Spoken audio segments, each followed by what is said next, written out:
atu via mawasesa olotonga so setasi mana omi asetali ole satauro emawai letali wabando alelami wabando alelami wabando alelami oso setasi elalo langi uma via mawasela beai ole satauro emawai letali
Whatalofa mwhawhelo ia tu le tunu ule nei aso fau, whawhtai le atua ilo na lofa mano na ngalelei, utatua uria le asolua, ule asolua sifuru au kusolua whelua sifuru wha. O le au nanga male tautua le nei si ufonga le laumua le amatalia, alo mai loa le tātou sanu ngā loto le tau nei, te ia le sunga le whawhengainga, Reverend Jeremiah Ellen, mai le Kalesia, Whapatonga, Kerisiano, Amerika Samoa, Poridua. Ia usi mai loa le whawhenga.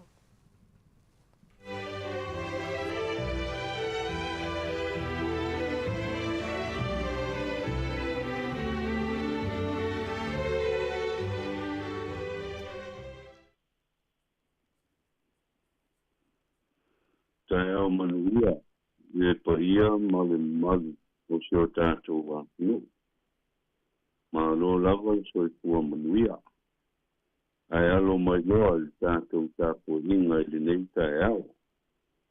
O le a tātou tāpua i atu i le atua. I o tau ke pese atu i le ali. I o tau whaaftaia lona suafa. I o tau tāla i atu lana whaultanga i le aso ma le aso. I o tau watu i le ali i le vi inga o lona suafa. I o tau watu tauranga. Ma o tau o atu i ona loto a. Si o tātou talo. Leli ielo mātou tua. Ele umalava le vi inga i o mātou ngutu mō lau fio. A wai te tau lava lea mō lau fio lo mātou tua e totasi. Mātou o atu whātasi mo si o mātou atunu. Le neita e au fau. Si o mātou whāfo i atu i lau fio le vi inga mo lava.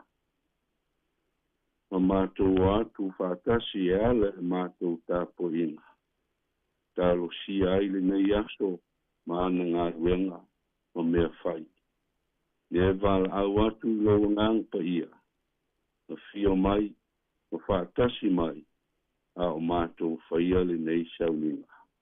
I le suafa lava o Iesu lo mātou li whaola. Mo mātou talom val au atuai. Amen. O le whaitawina o le tuspa ia. Tusi ua whiwhimia mo tātou le nei asfau. Mai le tusi whaitawaso o le nei foi e ka le sia o ao. Ma o lea le tusi mai whenga i tuai. E soto a lona mta upo e sifuru malwha. Tātou te whalongolongo, whafonga i a fionga le atua. Mai whai upo e sifuru. Se o atu whai upo e sifuru malwalu. E soto mta upo e sifuru wha. Al whai upo e sifuru. Se o atu whai upo e sifuru malwalu. O te whaitawina. Whaafonga mai i a whiongpa ia al tātou utua. Ua whaalata lata i ai whawao. Ona te pā e leo whanaunga Israel. Whauta, o ai kupito lo muri mai i lātou. Ona lātou matua māta tau ai lea. Ua ala langa fōi whanaunga Israel i lea li. Lātou whai mai fōi i a mosi. Ona wale ai ea ni tōnga maui ai kupito. Na e au mai ai i mātou. Ina ia mātou woti i le wao. Se ale mea na e whai ai le nei mea ia i mātou. Ina e au mai ai mātou nei ai kupito. E lea ole mea ea lea nei na mātou whai atu ai i a te oe ai kupito. O lo whape atu. Ia e tū pea ia i mātou. Ina ia mātou au na ia ai kupito. A wai le lei, ana mātou au na ia ai kupito. Ai leanga o na mātou woti le vao. O na tali atu ai lea o mose i le nu. Aua tau te fefe. Ai o tau lau tutu, ma wā ai atu leo lo tanga mai le li. O le a whaia e ia mo o tau le aso nei. Wao ai kupito ia tau te wā ai atu ia i le aso nei. Tau te le toi loa lava i la tau e whaavavau. O le a tau le li mo o tau, ai whaalo longo o tau. O na wheta lai mai lea o le li i a mosi. Se ana mea e alanga mai ai i a tea. Whai atu le whanaunga Israel. Ia lato o atu pea ia. A o oe. Ia e si i lunga lo toto. Ma wha loa lo lima i lunga le sani. Ma e vai lua ina ai. E o atu ai whanaunga i sa wā elu i tonu o le sani. I le lititai mātutu. O au foi, whauta. O te wha maa aina loto ai kupito. Lātou te muri atu foi i ate i lātou. E vi ia foi au o na wharao. malana I tūtaua o malawa. Ma ona kawiota a toa mana au e I sol whanua. Ona I loa lea ai kupito, o a ulawa o lea li. Te avi ia au ona wharao, ma ona kawiota a toa mana au e sol whanua. Ia whamanuia lea tua li tātou whaitau, whalongolongo ia nā whiong pa ia, tu mau pēr ia te ia le vi inga, ne ise ia o il whaavau. O le launga, I le suafa o le atua o tamā, le alo, ma le ngang pa ia. Amen. O le a maua le tātou matua le tusi le ni tātou whaitawina. A le whai upo e sful mal tolu, ma le sful mal wha, e wha pēr. O na tali atu le o Mose I le nu. A ua tau te fefe, ai o tau lau tū ma vai atu le o tanga mai le li. O le a whaia e ia mo o tau I le aso nei. A wā o ai kupito ia tau te wā ai atu ia I le aso nei. Tau te le toi loa lava I la tau e whao vau. O le a tau le alii mo o tau. Ai whalo longo o tau. Au tū e manatu I le leita e ao. Whai malanga I le saulo tonga. Whai malanga I le saulo tonga. O le tasi le nei o tala I longa I le tala whasol pito o le nu o le atua. O le ola polonga ma le saua ina o Israelu e aiku pito. O se tala o tau silofia ma o loa. I le mamafa tu o le amo o le polonga. Na whea ngai ai ma le nu o le atua. Whai mai o e le atua le alanga, ma le oi o le nu. O sila fo I le atua I o la tau pua ngā ma maftianga. Ai moise ai o lo la tau ti ngā. O le fina ngalo le atua, o le aia la vea I lona nu. Ai limo ai kupito. Lea na ia wala au inai Mose whai malaweai mo Israel. Ai whisosoani ei a rona lona uso. O le sa o tona lao Israelu ma ia ai kupito. E le I whai ngofie o no sa ili. Ai sa ta pena ina lava e le tua. Le sa o tona mo lona nu. Awa e le ai se mea whangata I le tua. O tau silofia tala. Le maa atu o le loto o wharao. E tuu atu le nu o le atua e o. Ai musu. Se fulu mala tele pe on ta ua. O lava I le mala lona iwa. Ai le imanu e lue lava. Le loto maa o wharao. Whauta I le loto tu. Ti ngā ona wa ai tino I le sili ese o le atua o Israel. Ai le ngau wa I ai. E ngau pule I le fina ngalo o le atua. Le ale mea na o iai I le toemaka. O tino nā tali I uru matua. Whapena I uru matua umo ai kupuito. E o lava I a lātou la fumani.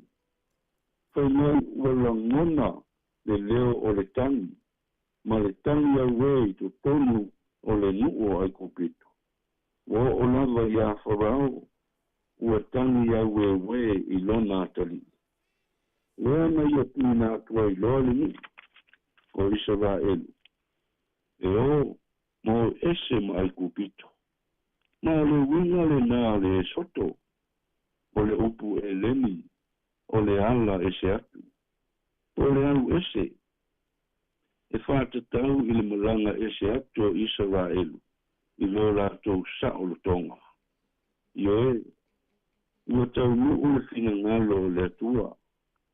Le ngau wenga la vea I mo lona nu. Pe o na whai ma au tu o le nei foi tae au. Whai malanga I le sa o le tonga. Ai pa ngā lea.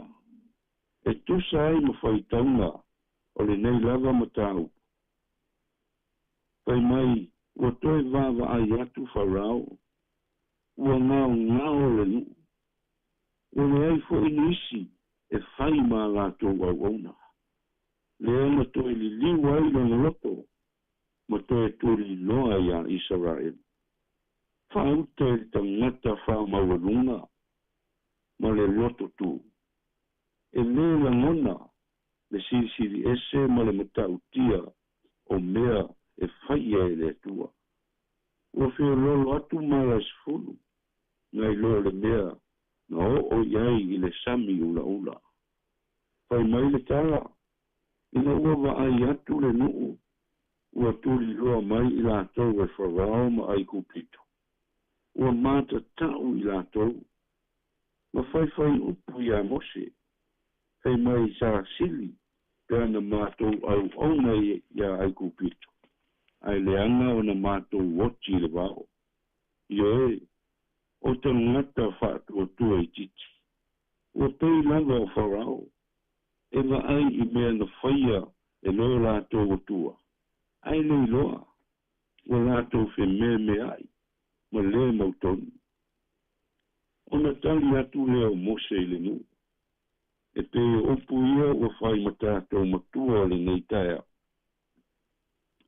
aua tou te fefe aia o tou laulau tū ma vaai atu le olataga mai le ali o le a faia e ia mo o tou i le aso nei o ai kupito ia tou te vaai atu i ai tou te lē toe iloa lava i latou e faavavau auā o le a tau le ali mo o tou ae faalologo o tou io e faitau afe ma afe ai kupito na feoti i le sami ulaula faauta i le matautia o le atua o le faamanatu la mo oe ma'u i lenei taeao aua le'i galo iā te oe o le atua o lo tatou fa'avae lea o lo tatou malu apapa lenā na te togi o laina i tatou lea lea sa moa i lenei taeao a o tatou alausu atu i fe'au ma galuega tiute ma faiva ua tofina ai i tatou ia tatou malaga fa'atasi ma lo tatou atua i le suafa lava o Iesu amene o le a tatou pese i le pese se lau fitu sefuluono se lau fituono le pese tatou pese ai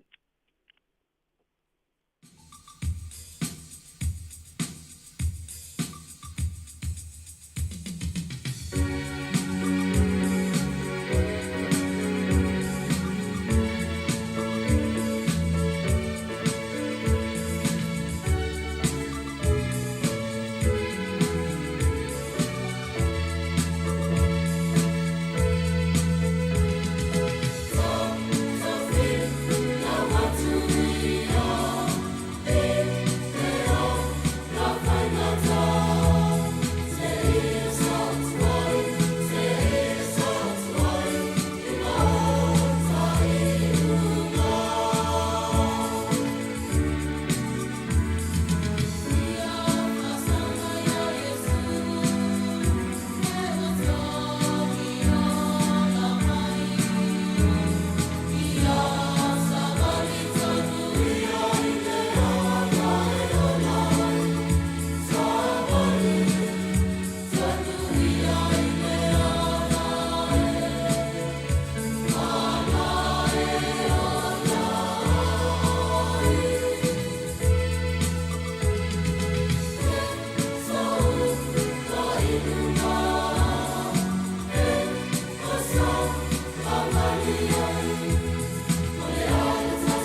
tātou te talo.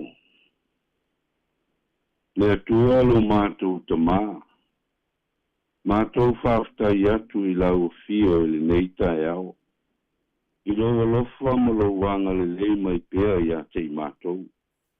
Awai ui lava I na whaingatā le nei o langa o lo mātou wolai. Ai lo mātou a aia lava ma mori mawina le mawalunga ma le siri ese o lo lofa tu noa I o mātou tangata. Whawhtai I lau fio au onanga ese wa e saunia ai mo mātou tangata I le aso ma le aso. O ngā luenga li fo mai, mata mai ta I tausi mai. O lo iai le to mai whapitoa mai lau fio. Ai le ngata I lea, so se au onanga lava, mo le manuia lau tele o mātou tangata o malawa. Pei ona e tā pena masau ni ai mo I mātou. Ai maua lunga, I le nganga whawhtai le neita e ao.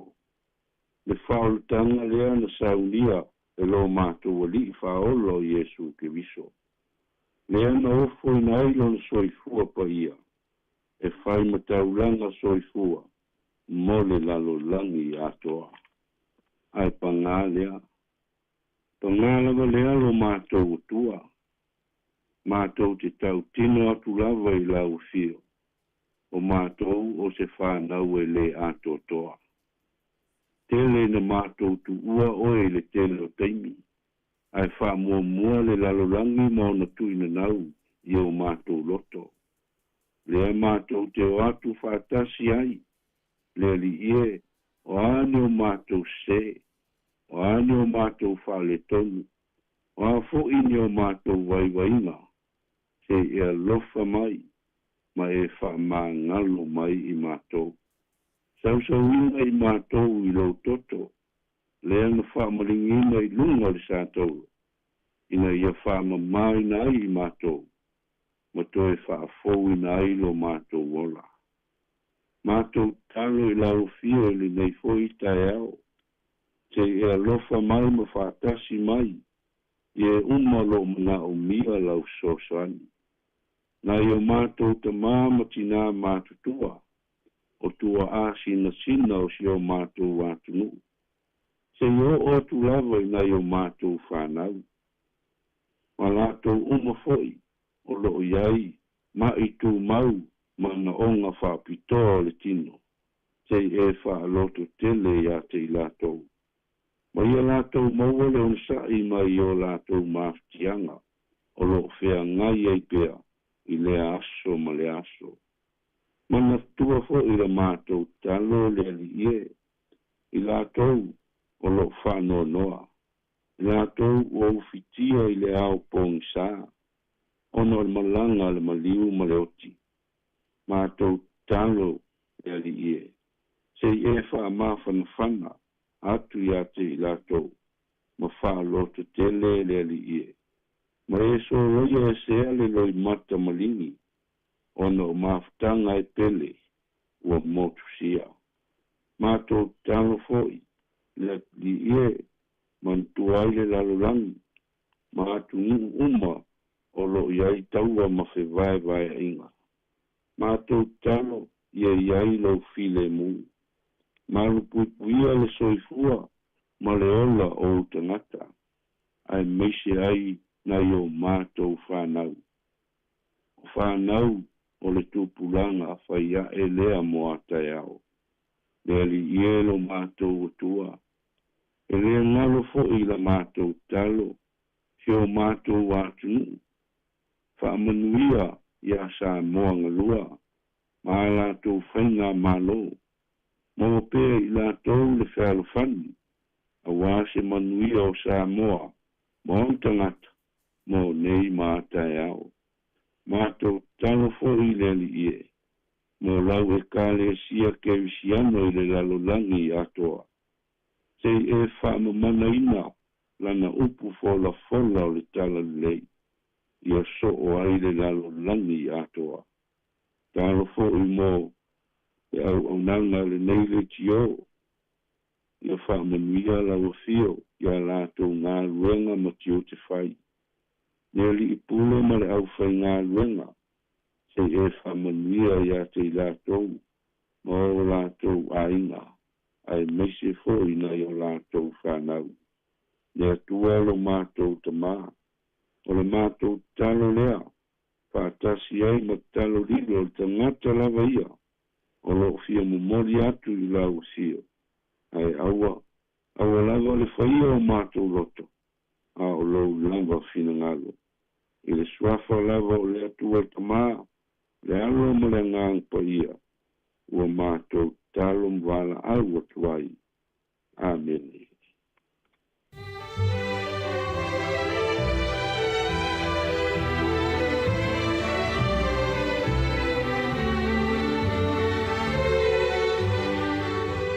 O le tātou sauninga lotu le nāsa moa I le leitai hau. Tāpina ina ma saunia le sunga I le whawhingainga Reverend Jeremiah Allen e kalesia whapoptonga Kerisiano Amerika sa moa I Porirua I Wellingtone. Ia mole atuele ngang whawhteitere lava I lau sunga le whawhingainga, whahilo leo e whaimafongo le atunu. E mole atuele ngang whawhteitere lau sunga le whawhingainga, ia mole tāpina ina le tātou sauninga lotu. Ai maisi o le upu fola le neitao. Ia vi ia le atua whanene eina pēlo no suafa mamalu. On le upu fola le neitao. Ia halu male mana fo I le upu le neiaso. I le whenga ia o le tātua atunu I ngā luenga ma whai walo filima o le neiaso. Mātou whaamni atu fo I fuafuanga ma tiuti o le a whenga iai. Ia o le tapo inga manu fo ia le whale tua ma le nofo alo. Ia whaapere mamalu o le kale. Sia whaafitai tere lava. Luas 45 minuta te eneli tu lai fitol si fonga neo la moe Wellingtone. O le viinga o le tua, mai le whaka a sa I Porirua, o na whanga soro I leo le pokalame o le neitai au, tā lofa lava.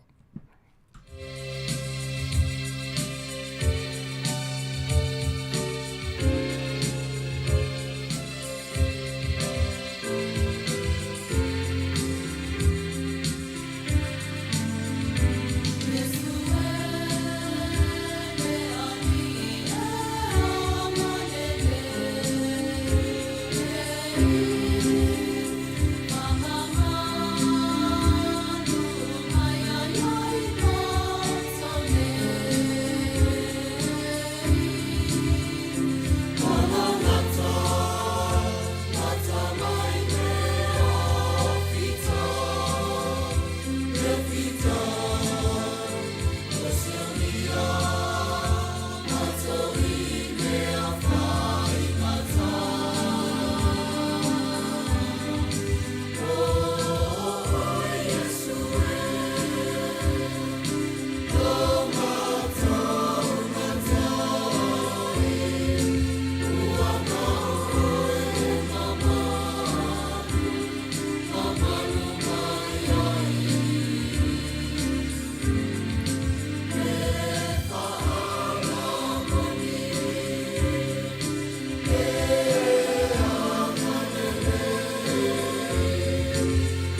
O le tautua le si ufafonga o le laumua o lo iai fo i le langolango a le New Zealand On Air.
Hi Samoa, it's Auntie Tala here.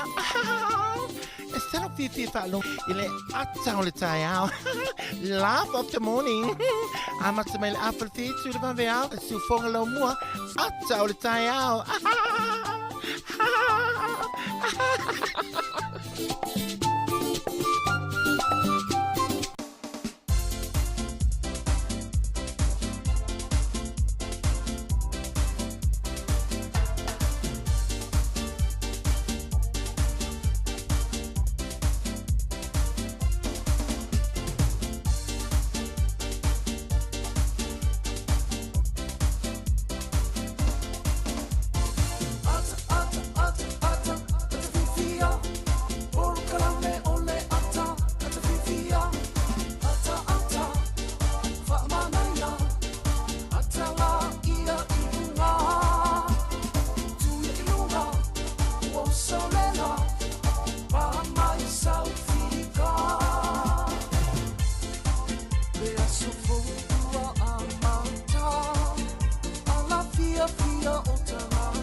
Ia e moni le lei au pule pese tātou whaafitai le alofa o le tua ua whaapopo fo i le soifua lau lei. Ia e meisi fo i o seola lau whainga aluenga nei. Tu lau whaafonga mai le tinu. Ia awa fo i le whaawina o le tātou tau tua mātou au nang fo i. Le tau tua ina o lau tau pa ia ma lau tau malu tau la mai le tau tua.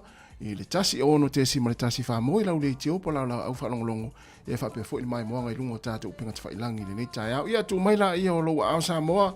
Tu atu ma o lima, tātou lulu lima mwhaatou whaama mawhisiri atu. Ia mai malolonga le pōna pō. Ia tu fo. Ia ole fo i wanga i ngā luenga le nei tai au. Wa mai lunga le awala le nei tai mi le tātou atinu. Wa mai fo i le amatanga o ngā luenga le nei tai au. Ila tu na amata mai le tai au na leila. Ia, malolo se fo manuia. Malolo langi e ma. Suafa manu malolo tātou ori i whaore Yesu Kiriso. Tālofa lava. Fue. Malo ale usu nei tai au. Se ispela ngā minga lau ingoa. Ole te lepo i elfo i tau wile le tunu.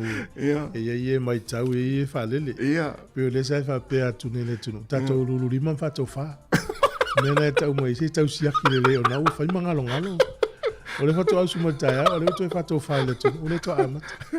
Leo le whatou wha i vaenga le ala au. E whai mano ronga le sawhinga ngano po. Oh ia le sa ngana na. Ia le na. Ia sa ona. Le ia whai masiaki fo mai. O ule o te i le ftua tau su mai le wetu e whatou whai le tunu.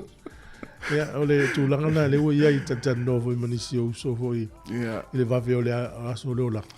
O le i le vatelen wha manuel kuis masi ma tau sang fau, a le ula tatou anga ia tu. Ia whai voi se le o te wha manuel kuis masi ma tau sang fau, ia. Ia tele kis masi ma tau. Ia, sa o le la tatou anga i le taimi o le aso o Sautamiti. Ia o kitopa. Ia ma tātou anga ia tua e umalo fo i o kitopa. Ia tātou whaatalo folo fo i ma tātou anga ia tu le whaingo fo ni tau sanga. Awa au mai tau au le no malanga tau sanga te ni Samoa. Sole, se pe ia whatu au tau nuu mai le masina tu i tua mai Samoa. O le vave o le alo tau sanga sole. Mele le mo tangata fo i le whai me fia. Ala mai ar fia. E moe fo i fia.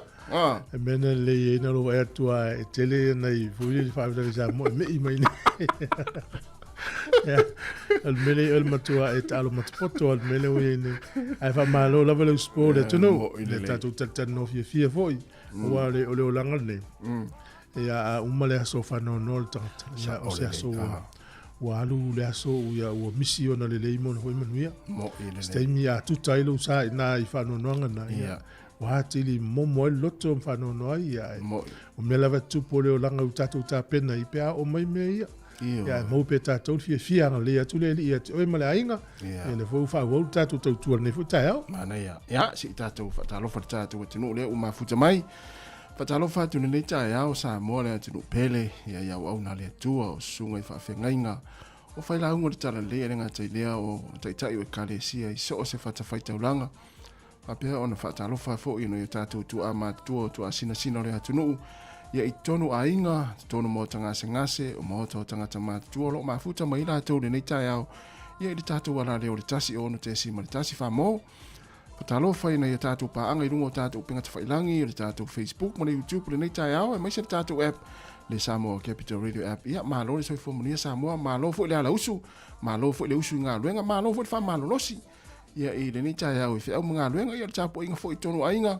patalo fatu whela fo i se vanga lo langi o lo e mafuta mai le ni tai au mai mo mai ala le tatu tautua ia wha mni atu le tua i fuafuanga le awhenga i umalawa mo o tau o le au whea i fo i lungo le awala le ni taimi le pisi au le awala le anga inga luenga o le tatu wha manatu maasani lava ia le tai au wha mua lau saonga le mu tau la i lau wa ai lumo le awala ia o e hanga i atua i le ngata le toi fo i o i la tau sanga lua le pōna pō i ainga au ila tau fo ile wala usu le tai au ia inga ruenga mata le pokalame nei le ata le tau si fonga la mua le ona ata to wanga i pese lea mai le fionga ia ai ono ni sa le au vivi inga o lau fanua o le ua toi lua se fulu 2 minute ona talo le o le tulai valu si fonga la mua Wellington talofa lava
Ka lo fala va usmel fa fonga le tatou tala o le tau mo nei tai au pe no fa le official vai tau.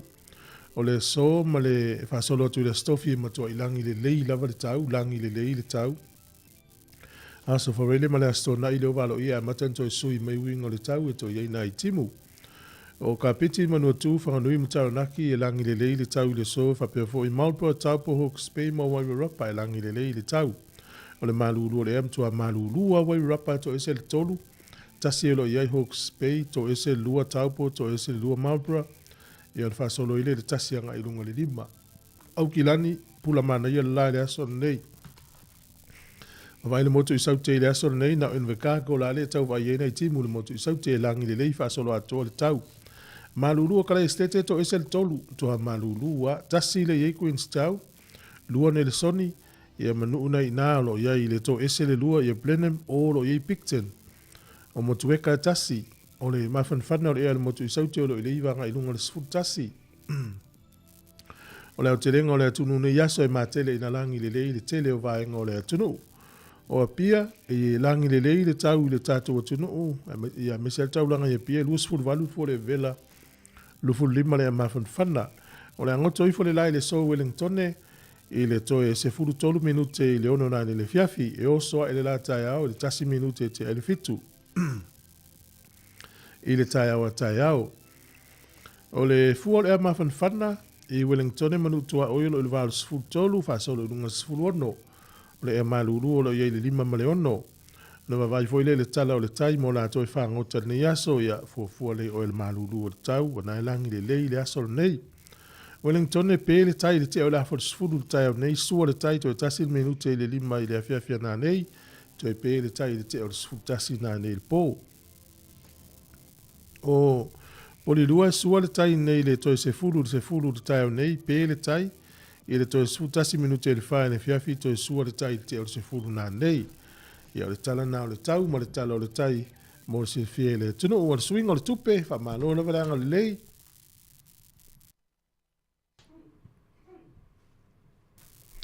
tasi tala New Zealand mo lo tupe Australia e valu iwa sene tasi tala New Zealand mo lo tupe Amerika e lima iwa sene o le tala fiti le o tala tolu tasi sene i le so tasi tala New Zealand mo lo tupe Samoa tala lima se fulu fitu sene pa angatonga tala tasi ma le tolu tasi pa angatonga i le so.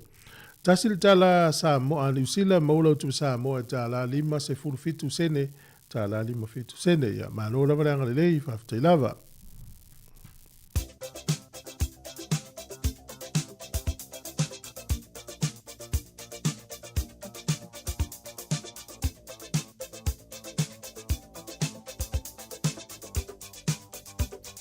O whamleanga o soifua mas whanau, whamlatu pēr tātou i meri masani aso whanau at samoacapitalradio.co.nz. Ia manuia tere lamo tō aso soifua po se aso whanau fo i seisiol whanau le so, le aso lua se fulu o aukuso.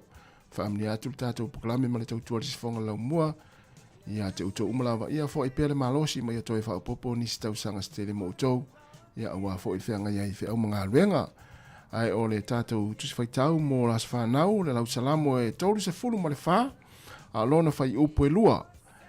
E mita lo wanganga ia Yehova, e whaalongolongo iai e ua puapua ngā ina, o na lātou fia i lea. Salamo e tōru se fulu ma le whā, a lona whai upo e lua. E mita lo wanganga ia Yehova, e whaalongolongo iai e ua puapua ngā ina, o na lātou fia i lea. Manuia tele lavo tō soifua, o le pese nei mai tamar tanifa, e whaamnia atua ia soifua mas whanau.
tala falava se melfa fonga tala mena tupu la langi le yasa o tato dia le aso luas fulu au kusa o le soto usanga te siva lu o na ua tala ili te o lea e tau le 8MK le wasuia ne le WWR i tutono Detroit, Michigan i Amerika pa pele ua ili te o le whaifasa lang wha apesi nisi o le soto usanga te siva valu na maea ai le tau le vau Iran ma Iraq tau lea e valu tau usanga rufa iai fatoa mai ai le soma si lima sai ni ai le file mu o le aso le tausanga i luafe mo le tolu o le taitai o se tasi o vanga wha upawhai e tau le One Nation i tono Australia o ia le o Pauline Hanson na whaafare pui le so mo le tolu tausanga ina ua maua na whainga tau whaase whainga palota le tono Australia o le aso le tausanga i luafe sfulfalen o se whaala lave mtau tia fon tupu tono nui leo Japani.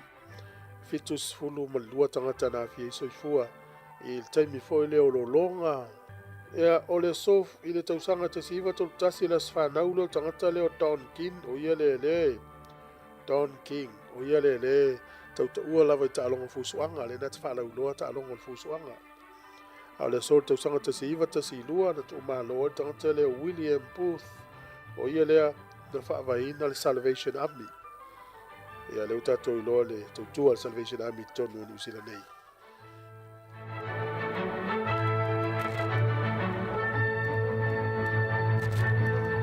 Tātou whasalo atu i Samoa, whamamonga i tātou atunu i le so, luas fulo o kuso tau sanga tasi valu tolu fulo Ioane Viliamu.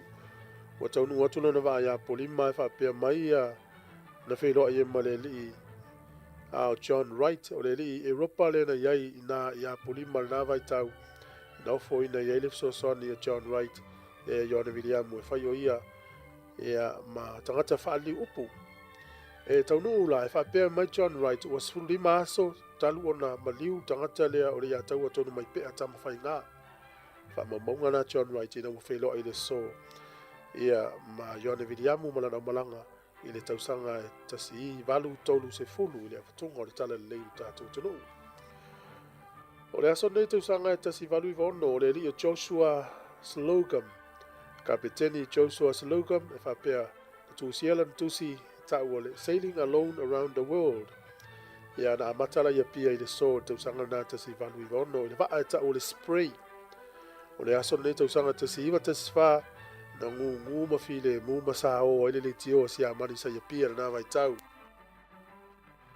Mana tua whewale mana o ngale na mai peritane e ani usina i o e po e vai Samoa. Ao le awala mua le atu whai. Atu lota puni le tio si amani la ia pia. Ina ia aua ini toi whasa lau ni tala winga ia si amani. Ia le na watu loa i ani usina. O le aso luas furu lo au kuso tau sanga tasiva tasfa. Ia na tapunia i loa malo lo whasa launga. Ale wale sfasa launa ele toyola. Ia tatu tala na to e maul fapoponga tai masani faftai lava. Malo waftai ua toyona minuti na tale o le tu lai valu tale valu na whaafonga le tatu tala mai Samoa. A mesul whapoponga mo mua tatu tala fau si fonga lau mua Wellington. Ia, to e malo atu le taimi. Alo. Pisi fo ile wala le taimi le taya. Whalongongo nei tatu tala i o mena tupu laulangi aso ia.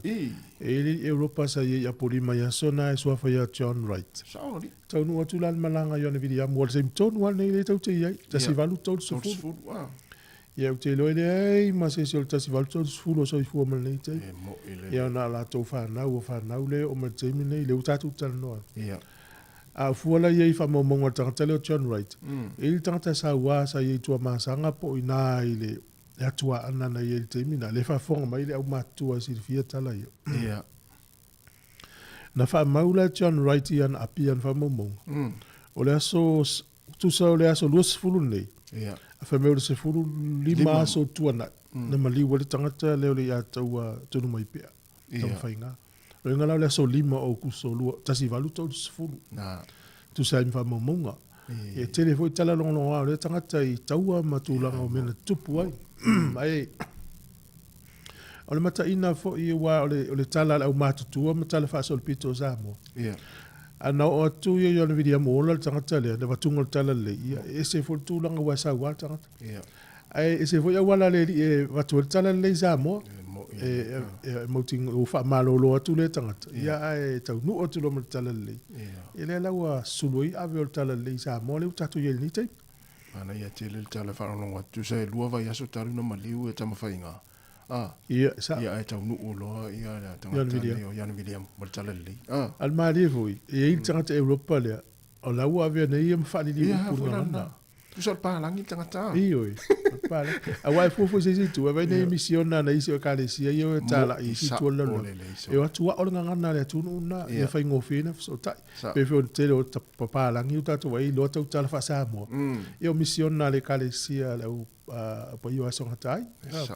Ia leo atu i Samoa, ia o ngana, ia whai tala i, whapena fui piskoa a Amerika. Moi. E o foi le au Japani le alo le chaika Japani. Ia. O tua o ngana, ia whatu a ngalu rua i. O le whetau i fo tau nu o tu Ioane Viliamu ia polima, o le i tangata lea. Wa sa whai ngofia, o le ingilisi, ma le ngan Samoa le tangata lea. O ino nisi o ne au li ia ila tu singa le i wha mau tala wha so le pito Samoa. Ia. Ia pia fu ia sola. Ia. Ia i tele loi nei tato mātua, pen wha mau ni tala e ai o atu lau ria wha mau, ia na ia ta ilo ia wale o tele lau ata mai tu langa o tala wha so le pito le wha longa mai wha fonga. Ia. Mana ia tele. Ya, malo whaftai. O lea, te whatalofa i tatu paanga i o mafuta mai fue. Ya, whatalofa atu le sunga le tausimtanga luenga. Ya, misionari tu tamai. Talofa, ya, misia fo mafutanga i nei Wellington, whatalofa atu. Ya, ilau sunga, ya, whaipe fo i whalitua mle no whalo. Ya, le ngā luenga fo a mataina fo i li motu i saute. Malo lava fo i mafuta mai. Ya, lo fatu, misionari. Le sunga le tausimtanga luenga. Whatalofa fo i whalitua ya lupe. Ia Malinowski, ia whapea fo i whili malo, whatalofa atu nei tai au. Eli ela lauta, malo, whaftai, mafuta mai, o wima atoa, whatalofa atu nei tai au. O nila tofa, whatalofa fo i, ia whapea fo i sunga Alan Solomona, malo lava, mania fo i ngā luenga, ia le sunga pali i leo, sina leo, whatalofa atu nei tai au, malo lava mafuta mai, whatalofa fo i sunga fia malo i kena sio, whasoa, ia tangata leo Susan Rare Kimatuku, ia te le ngolea ia o puao le ota whatalofa atu nei tai au o la wano Viliamu ma lor se fomnuia sunga Saulo Sam Faea talofa Saulo ia o le faltua Susan Moores mai na sini Australia ma losu ia o le fionga famuina Sam Wangutia ia fa pefoi ma fo Eric ia o Okalango ma lo lava oka ia o Sila Vayusu whatalofa fo i le sunga whawina Tanielu whaletua ia whengau ia Sila whatalofa atu nei tai au Patua ia Epi Merina, ia o le sunga a Loma Mano, ia o le au Pepe Swalka, whatalofa atu foi, ia i le, o isi o mafuta mai nei tai au, ia malo Abdullah, ia Sataraka, whatalofa atu foi le sunga a Watele Aitui, ia o Nuu Sola, ia malo lava, ia ona toi foi mai foi lea i lalo i tangata i o whatalofa mai lea whatalofa mai le taimi ale nei li tatu tautua, ale la atale iwa, ia o le o le sunga ia tai o mai au kilani ia vape foi sai folau a fele ia malo lava fa taitere lava le mafuta mai sunga ata Ioane ia mafili malo ia onisi na lewa mafuta me leta au malo lava le sai fomnia ia lewa to nai se kone lava ia ona talo leo le tu lava se na fa ya mas ele tali vole la talva ia kasi o me va pia tauana fa ima siaki le ilanga e ya va tu vitumi to na se konen tale va ilu matula la telo al me vole manele mai tau le siolis ya ava pia la ini sa si va pele la ule to fa ya ya ala utan fa mau le la ale to amatar nga luenga fa to fa ya le tale va lu tale le tau fa pena i va pia so le la tale va le lo la fa to tale te wana nati ai si sanga po no tin fo mai ya va lo la va tai le ta fo mal valu ya o tale valu ya o smel fa fonga tatu tala mai Samoa ya tatu tala fo le la so mai pa mai tatu tala mai Samoa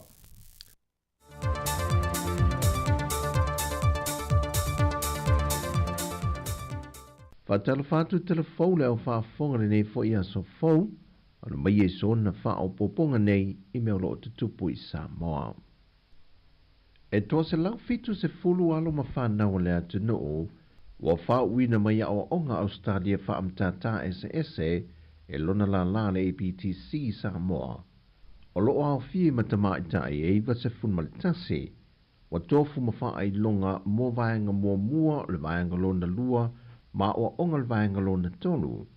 Le ua latu umia nei tusi pasi mo vaenga le palama, ka muta, to mai mo le whaata whauino ni malo, o le kuka, au nanga lautele, tali malo, o le waino la au ta vale, au nanga I vaenga tau turisi, o vaenga le elitise maisi.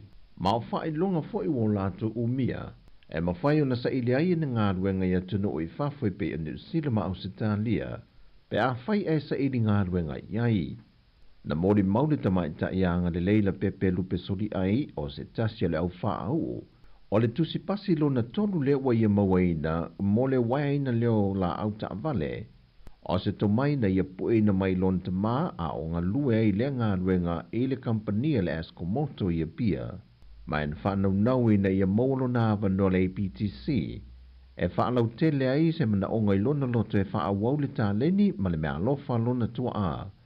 Ma ia tali tonu ai, e mawhai o na ia lui ina tupulanga tala vauta maa itai, e mawhai so o se mea pe a whai e nau ma loto ia I ma le wha maoni, E fesoa soani e fo i mō tupe maua e le tausinga o ainga. O le tō fase fun ma le lua le isi vaenga le au whaau. O li matamaita e mai matanga ruenga ese le mahalo. Na tu ina tu yeis ko le sipia au ongai. E yei i le vaenga o le fui mū, matanga ruenga o leo fal pui pui ma le toi fuata ina, malo si anga tau el tise, mal vaenga o le pulenga o le suavai. Mal pulenga o ta avale afi lunga o al te tele, lea ua whaamni eina foi, ma u mia whaai lunga. Wala patai le vaenga o le tinei mū le mamano le atunu, e tau fia loa le sunu ino ni lampisi i le tau le nei o lo o angi le tua o loa, ai maise o le tau mātutu wa tele ina mango le vau. O no ia vaenga o lo fesoa swani le sao sao le sosolo se mu e tula i mai, ma whaafainga tai le au whainga luenga le tinei mū na tau mawhai atu te pē se afi. Le aswa na nafi e le i mawhai on whaasau ina e le vaenga o le tinei mū, le mota a le home timber hardware i le pēr, le na whaatama ia ina le afi masano mio se la pisi na se sunu. O le fale na whae loa kom sino le tinei mū i ata na wasa pe tone maunga.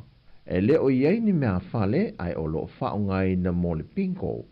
Mai o na o vaenga o lo toe wha le leia. Na wha manatu e tanu wasa e le i lewa atu nei foi. O na mū se vaenga o le tonga vai tufta foi sa vai. O le veiasun te nei le official sports loto i san lolonga ma se fale sui sa so. Au le foi wa toe alia i mai se tasio mū le mai so nei. Whautua ina ma toe wha manatu foi e tanu wasa i le atunu e mise i mātua. E mata i tū whanau i le taa alo i a fitusi. Mō li ngao ia po o se ta inafi foi. E o no tū lai mai ai se mū tele. Ona e wave le sa sao le afi le teimile nei. O le tau mātutu wa iei le atunu. Wa au whaantasi le malo Samoa, malona malo tua o ia Amerika Samoa. E toe wha au popo le isi tonu aso i lungo le pēmita fitu aso mo fe malanga inga atunu e lua. Le na amata i le amatanga le masila nei o au kuso. O na aloa ia le pēmita se fulu aso. E malanga ai o tātou tangata ngai Amerika Samoa. E whapena fo i le motu i se sae. O se tasio mafua anga na sila i le ato o Samoa i le nei swinga. O no le tūlanga mo mia e tangata o Amerika Samoa. Le ua whaamawina e o atu i le se lau fasa fulma le limo lātou tangata. Le na malanga mai Samoa e whaonga i nai le pēmita fitu aso. Ai mo Samoa e lata i le lua se lau tātou tangata i le masina. Na whaonga i na le pēmita fitu aso e malanga ai i tutuila. Mai ua whaatau nu i nai se tasio vaenga o talanoanga. Ma visota inga o mata opu whonoa e le ato o Samoa. Ua taliwaina whionga le te whono o le lakapi Samoa i le mata opu le whaamano loa i o le whaia onga ma le pulenga o le au o le manu Samoa taito fitu o le atunu. E lua vaenga na ia whaai loa na whaavai ai le whaai unga. E lua la mea e afo i e whaavai ai whaua pēl tangata. Mua. Ele lele performance. Mau au sia ia fuafuanga me mao na whata oto. Male lua. Ale e ye peku pe fucking what? Ele la wa kakia mangele akolmea. E umar kaimi ole avo ole. Ole tatu olimpeka. Ole me moia. Na matu loai. Wale se hau potato le olimpeka. E lua la mea na matu manatu iai. O le whaamuka pēr. Whaamuka lola. E por whaamo pēr kau ngā e whaakingo. Au makau ale i unga e o iai. Wa kipi kupe. E ora kipi ngalaga kupe. Mai o ele avo ele World Rugby. E umakongo ai kai mi ole. E umolale olimpeka. Ma umakwa ia.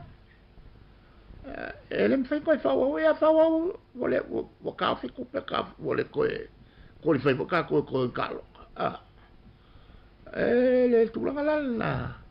E si wai whaka mil solo. Al tūlanga wale ausia le whamoi moe. ma ua kipi le World Cup ko pe wole fai ko ya mai anga ua le family inga le kako el kako ko fiku ia turanga oia inga talo fa na fai loel te fono o lo malama le leile to fai a muliang tele Brian Lima e le taunu unga le wo o atu ye le tau fai ale au le manu sa mo tai to fitu wo o le tulanga se teimi mo lea le a lema fai e on de toi tau vai se ta amil sanga langi se vanga nai ta alonga le nei tu langi ma nisu ta amil sanga me fai on awai iai e toi sa ile so na vanoa anga ile ta amil sanga ale tai to fitu langi o tala fauia i mea lo tupu si o tātua tunu o mōle nei aso man wia tele Samoa whasoi foia.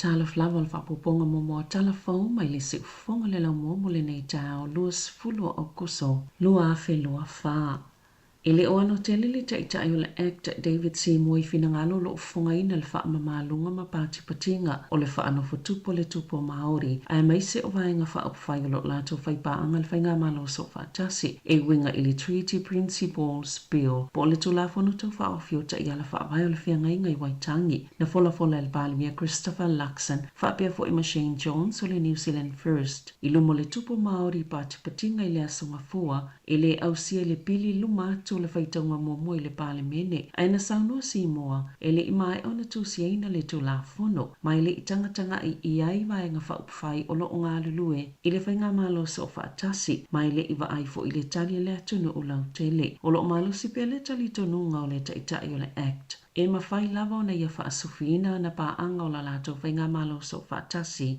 e lango i le pili o le i fola siaina i le pale mene i nei masino lo manai e vai aso atolo o whaia ia wha mamalunga o le wha ano tupo Maori ma o le sfuluwalu ai fo i leo tausanga talo na tu umalo le tupu tamaitai Maori Dame te atairangi kahu. O le saili linga le TVNZ o le One News variant poll wa whaama wina ile si iti o le langolango mo le pale mia Christopher Luxon ai o le langolango mo le National e tolu valu pasene po le fast fuluiva no foa leipa e tolu sfulu pasene tasi le pasene o si iti ai po le tolu sfulu valu no foa Queen se sfulu tasi pasene e lua ua pa uai po le sfulu fao no foa Acta fitu pasene po le valu no foa New Zealand First e ono pasene po le fitu no foa te pati Maori e 5% e tasi ua whao popo ma waile ono no foa e 5% na si iti eile lango mo Luxon e le tuwhinga pale mia tu la i mai ile lua valu pasene ta i le Labour Chris Hipkins e 10% Chloe Swarbrick o le isi ta i le Green e 5% mai tasi ua whao popo ai wa vasa mana i Winston Peters e 5% e tasi ua whao popo David Seymour e 5% Hana Rafiti mai Bi Clark e tasi le pasene le saililinga o finangalo sa whaia i le vao le aso se fulu male fao au kuso. E tolu se la wano sifulu afe tala na whaasalaina i le company whaatawia a le Sea World Limited po le Sea Mart ai whaasala le whalepui mako tau katelata o se tangata whainga alwenga o le company mo le tolu tau sanga ma le fito masina o na ile ngata o le mau le whaita wafia ni tupe ai sa whaasoa atu fo ia tupe na mau mai le whaatangoni a na mau ni whainga whaasole tu la fono sa whaasalaina fo ise tasina avea ma whaatono le company hai hong leo ini mo lianga se lua ma e se fululua masina e whaanofo wa ai i lona ainga. E au fieli tau mwhainga e whaalawlawe le whaangasolonga le whaamasinonga. O le vaote se malua a fesfuluwalu mano ve malua a fesfuluiva. Na tuina atu ai whaasolito la fono i le Sea World ni ai silia malitolo se lau whaasfuluwalu a fetala lo la tau tau au whai i isi company o tau mawhasami e le i whaamaumawina le leile au whainga o ia ma e le i liputia fo ini a na tuina atu e le Sea World e to sai la ole to la fono. E na o le fitu se fulu pasene o le numero masani o taawale le St. John o le afa atinoina le au nanga i taimi pitopisi o te ea tangata whai ngā luenga e whai tūla o le afa ili te ea sui o le unia le sosio taawale whale mai New Zealand ma le First Union mai le amatanga o sifi te itasi sa amata mai le tūla e whai le wawea o le asolua o le asolea ai mai ai le whai le wawea o le asolulu o no tui wha awau le whai le wawea o le astounai se ia o atu le whai le wawea o le asosa na whailua le asosia taawale whale mai New Zealand e le o ausia le o fuleana tu ina atu le stofital wai le mana onga o Iuni wa uma ona lato fisa o ta iatu i le St. John o le ao lato whiloa i fisanga i iso o se taimi mua ao le i whaia le titee ina i tau mu whaia maua se tali o na o le ua maua sina vai ngā tupe mai le soifua malolo i nā New Zealand e au ona wala au pēr tangata i le tasi pe atu la e maini tu langai mo mi ina vavese fisosoani pe ona whaalia le whaala potopotonga. Ua whaalia se saililinga fō e mawhai ona tumu le afalfai numero ato moenga o whale mai umale tu malo Wellingtone i tangata na tau o tui whale mai ona o le awa malosi i le atuno ato le tau sanga i lua fesfulvalo o whaamaunga pitola tamai o le lua fesfulvalo o le awa malosi le mafua anga o tangata mali liu e silia malito a iwa se lau a fe lua se lau lima se fulu ngā se i kānesa lua se fulu i wafi lua se lau valu se fulu lua tangata na whaata o tolia i whale mai ma le se lau lua se fulu valu a fe iwa se lau on se fulu tolu o talo sanga i le ACC le tau sanga i tasi ona o le ava malosi ma ia tangata na mali liu e whaalua pasene o ena mau soifua ona o kānesa tolu pasene e mai manuanga ma le lua 5% ma ia afianga i peo ni whaafitauli ia te pili o le ngā autele se i tulou mga ngase e peo le mailili e pito to o tele le tu pawali i ia afianga ma manuanga o le soifua maloloina e whaaluaina pe mawalunga atu le numero soifua mali liu ona o le ava malosi mo Maori na whaalia Dr. Anna Mista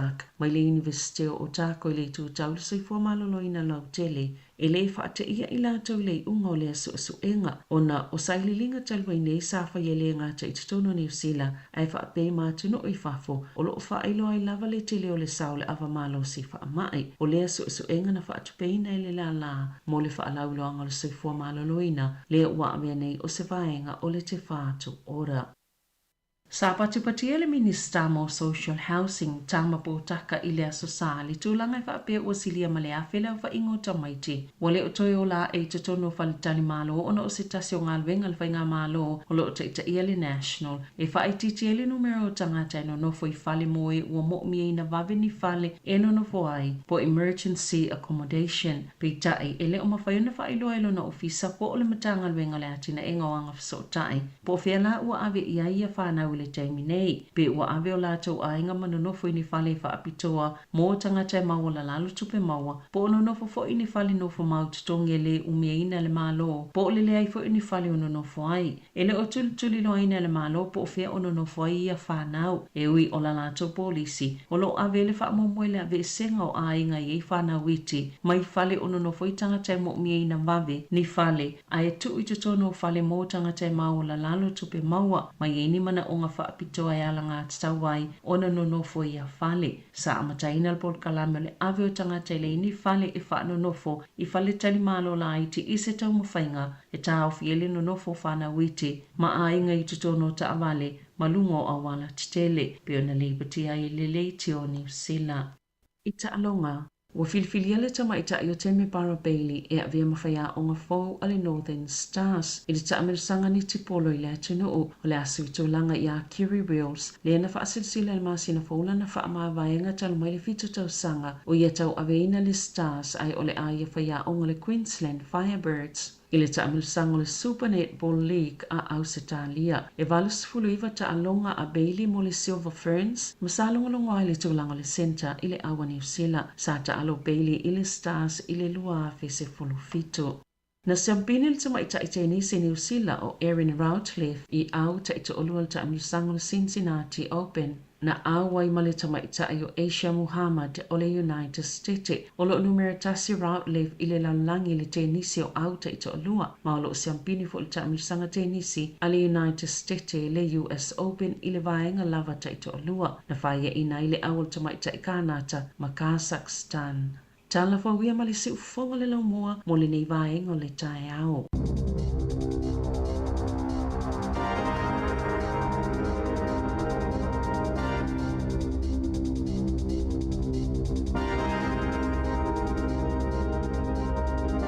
Malo wa tai fa fonga mai tatu wa tunu una fa fonga tatu tala mai Samoa ya me se fa poponga mo mo tatu tala fo si fonga la mo Wellington ya mo le ni tai au pe na tape ni na Severino Casiano ya me se tatu tala mai Samoa sunga ta se salam sam e tu lai va tau nei te fa fonga le tatu tala fo tala mai Samoa ya fa na wa onga yo le wa te elevado lo no winga na wa nga ifo nei matu e muri o to ya onga le ni tai au ya mani ya onga la fenga mo to Ole whaminatu ale le watu le tātou tautua i le tai ao, ia ole saong le mua nei whanau ia onga, le ngata wa onga i New Zealand nei, ia onga Australia, mai se tunu o lanulangi.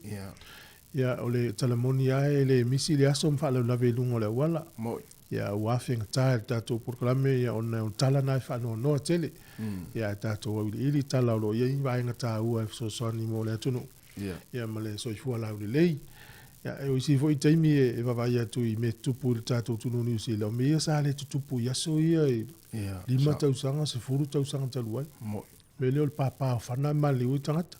Ia leo tātou mai tau wina I New Zealand mena na. Ia ole a o mai tūlanga na. Io e sa ole le ia. Ia ole whamanatu masani vol rei tai au. Ia bruia o ngal whanau ma. Tua nai kolosi nai luma atu ole. Tai mane e voi lele te o tulo le tai mane le rungo le wala. Ia.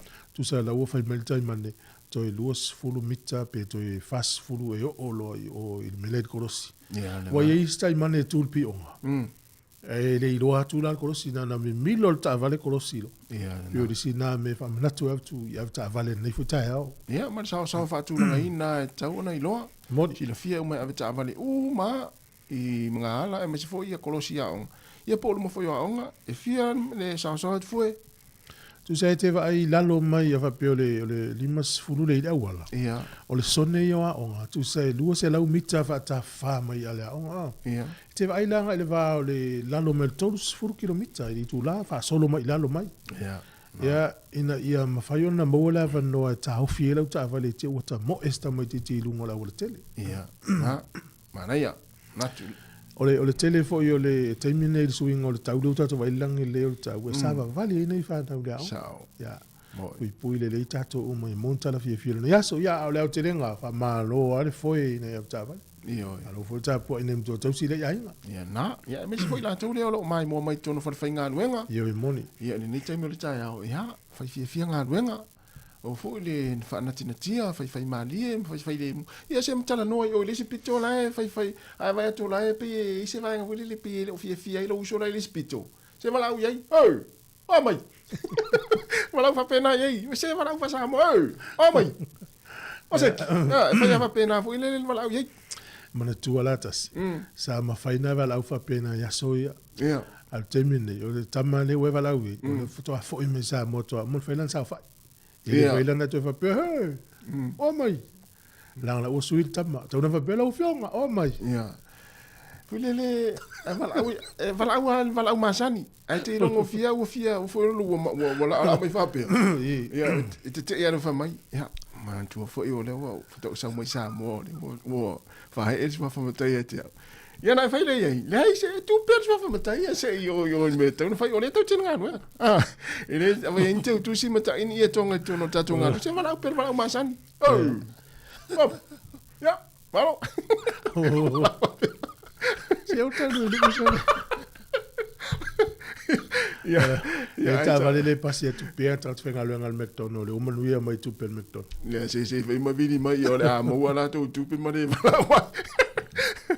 ya ngale ya tu le ne ya so le tu la tatu atu inisi o nanga e fala uloa ya fa be fo inisi o tatu tu ya fa nga solo programa e inisi tala fo ele te fia fa so ma yai ya nga mo tatu mo le tatu le te loni ta longa na e wel fa ungol va yaso ele o tu me po yata mani tsanga te mo mawin na vili me o fa tolu va lima lo fa tas o le fo itala ele do e tangata mo me tau mo fainga tanga tau au sia stapula ama wolunga ele ilo anis ya fia vili me fo tu fa mai o fa tolu va lima lo fa tas Ia. Tato pati le tau whai se fo ia lo sa moa. Lea lava le au. A fa pia le ua si itia i si. Lea lava i whaanga tama o ngā luenga o le poto salalau. E vile mai tal noa ma nei fo i si le fia ai. Ia po ni au nanga fo ia le malo. Ni whare whai ngā luenga i te ruatu lau se alo sa moa la esa tau i lomu tau. Ia uti whai lo fuati wa whai mana e whapea mai. Se le tamali i o le si teine le ana whai lomu tau po nafi. A whapea nā umata mai te sa moa. Ia, ne ma. Toi ngā ma tau whapea nā tātou tatanom tātou. E whai la lau talatas. E eisi tasi fo o wo e ngā luenga la ia whapea. Ma tuala le utala no atu ne tangata telefon. Ia, ale e whaalongo atu tangata le, o le whasa moa mo i tangata le, ola me le ti o i tua. Ia tangata le tau nanu mai aia. Whasa moa atu no mo le tangata, vai la le fia tangata le. Ia la tala no whasa moa lo. Ia te ua uma whamei le, tangata o ngā luenga mai. So, la ngana na, o la ngana sa moa, ia ngana sa moa. Ia. Ja, wel me le fia le puli. Ma le supervisor. O le isi tangata fa ina tau tala i ngana yona lava tangata. Awa na tau so is fali liu. Ia lu fo the time. Na. Ia pe ta na sa o ia watu to ina nga luenga polo mtua ia la ia una mai tama ma tene. Ta lo fa tama, ta lo fa tina. Ai pole al mena mana o isto ina msilo mtua ia ma le se mai ta to matua pe ot. Na tonua. Ma no va tai, ya, tal fa tsunga isa akolea ma fa mai sa ka la faele va pe fo i le fatua Terini. Ya ma fatua Miriam, oi voi le sa va le stadia Miriam. Ya ma no Miriam, ya lo fatu ya le lua. Ya le lua na uma lan tau maftanga le uli la sorinte ne fa eva mai lola na ma ona il tatu tu. La foi fati. Ya le la tatu o fa fianga nei. Ya mai le tia ma ya ona matule oni se onanga mni se fa se silanga taua. Wal fa fonga mel tātou te nuk se fonga la mua Wellington e na ua luas 45 minuta te enei le tu lai valu.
Whaasila si langa tā ua. E tusa molo mātou tu langa e ai ma ofisa whaasara lau. Mātou te tausisia tu la fono o sau nia e le Broadcasting Standards Authority a whai e fia whaia sau whaasea i se mata upu na e whaafonga iai i le Samoa Capital Radio e re tau na lafo mai lau whaasea tustusia i le tuatusi Limatasi Gavin Avenue Porirua Wellingtone pe ole i meli mai te alu.moresi@samoacapitalradio.co.nz e re tau na whaia i le tonu le luas furuaso whai ngā ruenga talu na whaia le whaasala launga. A whai e le o whaamalia ina oe i se whaai unga o tu inatu e ma whai o na tu ina sao lau whaasea i le te mana whanonga kai pāho po o le Broadcasting Standards Authority e maua nisi whaamtalanga i le wha ngā solonga e whaiai alo ia lau whaasea i le openga te whailangi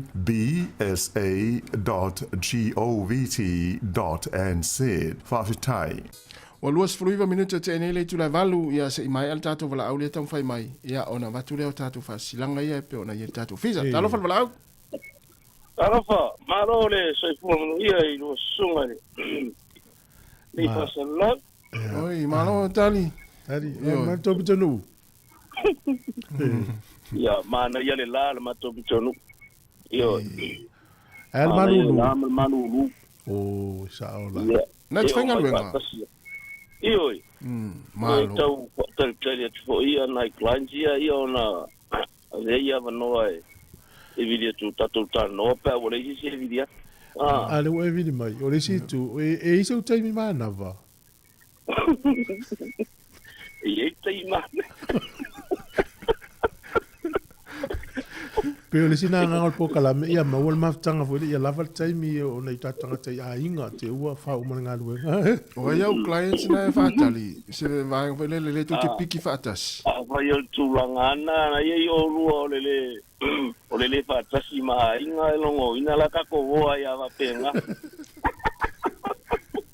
o mo se li poti Hawke's Bay o mo se tala mai dar to bijono ma ia ma to bijono ia me o renga wenga le fa no te me finga wenga vo ia le unis ora tu ie o fale fo ia wa ko fai teni ele par fo Wengi Hawke's Bay ko ese la no fale kuai vai te ia o me le ita tu na po sai ai au ia le la tu fa fo umara fale e to fai mai si kai po fo ia le no le tika le tisi ia o me la na de isi yo te lo ka le fesenga no no ke lo ka vale no le wa si tau ngau le wa io te le ngau le fai ni Hawke's Bay ai sa manisia nga luenga la fai mo le fale nga uma kungira fai nga luenga nga mo pamba la sa mai tau i nei po lua walena i nei e te leo te mi te vai sa mo e ina tai fa pena ina Hawke's Bay unga e mo i sa mo ia ele to tele e fu vala tele ia o nga po lua to tele ia nei la e to la i tele se no telefone na por ru mo ila va ya ne yara ye ne ye mai ya sa mo to ye ka le sa mo ye ka ke ko ka sa mo mai ai tele ai nai por ru a fuara ye fa ila sto tele le wo ye nei expect mini dai no me sa ye mo ai le yo mai ye fa ye nei me o se ima malanga voi o mai tanga ia male makangata ia matangata e pik wa nga ia mo piki fora au ale malia la e o foi la tanga ka piki nga la o ko fo ia i nai tangata ia rai wa nga ia mai pik ia le wora nga o ele ko vai sa mo mai islands ngi ke le ka ma sangia ke vai se lo nga ka ke le fale lo yo ki lo voi ia io o ale si vai nga ina o le o toi fo ia stulanga tuaina ye tan o male fa nisi o nanga sa tau wha ngā ina a o lum a o le iona ni lea wha ia mare taimi nei. Was wa yei tuinga.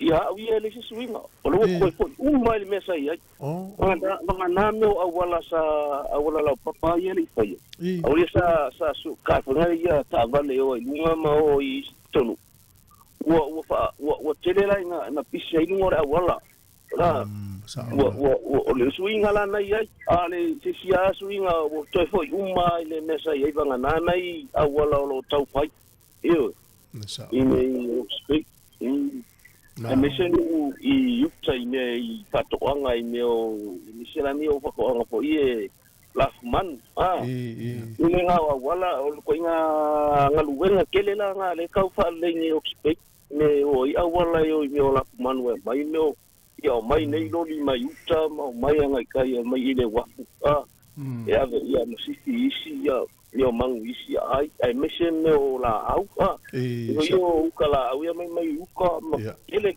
nyanga ia ma ko expect o wala la nga le fare nei kele expect ne kele nga loile kele nga nga ia fale ngo awala ia sa no mai oil va nga vai mai ai tali ke lelo ko ni kam kala nga kon mele am ka ma ya kala sia kala ngoa ta wona wa le lo atu ai ta matu le me na tu na ia sa le mane le o yo o fie video ka kala ngo ku ya o do o le o singa ni ala I fo ka kilo ngore ia ga ni ke mai ka no Facebook ma ki sia kala ngoa ko la ia ku singa o me se ka ko nga sa mo ai nga ku singa ka nga ko lunga o ka kaya wi ile por kala men nga po ia nga makan me le ko fa lo nga ma kus ai ku la ia ka va ia ku kus singa I lungo ka lungo la ko kala ma u po fa ele tu le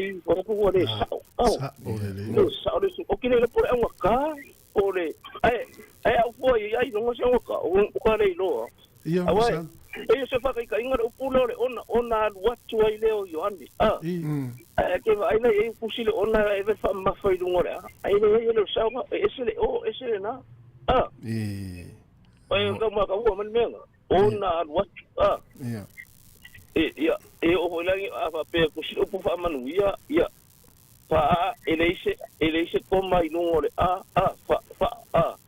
ai wongo fa ma fa le a muri le fa manu ia fa ma fa ngore a muri e o ai ispus kusinga ka ko ngo pe o mai si a fa upu ka ke vai le se ia o ngale ka ya o kilo ku le sino mo ko fa nga sale tau na tusi la lo o titiro o le upu le ngore nu e po se por ela o do pe mai mo ka auka pele ko mo ka auka o kuso o tasile o kan kusida mo ta auka o fa kusida lo fa mo kai tasile e lua upu ese le mo ta ese le uta au ko so fakas ai ko ka kala ai kusi foi le ka no pangarka mo ka auka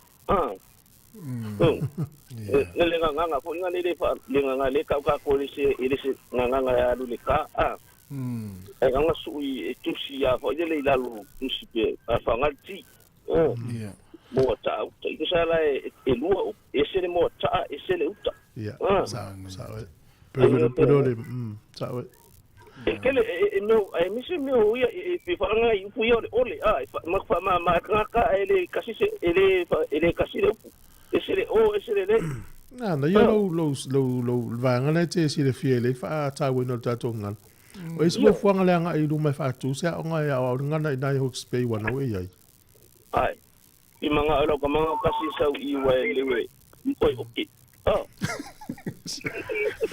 Ola la sa pela nga ole fa manuia. Ia ola la spela. Ole fa ia male ko mali liu nga ini. Ia. Ile va ole fa.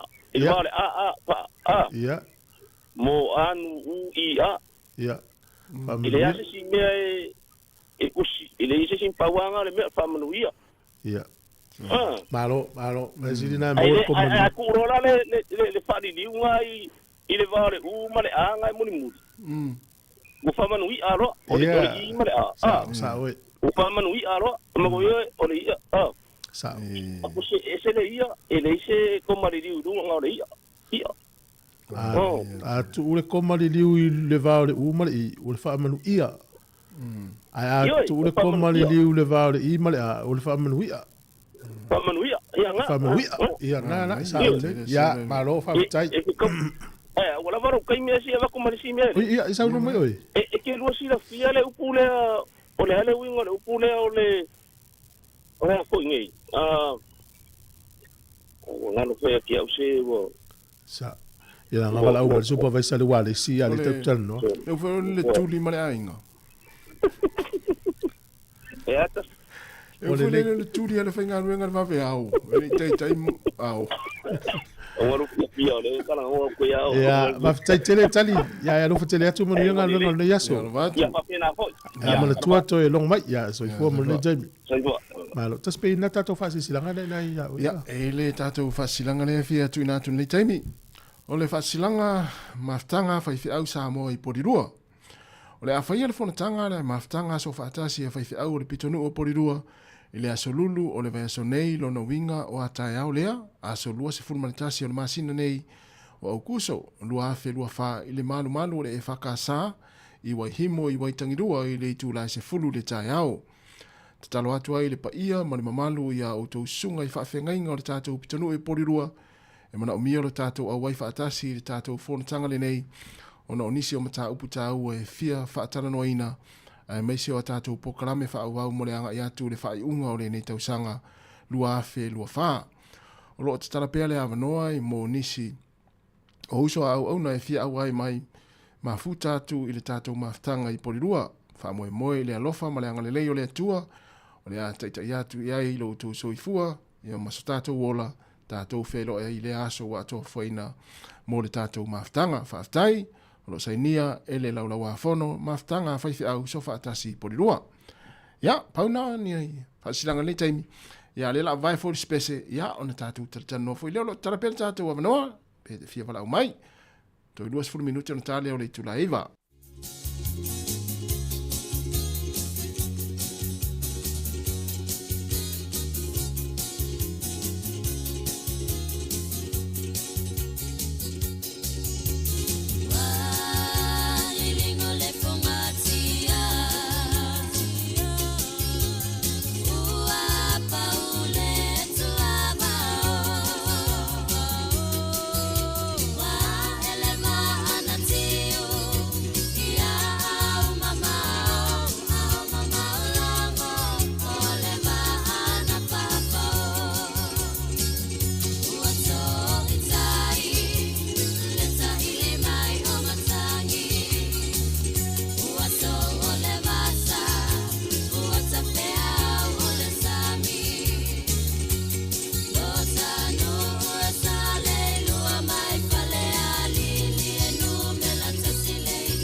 Ia, toi wha atu tātou pese na, o le wei tātou walau, tāro walau. Ia, toi fo manu ia fo I le doa vase doa fo le tai au, tu fo mta. Malor se fu oka. Ia, malo fo le langi matapi le fui tai au matapo pie. Malo whaftai ia. Oa mai a mastone. Ia, ole tulanga I nei mastone, mai pasin fo tu fue. Langi le tau, paulava si ole tai au na leila ia sa to apo nei aisa ia e fa tai le tu ole wa ili atu ia ma wa fa ia foi fa wala ngi lei mai ia fa foi tau foi tu foi malo ia o malu ia la vai nei po lua tau langa o tatu no nei Wellington ia to na foi mo tala lo malu ia na ia oka se sa no ia nei me foi sa tupu I mastone il fa ngol vayaso ma lam tangol vayaso pesa to mata ko ina kapi io e fa tai mo la no io e pe tu langa na ta sim tu foi ta wa ia foi le fa eu foi le vayaso I ni fo io o fai no foi alo ma fa nau I tono mastone nei ia ta la soraile ta fa ia tu nga champin ia au foi nei lalo le anta perin ia au le stonai ia le foi ta fa foi dei si a tu nga champin ia I ni foi alo fa nau I tono la vocolisi nei mastone tu foi o la tonu unga o ta longa nei ia sa moi sa malolo le au le sa to telefoni ni so alo pa na wala to tu ia sa la ngona la foi na le vai foi ia lo mafana ia kita ngisi te me umata lo ia ta itala ile tangata talo ia wa te no ile la ngona yo lua e la ngona ta itale talo lo ta pa tu ko ia lo mafana o pesa ngisi te mo talo e si di fia mai malama oka fa tanga ma tuan talo ngata mai wala fa mai o tanga talo Nei, o mata uri foi tato e tu mata puai. Ia, ore tangata ia talo. Ela ngona le leia, a tangata foi na ele unga te polo. Ia ka kera kwa ele nakere la onga. E foi a inga pe malo. Ia, ai ore tu langa le na ele fa unga le vai tu foi mata. E tau le pua masei, e ule tau malafo. Ia, e la le tu langa. Na e so sani nei fa na ul mafti o no le fai. Pe o masani alto au fai na. Ai ele ai o pau foi a mata o foi ele o foi na tato no ele mo o mani ba e to yo so foi le na wa puta ko po a fiala mo ele si va e longo due si va ale no mo to mo fo ele o tilo la le tau au ia te o e mo tau sanga fo e te so ani fa ya onga ia o le tulanga le na te o tele fa ya tu no ai io ai o tulanga le na o tele pisa tu te longa te rua io a tulanga le na tu foi matati ia o te pisa mai te o tu pu me tu pu momo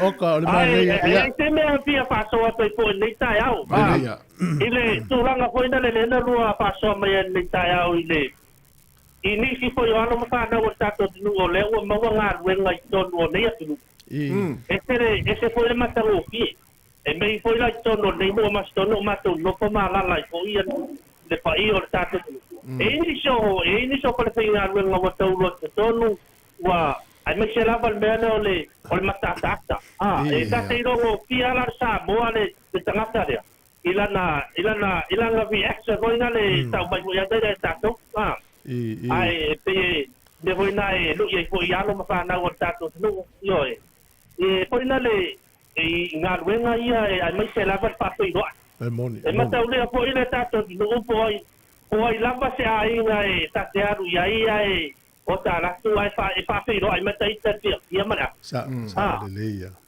ai mai se foi me o ka de sia e no tinge ane tate ma o na ile foi ngato na ia lotu ile la mata pio tanga e pe ia tu langa na ai o nei e mastone ele tere mo stanga ta pa u yo na stanga ta pia o le sile tu e mai tau e kalesia fa pe yo to ina le tato vai ve fenga ai le tato vai le fenga ai pe e pe la tato ia se si fenga ai e kalesia o sala foi fa u mai nei tangata pe paulo le temi anga ia tu ai o ka pe se e pe sa mana ia o te no ala na por mo me stone mo ia nei ai mastone te no nei mastone tu foi mata ia ele tá uno se tanga sai o tau ina yo no ole ainga tu sabe o mai ku me ai vale ele va tuoni la tu plate foi tu sabe te aro me da preto yo le ainga nei yo te vai tai ao e tá ole ainga ai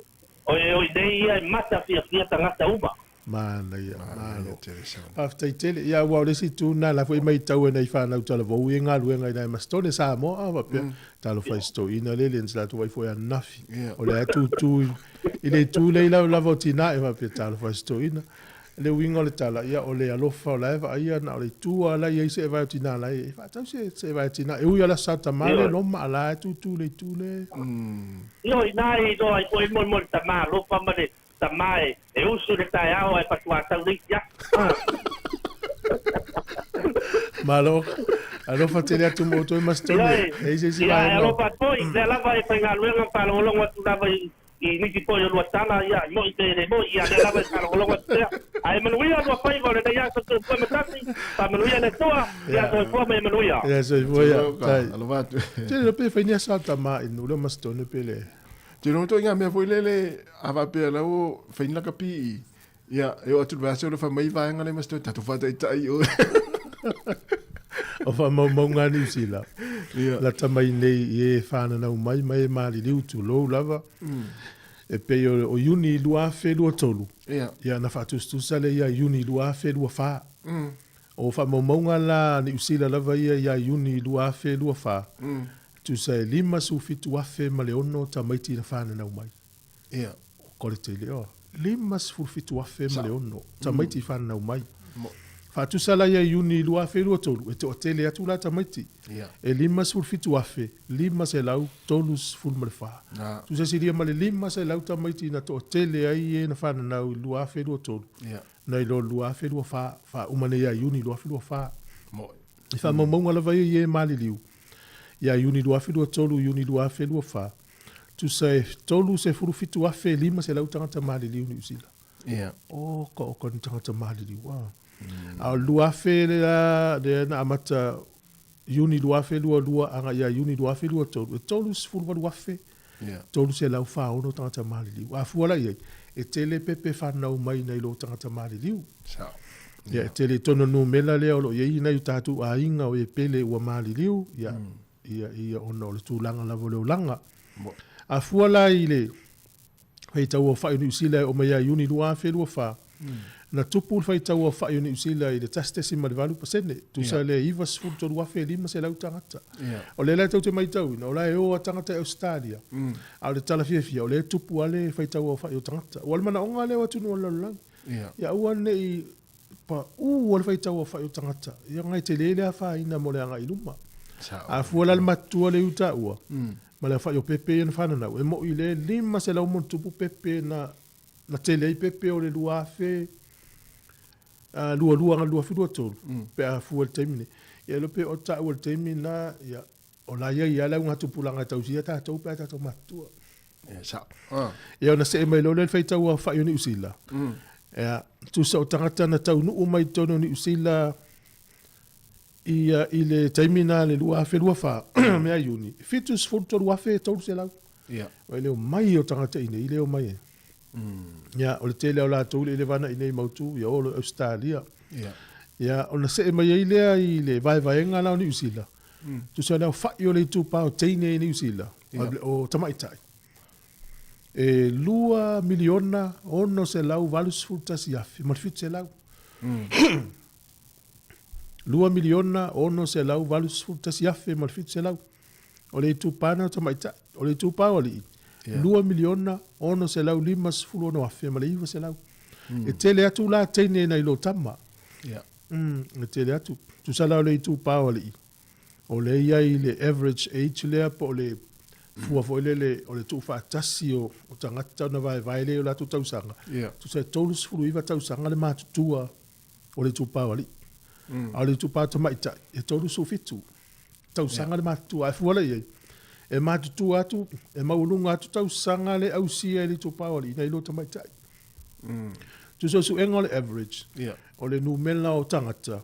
O na vai le, tu sa tufa atasi o la tau sanga.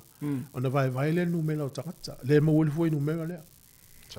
Le la tau mai, tu sa la o le ausia e tamale, o le wha popo le lua tau sanga o tamai lunga, tu pe a fua le tupa o tina.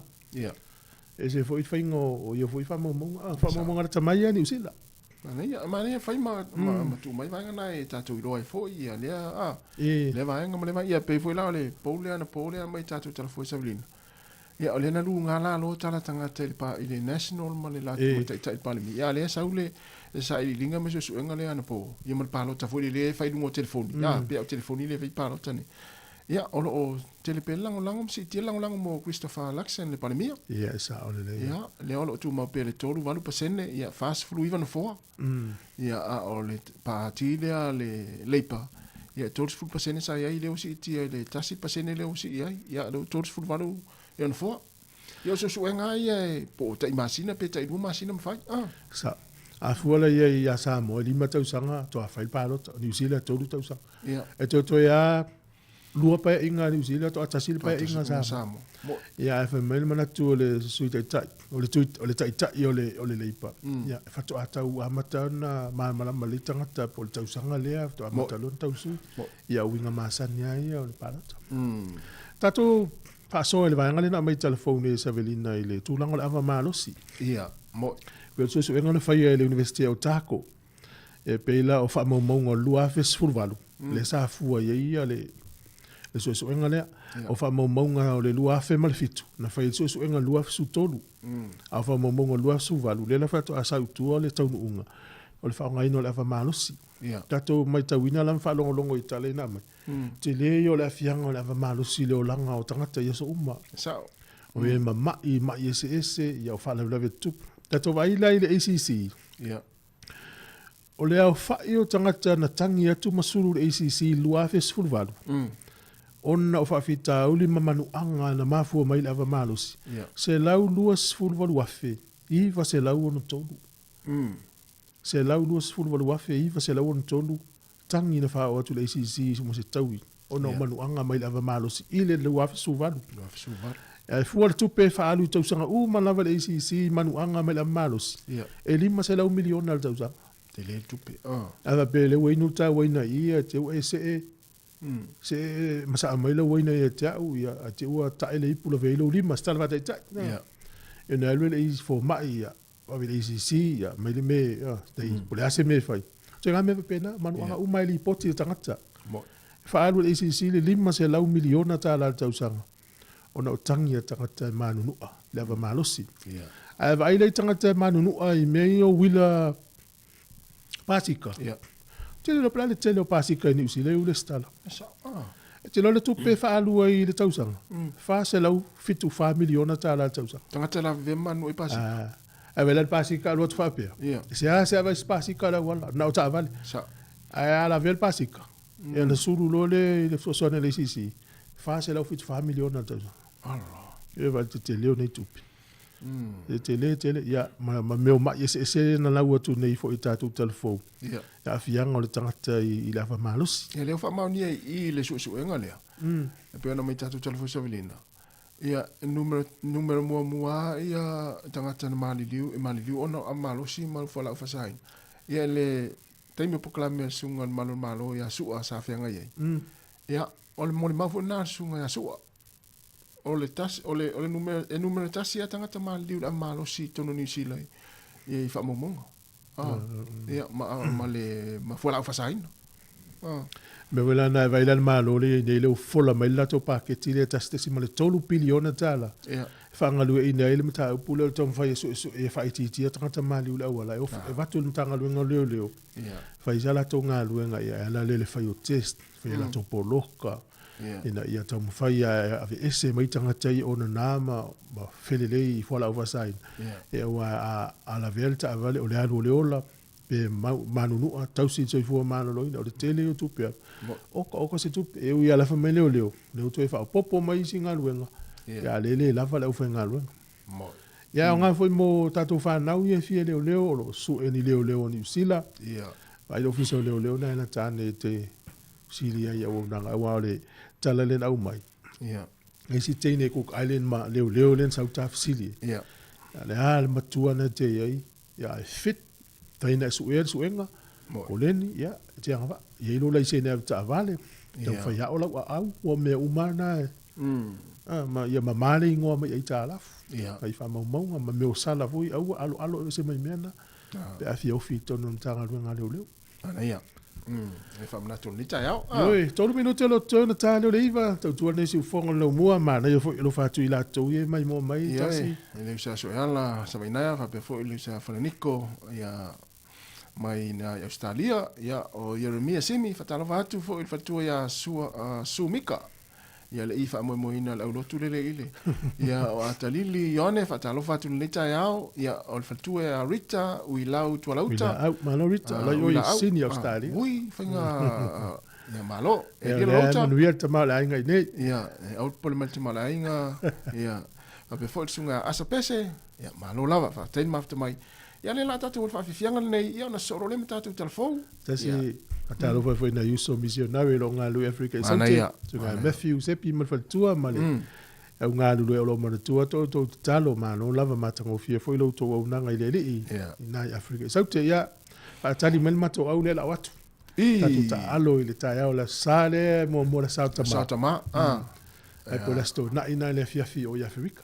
Ia, La watu tama ina. Ia, na whai ina o mātou, le into na ila sa tama a mātou. E ufa pina. O le babi fianga, ia na solo le mtatu tala mai sa mo, mtala fōri si whaonga la mua wani. Tony!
Whatala whātu telefou leo whaafonga nei fo ia so fou, anu mai e so na wha o poponga nei I mea lo te tupu I Samoa. E toa se lau fitu se fulu alo ma whanau lea te noo, wa wha uina mai a o onga Australia wha amtata SSE e lona la la le APTC Samoa. O loo ao fie matama I tae e iwa se fun malitase, wa tofu ma wha ai longa mo vaenga mua le vaenga lona lua, ma o ongal vaenga lona tonu. Le ua latu umia neitu si pasi mo vaenga le palama, ka muta, to mai mo le whaata whauino ni malo, o le kuka, au nanga lau tele, tali malo, o le waino la au ta vale, au nanga I vaenga tau turisi, o vaenga le elitise maisi. Ma o whai longa fo I ua latu umia, e ma whai o na sa ili ai na ngā ruenga ia tunu o I whawhoi pe anu sila ma au Sitalia, pe a whai e sa ili ngā ruenga iai. Na mori maule tamai ta ianga le leila pepe lupe soli ai o se tasia le au wha au.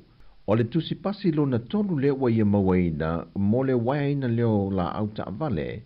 O se tomai na ia pue na mai lon te maa a o ngā lue ai le ngā ruenga e le kampania le Escomoto ia pia. Ma en whanau nau na ia maulo na avano le APTC. E whaalau tele ai se mana o ngai lona loto e wha awau le tā leni ma le mea alofa lona tua a. Ma ia tali tonuai, e mawhai o na ia lui ina tupulanga tala vauta maa itai, e mawhai so o se mea pe a whai e nau ma loto ia I ma le wha maoni, e fesoa swani e fo I motu pe maua e le tausinga o hainga. O le toa whasa fun ma le luo le isi vaenga le au whaau, o lima ta maa itai mai matanga ruenga SS le maa lo, na tu ina tu yeis kol sipia au ongai, e yei I le vaenga o le fui mu, matanga ruenga leo fal pui mle toi fuata ina, malo si anga tau el tise, mal vaenga le pulenga o le suavai, mal pulenga o ta avale a fi lunga al te tele, lea ua wha amni eina foi, ma umia whaai longa. Wala patai le vaenga o le tinei mu le mamano lea tunu, e tau fia lo le sunu ino ni lampisi I le tau le nei o loo angi le tua o loa, ai maise o le tau mātutu wa tele ina mango le vau. O no ia vaenga lo fesoa swani le sao le sosolo se mu e tula I mai. Ma whaafai ngatai le au whainga luenga le tine mu na tau mawhai atu te pē se afi. Le aso na nafi e le i mawhai on whaasawina e le vaenga o le tine mu. Le mota a le Home Timber Hardware i le pea. Le na whaatama ia ina e le afi masalo mio se la pisi na sasunu. O le fale na whai loa komisino le tine mu i ata na vasa pe tone maunga. E le o iei ni mea fale ai o loo whaongai na mo le pinko. Mai ua na o vaenga o loo toe wha le leia. Na wha manatu e tanu vasa e le i lewa atu nei foi. O na mu se vaenga o le tonga vai tufta foi sa vai. O le vaiaso nte nei le ofisa sports loto i san lolonga ma se fale sui i sa so. Au le foi wa toe alia i mai se tasio mu le mai so nei. Fautua ina ma toe wha manatu foi e tanu vasa i le atinu e mise i mātua. E mata i tu whanau i le taa alo i a fitusi. Mo li ngao ia po o se tainafi foi. E ono tu lai mai ai se mo tele. Ona e vavele sa sao le afi le teimile nei. O le tau mātutu ua iei le atinu. Ua au whaantasi le malo Samoa, malona malo tua o ia Amerika Samoa. E toe wha au popo le isi tolu aso i lunga le pēmita fitu aso mo fe malanga inga atunu e lua. Le na amata i le amatanga le masila nei o au kuso. O na aloa ia le pēmita se fulu aso. E malanga ai o tātou tangata ngai Amerika Samoa.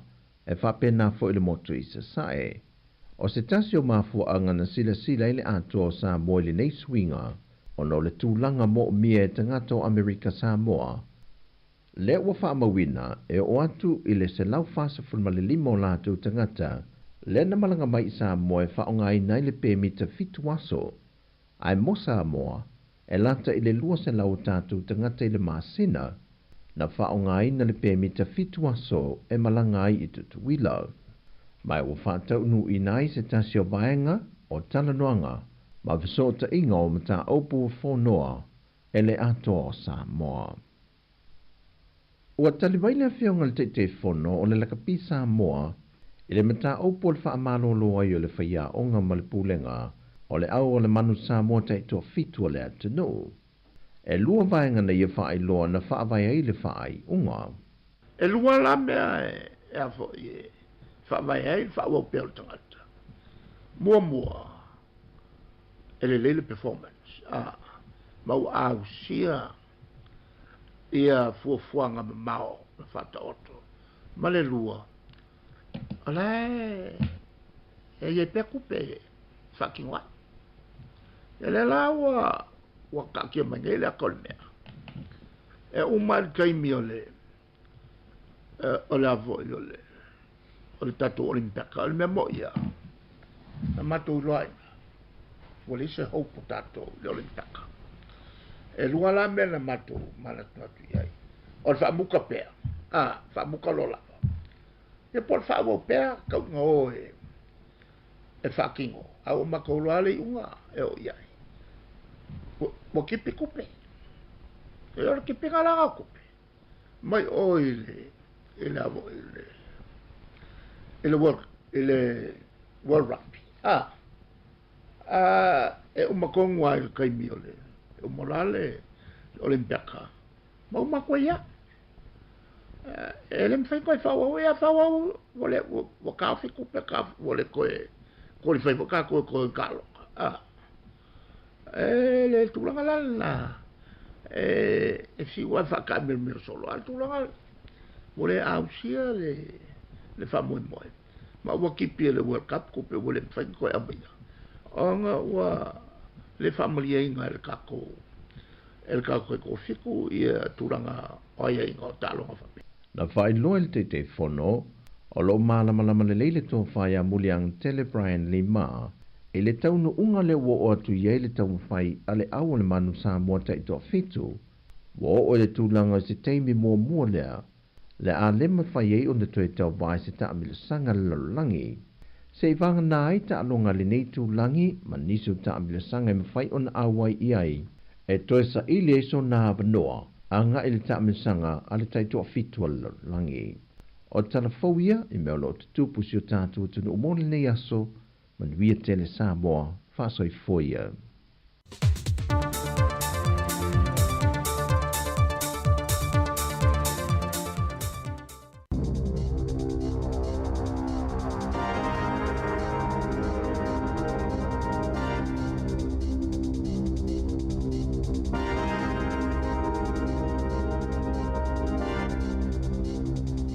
Toi whaatalo whātua le whaapoponga o talafong ma le si ufonga le lau moa mo le nei tai au. Sa whaamani aina le sunga ia Paul Retimanu le whailonga o le Pacifica Leadership Award i le tufanga whailonga o le New Zealand Leadership Awards o Retimanu se whai pisinisi i la wilo i tutona Wellingtone maolo taitaifono i le whaala putuputonga pisinisi Pacifica o i la ua malatama i tai o nina na walo o le whaala putuputonga o le Conch Charitable Trust sama waina lea whailonga o lona nau e langolango soifua tangata Māori in Pacifica na una inai o ia malona au ainga o lana taitainga na manu iaini Paul Kalame sa whaatinoina le Pacific Business Trust. E pe o le Business Growth manisi o Paul Kalame sa whaataola o lai Business Pacifica whaapea male tamau ainga o le ai o whaamasino na iloina whailonga e au fiei Pauline Winter le sa avea ma ofisa silo le mtanga alwenga o tangata Pacifica whaapea i leo foliaki sangalua o se tausitusi ma Sir Michael Jones. Ua siitia mai le whātesi ma le whāpiliona tāla i le whātesi ma le iwa piliona tāla i le tausanga luawhelua tolu le tau o whaalavilawe tutupu i whalewhai ngā luenga. Pei o na whaalia le lipo tifo le State of a Thriving Nation na whaalauluaina le whono o taitai o pisinisi le tu tau i le soifua maloloina ma le saunga le mō i le aso aina tāpena ina le whaito whaala tamau ainga o Shamu Biol Yakub o lo au ili lea lipo ti le tau na whaaluina ono o soifua na mau whaapea fo i tupe maua o tupe na whaalu i manu anga o ngaonga i le ACC whaapea ima whaafitau le o le soifua maloloina a muli i whainga au Setalia e tasi tesi ma le whaapiliona tāla e whaasawina le tausanga i New Zealand ai a whaafitau i whaatinonga Beritania e tolu tesi ma le whaapiliona tāla e whaasawina le tausanga pia na whaalia le pulisili o le fono Francois Barton na maua fo i le lipo te lata i le 50% tangata New Zealand sa afia ona ni whaalawe i whalewhai ngā luenga a le o lātou nā awhia ai po o se tasi o lau whai ngā luenga po o lātou ainga po o ni wō. E ono 10% mawalunga toili numero tangata maali liu i whalewhai ngā luenga i New Zealand na ilo Australia mali siria mali 5% mawalunga tuwai na ilo Beritania.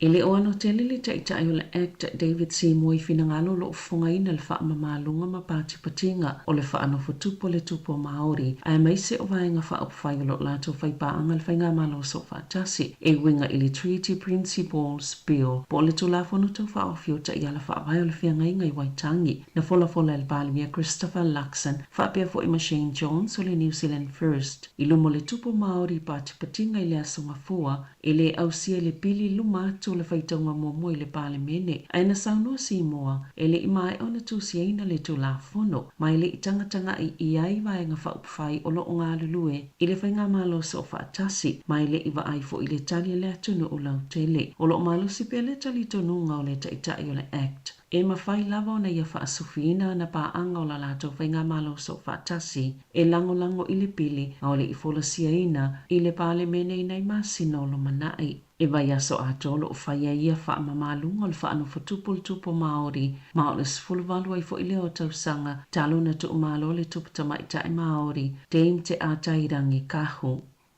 O le saili linga le TVNZ o le One News variant poll wa whaama wina ile si iti o le langolango mo le balimia Christopher Luxon ai o le langolango mo le National e tolu valu pasene po le fast fluiva no foa Labour e tolu sfulu pasene tasi le pasene o si iti ai po le tolu sfulu valu no foa Queens e sfulu tasi pasene e lua ua pa uai po le sfulu fao no foa Act e fitu pasene po le valu no foa New Zealand First e ono pasene po le fitu no foa te pati Māori e 4% e tasi ua whao popo ma waile ono no foa e 5% na si iti aile lango mo Luxon e le tuwhinga palemia tō lai mai i le 2% taitai o le Labour Chris Hipkins e 10% Chloe Swarbrick o le isi taitai o le Green e 5% mai tasi ua whao popo ai wawasa mana i Winston Peters e 5% e tasi ua whao popo David Seymour e 4% Hana Rafiti mai Bi Clark e tasi le pasene o le saililinga o finangalo sa whaia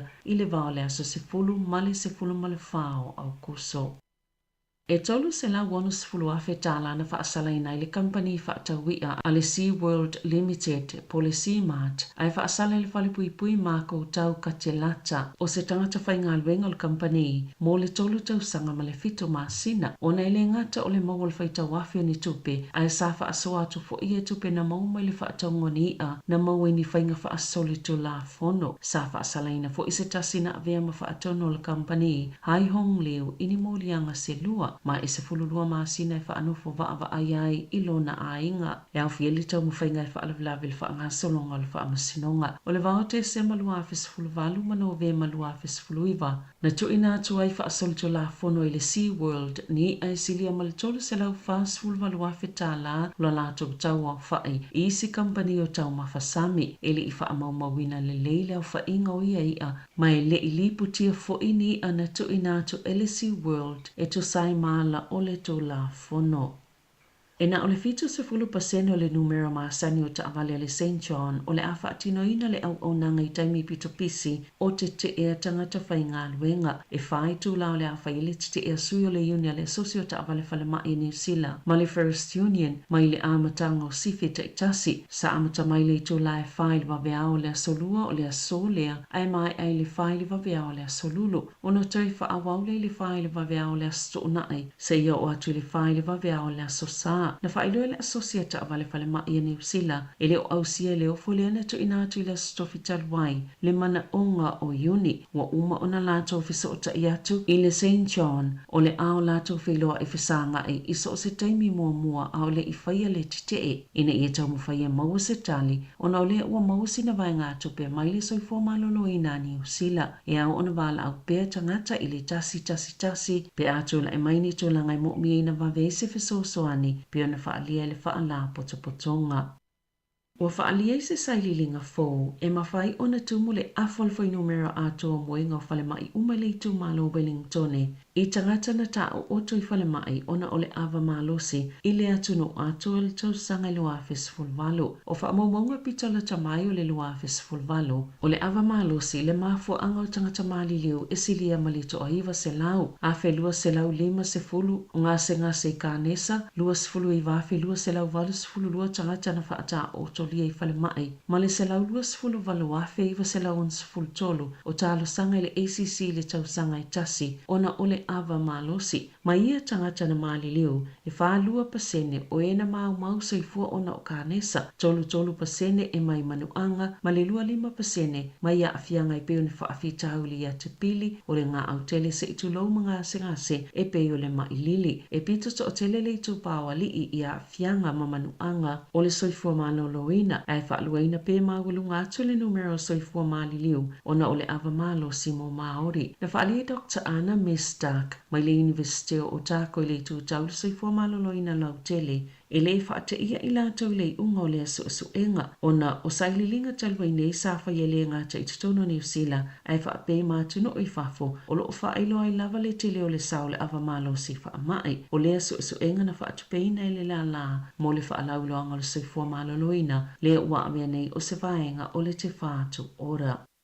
I ta'alonga, o lo avele lango le whaia onga le aulaka pia Afrika i saute, Rasi Erasmus, ia Joe Schmidt, i le ta ingo le aulaka pia au se talia le taamisanga taamilo le liona Britania ma Ayalani, e ui ele oilonga na ilo se tulanga, po se suinga tele o le au talo na avea ma whaia onga. E tolu se fulu aina malo i le Springboks, i le se fulu lua le Wallabies, i le asoto ona ina te anei, ma o le lua i leo whaia ina Australia ma yana taalonga i 5, talo na sui tulanga Schmidt ia Eddie Jones, wala ngai fo ini whaafesili peonu ma whaia Australia le liona. Pita aina te Erasmus i atunga lunga i whaapea e o atu i le taimio lea taamisanga le tausanga fōile i lava sauni le Wallabies e ele manatu le whaia onga le Springboks wono mea matatau le filifilingo Schmidt e vea ma whaia onga ai a sao matamata alo e filifilia e ilo na tanitununga o le amtoa whainga tā lava ia tā longa. Wa filifilia le tamaita i o Teme Barra Bailey e avea mawhaia o ngā fōu ale Northern Stars. I le taamirasanga ni tipolo i le atunuu o le asu i tūlanga i a Kiri Wheels. Le na whaasilsila le masina fōula na whaamāwaenga talu mai le fitu tau sanga o ia tau aveina le Stars ai o le aia whaia o le Queensland Firebirds. I le taʻamilisanga o le Super Netball League a Ausitalia. E valusfuluiva taʻalonga a Bailey mo le Silver Ferns, ma sa longolongo ai le tulaga o le Centre i le aua Niusila, sa taʻalo Bailey i le Stars i le lua fesefulufitu. Na siampini le tamaita i tenisi Niusila o Erin Routliffe i au taʻitoʻolua le taʻamilisanga o le Cincinnati Open, na awai ma le tamaita i o Asia Muhammad o le United States. O lo numero tasi Routliffe i le lalangi le tenisi o au taʻitoʻolua, ma o lo siampini fo le taʻamilisanga tenisi a le United States le US Open i le vaenga lava taʻitoʻolua, na whaia ina i le au le tamaita i Kanata ma Kazakhstan. Tala whawia ma le si ufonga le laumoa mo le nei vaenga o le tae au.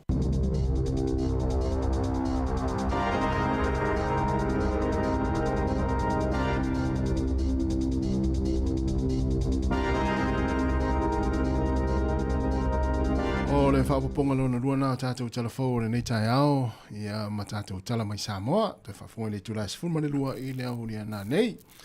Tau ele umo tātou talafou, ai ma ia lore suru matanga o fie le lai whawhato tātou fie whasara lau lea wa surungia mai ma whale whafsanga i me tātou. Iyo e.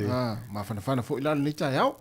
O le sui o langona ma manatu, pe a whape umi na timu, ai umare timu, ai a mata lona wa iele la. Nā, tonu. O le sui o manatu ma langona, e ofo mele o lo whiasi ai. Ia.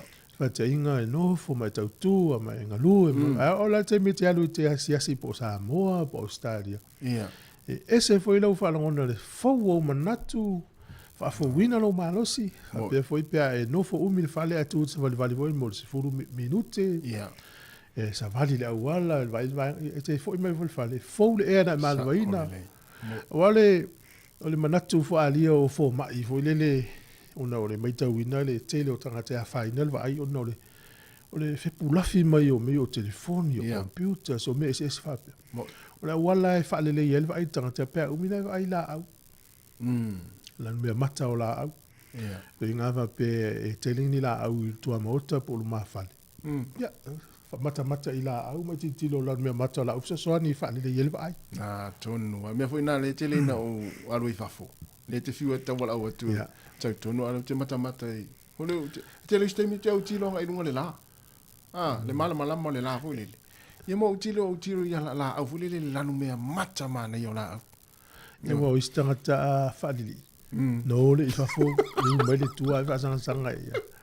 Ia pe yo nei e se la o manatu le fa pe o le te fali ia le o la e te alu mana va se fo mo. Vai foi le lá, não vai pena. Vai ter le yo sa le latino tangata ma vitamini. Moi. O le si foi tu e so ani o ma fa fonga la vola wata mai na ma foi le so ani motato. Tato vai le vai taimi tu tele nga singa sele o dementia. Pe a fa pe o matua tangata yo amata foi na ngalo mel ma fa fa. Ya mai la le so ani le tangata na. O le awala to e mana tua i me ya so yo. O lo tango to fai tau ia ni tusi sa ma se ne fai tau ina. Sa. Ia va peo nai ia tango ia apa e to fai tau ia. E la se tusi la tala te ia no lo tus pa ia fai tau tala ia Mose. Tala ia Paulo ia fa solo tala ia Joshua. E to e mana tua so ia e fai tau pi la ngasa. Ia. Ia e te ele te te ala te au to tu puelo ma lo sel ma fo fo to mana tua me tu na. Ala usiria oi. E te mi o e anga sao ele titi. O ni tala na wha matala i whaia o ngai te mina o le te tau fia o ma te mine. Tala i le tamao Yesu Josefa. I la langa nuinga sa whai o le kamuta. Ia mamuli muri a Yesu e wawa ai si ona tama. I lana kamuta. Whai whane. Ai lo laungana pa te le la silent ene. Ne, ia mena no mai tau ina mai aso lai whamtaranga ne whai anga sa. Sa o lele. E o aso lau tala i titi. Ma tala i e whatua fifi au le tala le ia Mose. Ia o ta tau fia me ana tala. Ia ma le whamtalanga o le taimi lea o le tamo Josefa. Ia so ia. Ma le lunga lau pila o Josefa. Ia o ma le ia Mose. Ma le taimi nalu Mose e maile nu me eiko pito. Ia vaina whamtala ia so ala. O ma le taimi ni. Se pia lan whamtala na poso. Wai mana tua Io la mana tua lo va pe o le taimi ala ngalo i tala ia tia. Ia u taulan fais fofua. Sa ngalo ia pe fa pe ia mana yo nai te mana tua. ai maloa tala fai ngofia ngai tu ngofia te mit o tala na ta visiri tu nei ta mai vita lima tau sang mai ya ai o sua ma mose ma ya ma arona ya mal tamo yo na le na so lai o ini neva tala fai ngofia ngai te te alo ia ipe o mana tu ai leo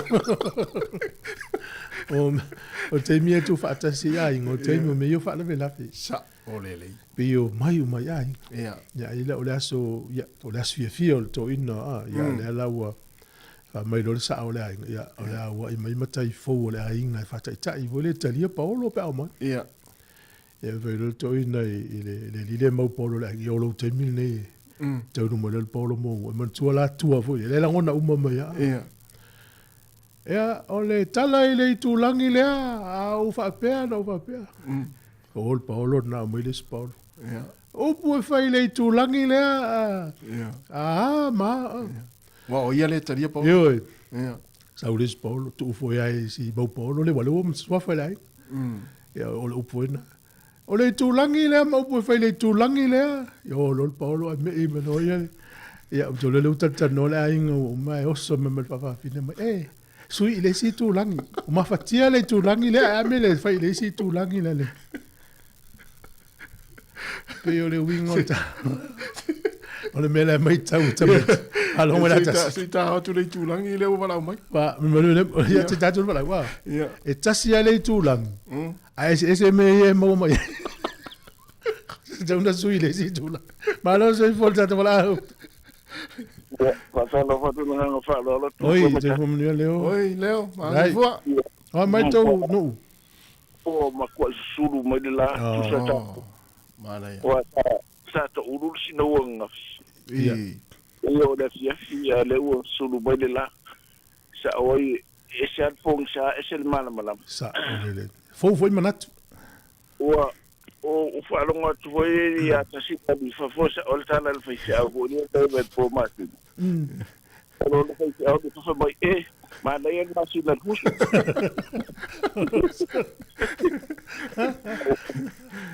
Le wala ina du fa fo ya du fa.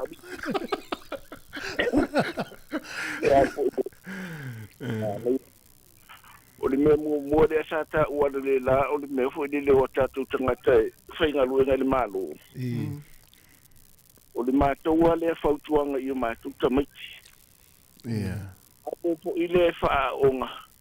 Ona o le fa mo o ma tu i le me le. Ya. O ile ona o aso nei o le fo o i pe o ta panu ngangu fo i ma to ba tu. Ai o fa mo ma wo dunga le o le o fa nga lunga ina i o tu tanga ta ma tu so ni ngana. ma le chano Sa o vi tu ma sina le o le e kenso la u sky. Le ba na u choi na ya u na o kipi o ye me fo le YouTube mo sa ma to kilan. O vi tu lo le o tol no i se ma ita. Ya le fa ye tu na nu fo le ai uma lo foi o fatu e tu fo ele mai tai o le meu na o le vena e choi fa ku o tongta se la un montu ku de masina ya le fa mai en foi no o foi ele fast food tala o short sa alta mana tu la me tau na o tau no lo le ngo na afa pe si fa le tonu o te vi sa o fo le mata o le ngo o fatu lo ye may I have your name? O vai. What can you spell it? V-A-I. Vai. O fatu o sa mo fa mai. Na o fa lo twa e tara no mai o lo ingoa o lo o sa mo le ala o fa ya. Ya o le va na o fa pan o tu ale. An twa le ya fa sa mo. oi so te mana ya Ele o se tele o kilani o ye le automatic. Na ele le la to ngana. Ai fo la si me o se longa ti fa yetu o sa mo fa me lo ia ele ya fa sa mo ai o le alo no winga o le o te fia e fa ingo fia ia o le mena le o ye le sky fast food la msen oi so ai tu ma malata le se ata suia ia ni o tu a mena le taulia ia ai mai lo le e ko review la o le o kitopa ia o pape ia whaftai, wa o le mena e tau ngatate. Ai tasi lea so ani mo tātou. A tau atua i o tātou tangata. O le tele i o a walala tu te iloa ai le o tātou i tātou. O le social welfare. Tele i o benefiti ai ai. I le o ta ua mai palangi a tātou. A o tātou a tangata la o tō tele ai. O le o mai mata o mai e i le social ani o le mea lea. E i le social ani o le mea lea. O le au ngā tele le o tātou tangata. I mea ngā luenga le ngā tei company ai me se malo so soani tele mo tātou o le mele tau whai tātou e pei o mātou laluni o le tau whai ngā leo le mele ngana Samoa o mai e te alua tu leo le tele te o e whalonga atu o whatalo wha Samoa mai sita mai titi e te fia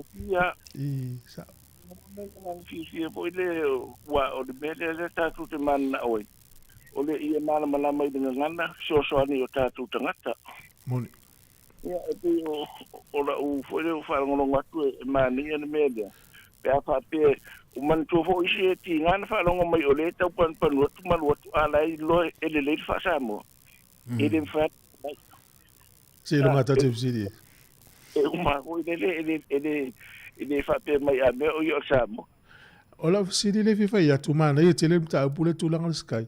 O tu mau pea ta alonga uma cheno yo la kapi mai sta alonga lau o mea na ile fona wa sia ia na la ile swinga folo e fasu mo tu ta la masina ia awa o mea na fo ile e ile foi na fai fo ia o de tem fo ile o ta alonga fo o na ese esa o mea na ele foi na o kuso sports ale mea tawa de la ma uma o ia na la mana ia e vai la to fai le review o lau kon kala te to o forse la montu o le la le wa ba se la o le mele no sa ma kilani me foi le ma o mai ile mata to foi lu po kala me oi sa o la ni ore le mele le youtube le o fa nga tanga e fa sui ben masina okay ya masina na ai ma we mata longa e ma o mata longa so se o le alu fodele me o manalu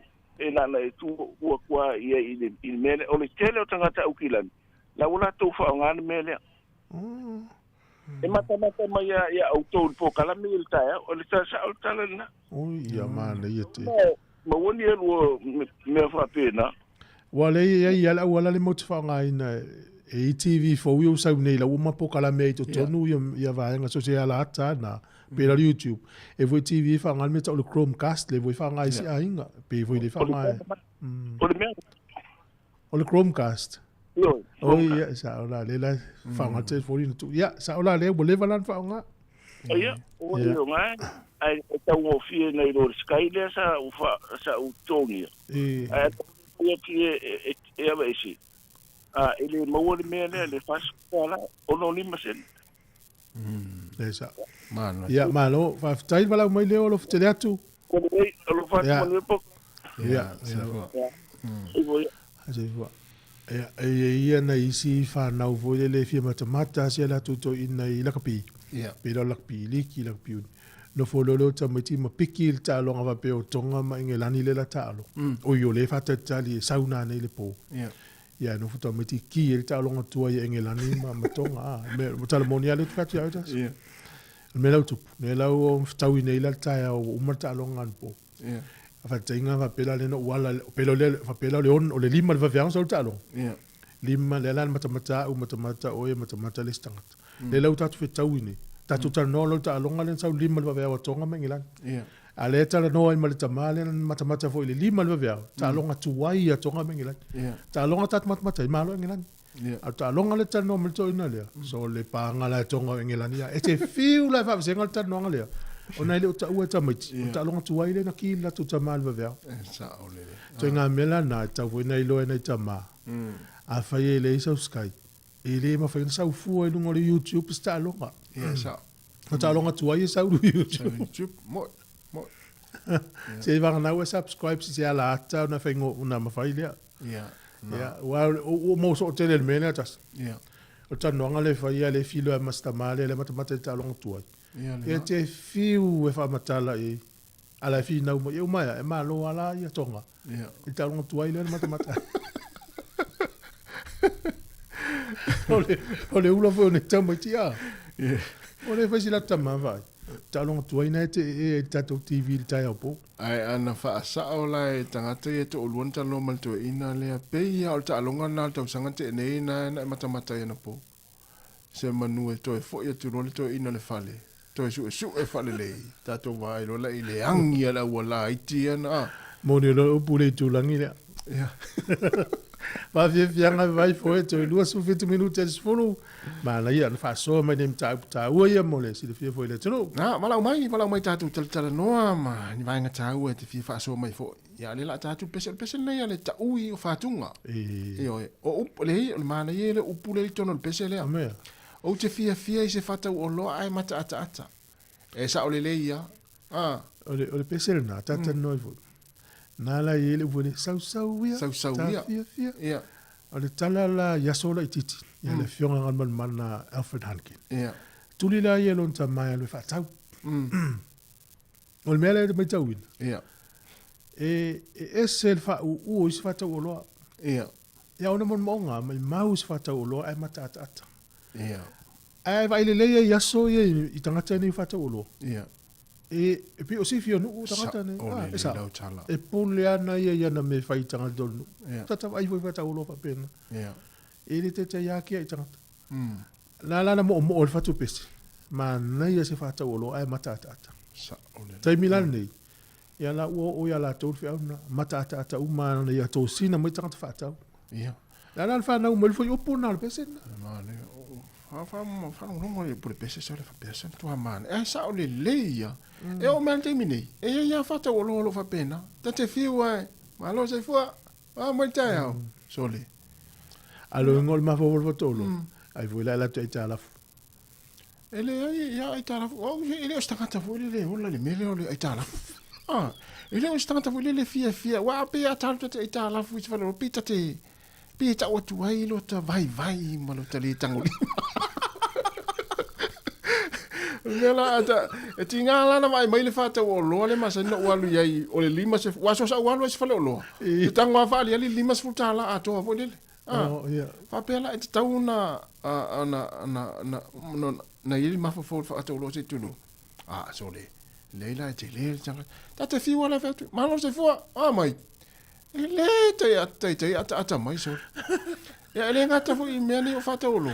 Ai fo ya ma tanga vo te ali. Ya e o lo te mi e tali ai te mi tal noanga. E o lo te mi ta maftanga. So le ta lo te tulu mguka. Fa ya to le fa u. Yo to ya le leia po le hano ta fia ai se tau maftanga to tele. Ai tuli ata ita I mo meo folinga. Salva pa vi. E to ai lu tele. Ya ta to pese.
Ia telefo I mamoe Sau ia Ta fia le me te mi manaya Faangalo umao Faala vela ai Pese maya Matata pe vai la ai miliona umalava Una sau ia ta fa ua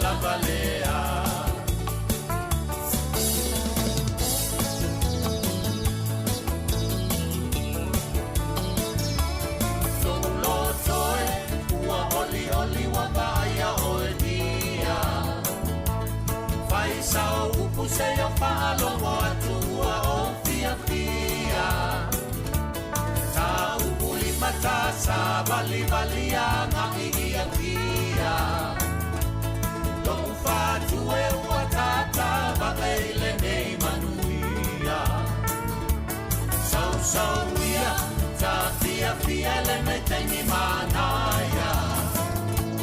Whaangalo umao, whaalawe lawe ai pese pese maya. Matata tape vai la ala e miliona umalava. Una sawia tapa tofa ualava lea.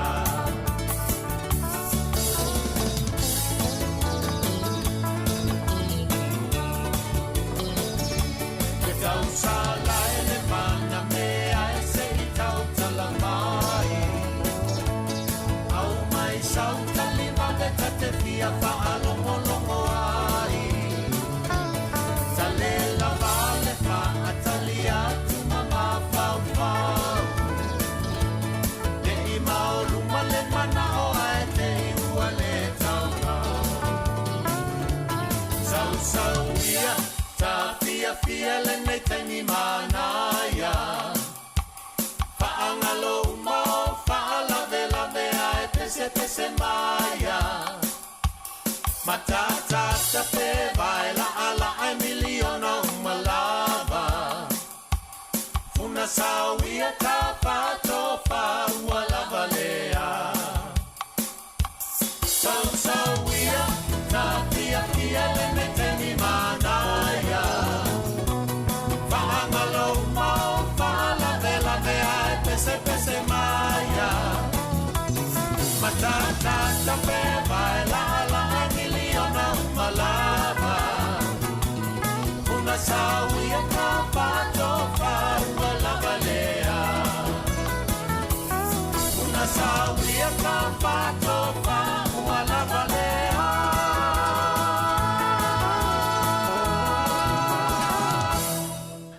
Ia, le whawhianga mai le taui o whatunga ina o toi 20 minuti ona tālea o le tūlai se fulu, e le tātou proklame le tūlai se fulu. Ia, Masani tātou le proklame le soifua maloloina. ia, O le tele ia o aonga tā ua i proklame se soifua maloloina. O le tele o whamtalanga tau te maua. Whaile o le whilwhiringa le tangata. ia. Whaile whilwhiringa poto.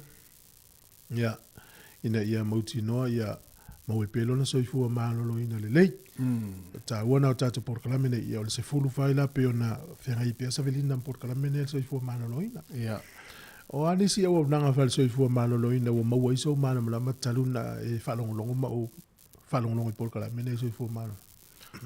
O tūlanga i ngase. Ia, mai se fo i whamatalanga, ia matūlanga te tau ona ave il whamua le tangata ia i mai fo mai. Ia, sa se tele na ua. Tele na ua. Ai mai se o tau mafa ma vainga umwhapena. Ia, ma le tamana lea o le vai. Ia, ia. Wa whatutu fue. Ia, leu te mori maua. Ia, mori mau le taimi. Tele whangwai afa le. Leo e vai e tai lua whangwai al tamalo e tutu ai. Ale meo te ofu ai tata novo i tūlango whangwai. Ia. Whangwai e tau mo whangwai fau e whatau malvarolo. Ia, umalva yaso ia. En pena o se miti. Peo whangwai te vai mea whaifu i ai vai nei mea whaifu e community. Ia. Tasi au le miti, tati al whangwai ai ol whan. Takata voi e mea whaifu i. Ponga. Ia, o papere. Pon me ea ai o e manao te tango inu lo whangwai. Volele uma. Ia, me siri o nei ai. Wa talu na u whainga sau ngā luenga nei mo whainga luenga i le rasi full tausang. Mo te sau ngā luenga o te le fia te ino le i le mena le vai. E oi. Awa manai a le tele o whailele o porkalame le soifua malolo ina ma whata ua le toanga inu le vai fo ile le mana o mele tino. Ia lea la ua alu e alta malo al mele i le oingu mai ale matou fale fiuta mai se mai sole se tau fale mula winu ali la uma tatu fa ku vai to anga inu le vai ia la ua alu ai fa mana fa na wi ele ia ua ta miti safi fia ai vai so mali tasi na vai ngata ua so fo malo loina ia ole fa ititia ma ele mo fangu so mali e mo nei fa na se fai mai nui au mau whangwai. O le melano o ina au i peo le tele la te whalongolong. Ia taola na ta i tai le whaino tai no se tia o no mal whasuka. Ia. E peo i ta tonga luenga.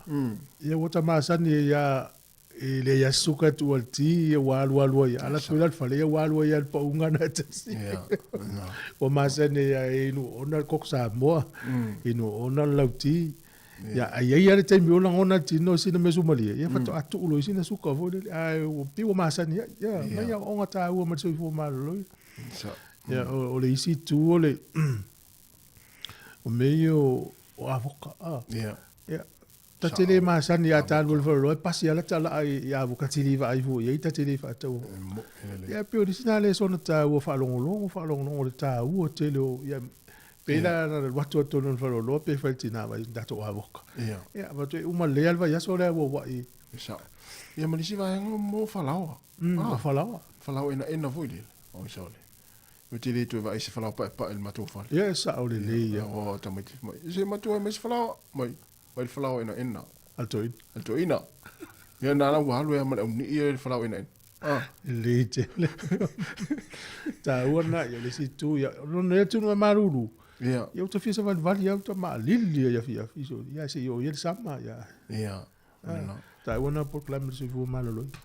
Pe se sorta tu no nalu se pasi malanga mau po okilani po okilani Wellington. Na ngalo I se malanga se pasi. So dia pasi umai fe malanga I mamau. La we ya taimi manufo nga tu le pasi e fa il malo longa le pasi se e o le fa le mamau pe fa tau se me ai po se ti po se kofe. O le malanga la le pasi le va compagnie le Intercity. Na malanga mai kala este te alu Nelsoni. Ya sa mai la lo nga I lunga I no. Ya ai te la wafel pasi mo sana malo longa ai alu pasi a ngalo sto ine valsu to tu sa ngalo matua I tono pasi ne ngalo mele to le wo lo pasi se fa fa tau fa se break ya sa wala pasi fa la wa alu pasi ati sto ina le eu te o fori o me se ki mo la pasi se po ato valsu to tu sa ngalo sto ya fa taila ina I tina ngalo le fa lo le sa afele pa le pasi ya talia la o le wa to ina ngese sa vali pe ya tata matu o la so sto ina wa tele I mana na la wa le pas ya su do sto ya na wa le pas ana pe la pas ila papa foi ta to e te lo le to al pas se ya ena a parole to solo ya mo a fa ila le po mo to nga pas vo e te le lo me masta ele lo ena na o lo na I te na po se tai mi o le asona mo mo sto ina I plenem ya walu pasi ati sto pato ai lo mun mulila ele na matua fai el fato senga al compagnie le Intercity isi a inga le ona le fata mala te le olato ola taia foi ale mau te so soni foi le tunu ai stato tanga te matua malanga le valele pe malanga le pasi ye mauti noa na matua le le so ta inga ma inga fata lia mai o le si tu fenga tatas o le malanga to tasi mai za mo stanga matua fa to a sawa ni usila po le malanga to tasi na o ye za mo o le mama yo le mesa va vali au kilan sa ai ta tau na fa tu langa le fa na use wheelchair wa tu le ya le tenyo le valele ele ata le sau malealu ai ta tau fo ya na ye si va yesto ina posilo matua pe sau na o ya ye me se fo ina I matua fo le ona la tu le fa tani mai ni si o ai ngai ni si atu wa elementu mane wa mai va ngale tu fu e le va ngana tu pu stasio tina na malanga I Australia ni masina tu tu na fa so ta I le ni si o le fa na I Australia tau me sa mo le e watu I Auckilani malanga tu I Auckilani e alula I Australia ina ile tonu ule ia le Penfas fair Penrith na o ngalo te ule to te Mount Druitt na tonu o ina na fa mo e fa mo la se fa tu ale e fa tali mai fa na un mala vale te ro men tu to no vale le mases se te minuta le hai wa to ele o se o lana sa o te minana ta o tau no au a fiu la si lo matu e fa tali fa na le to ti tu la fa no fo le mala vale te ro la me na fa lo matu na lu taxi ole laki ole lo matu ole ngala tusi le dress e lo te lo ala le pase se na tongi le watu al mala vale le te lo pa ma mau nai mantru e lima se lau ta la Australia Ia, tala Australia. Lima Te te il whanau tu. Ia, te i whanau tu atu. Na ngalo ia lato. Ia, whamai na ngaro ia lātou. Lima se lau lua ono tā, la le tupe le taxi a le Altina. Altina. O A le lana tupe le tonu. na whamoe moe E i me na le wha. Ah, te tongi ala lo matua. tongi ala lo matua. Ia le, ona ua o le taimi le whamoe moe, ia au, tuai ful whanau i na e mlewa alili. Se fora ngalo a. A fe lo tina Ia. o se si o la tangata. E fa fena ngalo ia ta ite. Ia, fwele ngalo sole. Ia, o le nala. Ona ua manatua, ona o le ua ma whetau i ua so ta i le mo Al le. me fa tai o lana il tu peti na tongi lana tu. Lana taxi. Lua. O lana tau no manu ia fo ile ise. Ia, le na. Ia ile te tau ana tupu me ia. Te ofo fo il whanau ole. Ia tate le iloni ma mao le vale ia al tupe na. Lima se lau lua ona tala. Ia va pe o el to ina le sau mai sa moa o ulo tfatali o. Ia. Longo mai sa mo to ina na watu tau no watu po le sfuru le po. E a farsu tasi po tasu tasi o leva non mla vale le fatali. Ia, a tasi ale me wala ina va veatu. Ale. Lu au. O O te ilo ha o ele na o mai a fo. Ha sa o mai. Ia vali o ton fa na o fa longo tala le tele ia ia mena o tasa. Ale la o fatali o. Ia. A tu so le to so me o le witia. Ia. Ale fa. Ale we mana o fa we na nei fa nga pe le witia. Stala patai tai. Ia. Ia. Sorry. Ja, malo, maar natuurlijk ole utu o tala. Vai le nei tato matua. Te rei ngalo e ana o na ngalo e na se pasi pe se tafaonga po se mainga na elwai na ngalo e ono. Le ai. Oh. E tarsia le fo le ile anga ilumana ia wona ngalo pe fa solo le matu. Ai la tanga talenta la ia te o me na ngalo e tu tafaonga na. Mai wa me wa na ngalo e o fiu e fa ya tu ale te tau samia fa mai lo la. Ia tatu wo, tatu wo pe pe pu atu pas. Ena ya lu ala ia ala e. Ia e malo. Se me fa mo ia fa tala. Ja, la tato se oi, au tata no ina fang vai. Vai tu inside linga na fai ai to tonu Amerika. Ia. Fa ta taula al fang vai le afiti le ta o le Fiji Water. O le Fiji Water ele o le ngomo mo le sail company. O le ngo le vai sai ai, o le vai le. Tu sa le e ile vai tafe po se vai to tonu le motu le o viti levu. E utu mai le fang vai le ale office au tu o le Fiji Water tu to no Los Angeles. E vai le Fiji Water ta o Amerika. So se mea te vai fang vai na. Ja, na fai la so enga o le e fa tu sa le vai paipa. Ma le vai le Fiji Water. Ia, ta te lelo so enga pe fa mania po le meo so enga e tau fa mata u va tu tele tu pele el compagnia Fiji Water. E maua ne la to so enga tono Cleveland. E pe e le yakule le quality po le yatu le vai paipa na le vai le fiti man tu tala fa pe fa na fa tu tanga te fa le mai le vai fiti ya. Ai fa pe tali tonu i tanga te to inga tala i pe fa fo e sa o pele sa. Ia.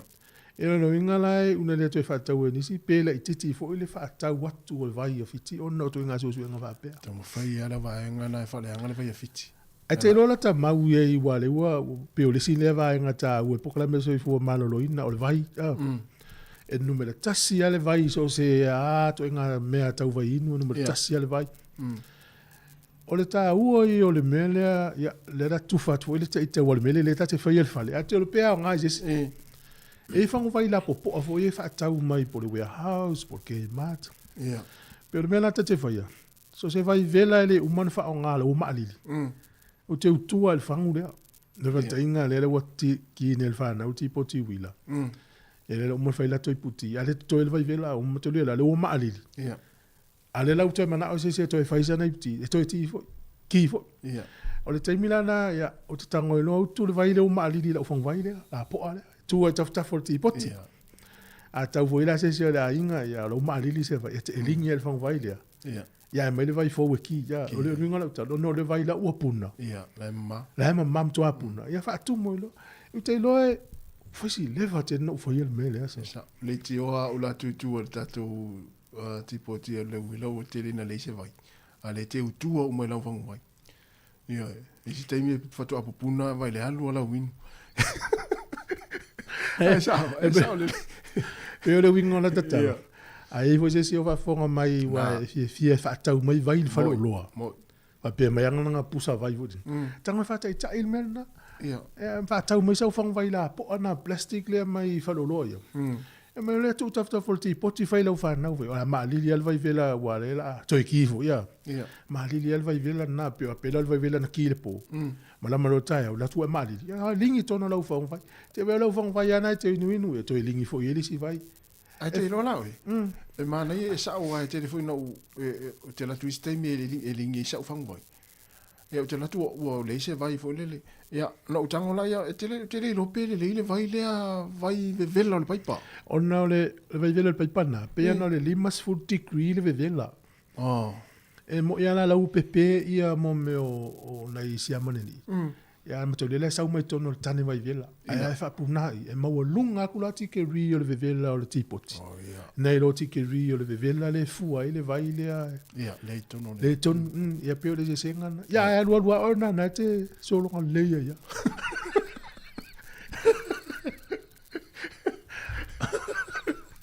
E o sui e buanga. Alwa o po unga. Ini si me mesia o le vai. E nga vuta to fa so nei tala ia me so fu malo lo ina fu fa ina ya nga le ya de nga ya upol na ya le wa to ni minuto tars fulu ya tatu mafuta pe mar tatu tunu ya si pa ya fo le tula e lua le fefia na nei tatu pinga tfai lang sa le fa tai lava ya el proclame so fu malo ina le o mai talo voi na yuso ye mafuta mai le tai mele umal proclame tasi fa talo va tu fa tu ma fo Eric talo fa ma fo e pe fo le sa e valu fa tangwai ma no valu ya o le sunga faleata Wellington ma lo se fu manuia ya ma mi se fo ia le sunga kitiona ma ele yosia ma talo fa fo le fetelenga le vau to lei matpula ma lo vau ya o nati vo ma lo se fu fa time after mai fa pe fo i tu mo ma fu right ya ma le fa le tua finga we sila fa tua ti risa ene fa talo fa tu nita yao fa time after mai ya ma manu fa le pepe ya me se fo ia teme tiu ifi po tongia ya ma pro okay ya na ya le ngona le sa du ngota to Facebook ya ma lo lava ya manu fo nga do ngora fa ngai mo to ni ta ya e vai le tina ya tu mo na fe mai na fa nga fo yel vai vela na malili ya tu tono la fang vai ya ma na ya ma lo tu mo ya to ata walu ya na ya America tolonga taua to mata fa talo fa fo ya eti tasilimu ya Sara la salo ma lo va tai mana ya nela tan peselea ma so America lo va to America ya si na tamba lei na Australia ya nela tan peselea ya fa so le tato programa ne yaso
sia wa o le tamai na i tsai maunala mai ona lai te teo la vena matua le toi te se ai lava ai so ia ia o le faavi ma le ati e o le leanga o le matua sa mo moni na vai pa tonu na mama sa se tano fa ni pa na o le se alofa e a ia tu matua le leanga ai te mai le fa tonu ma se tano ni pa na o le se alofa o lo o le puto male malu se te no ni matua moni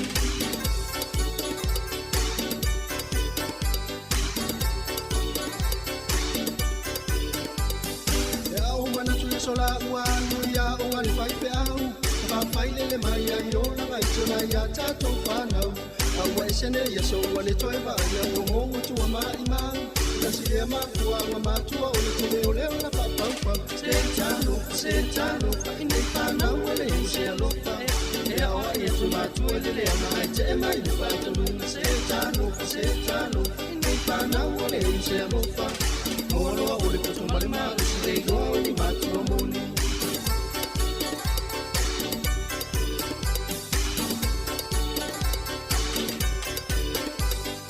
O te mi mitawa e se ai na masamo e la mulangi e te fa amore mole so mana o na o le fa te tai la tali ai wa se ne ye so ngalo le matilo na o lo fu palangi e lo ma tu o li ole na o le si si ta se tano ine fa na o le se lo fa e o ye tu ma tu e le ma te mai di fa tu se tano ine fa na o le se lo fa o lo o le puto male male si le go ni ma tu moni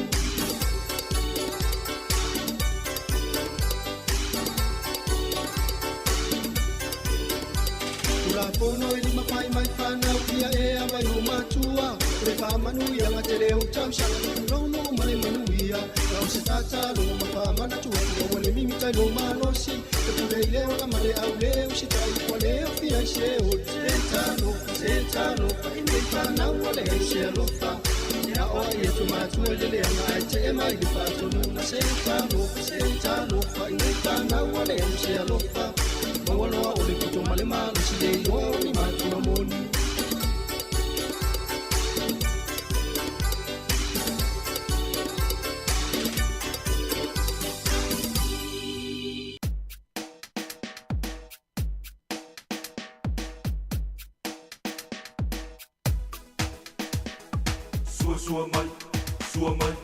Sua mai le tai sua mai le tai Sua mai le tai Sua mai le tai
sua mai sua mai sua mai sua mai a o le tani.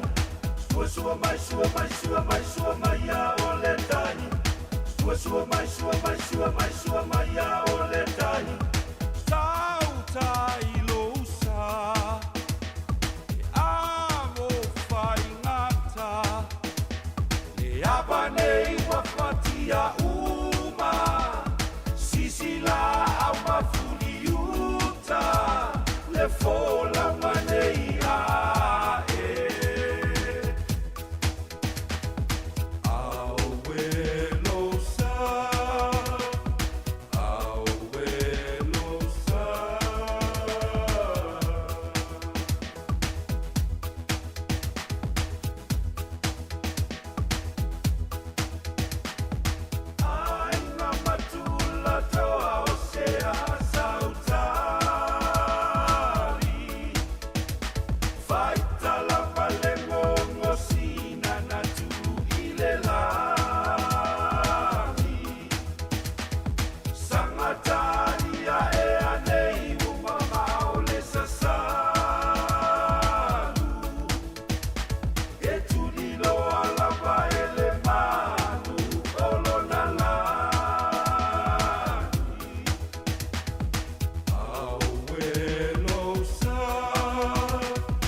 faila o tala.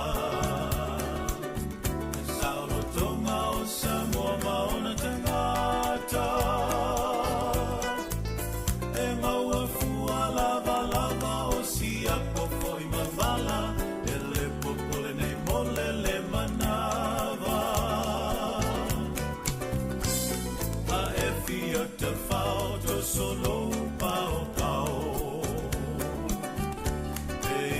Se saila masenu mamao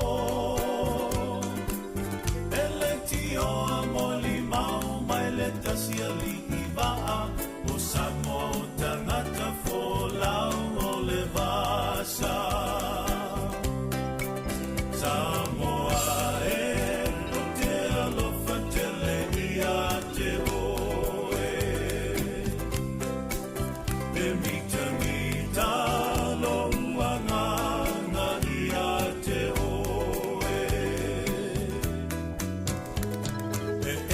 mai Samoa I sinua de la lolangi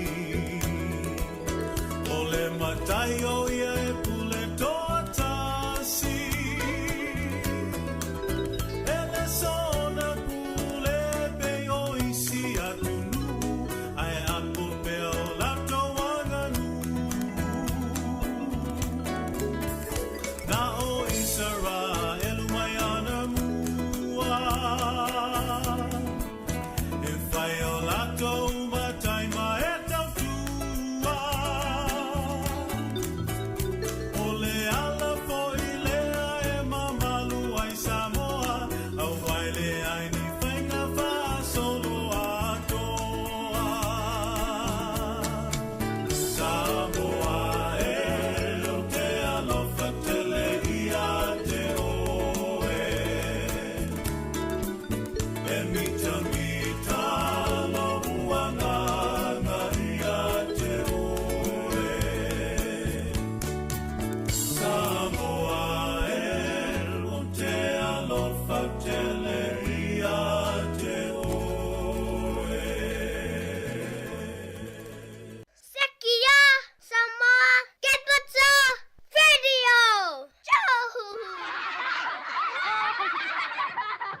Ta alofa wa o le tiongi e fafo au lalo o le tia maa pa fonga mai pea I le si fonga o le lau mua I Wellington.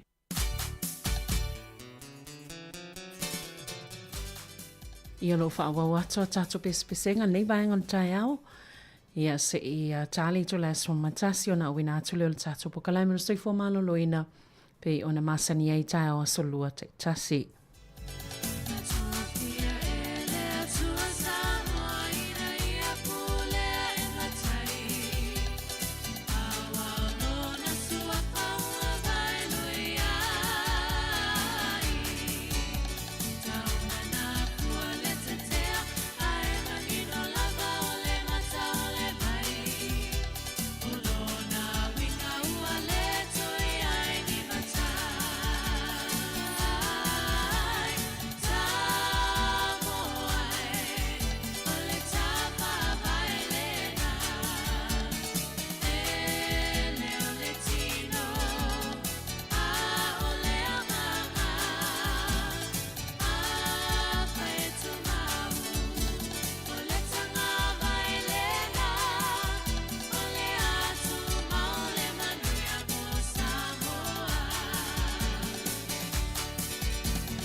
Teile ole papa se ina solo mai Sululo ia fai la ula Sululo ti fai lo pale pua Tau si te fa samoa Au alava ne i fa amaloina Ne imalo mai tu fa Europa Teile ole papa se ina solo mai Sululo ia fai la ula Sululo ti fai lo pale pua Tau si te fa samoa Au alava ne i fa amaloina Ne i malo mai tu fa Europa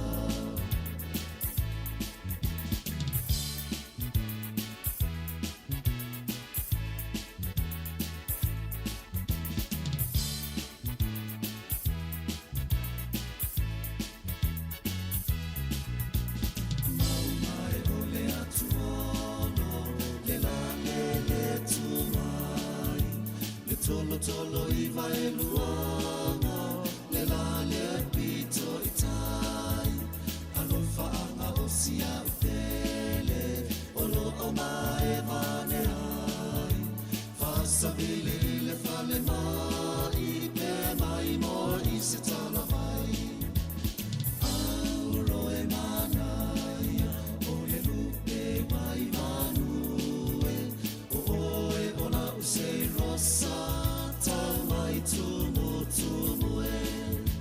Oe ole wha maoni Ole moe moe ono taofi Ola ume o whai tupe Goodbye dia la upele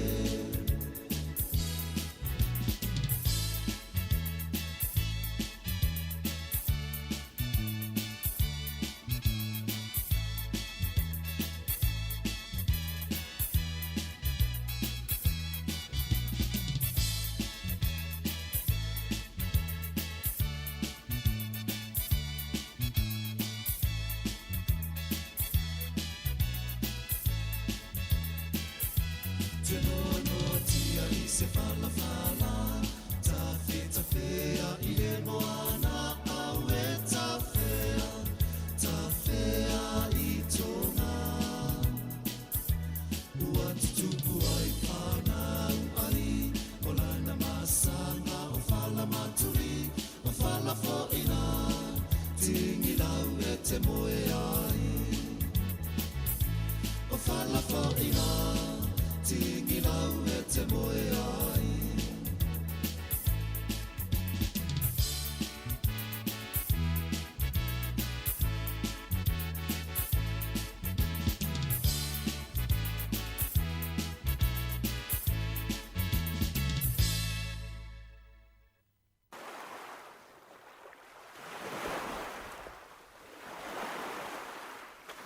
Afia mai na taulangi, malai na lua. Afia mai tunga mana o le mapu o tuia ana. Mani mai le whaal fitu e ia te oe le rio ainga. Afia mani mai e sasa.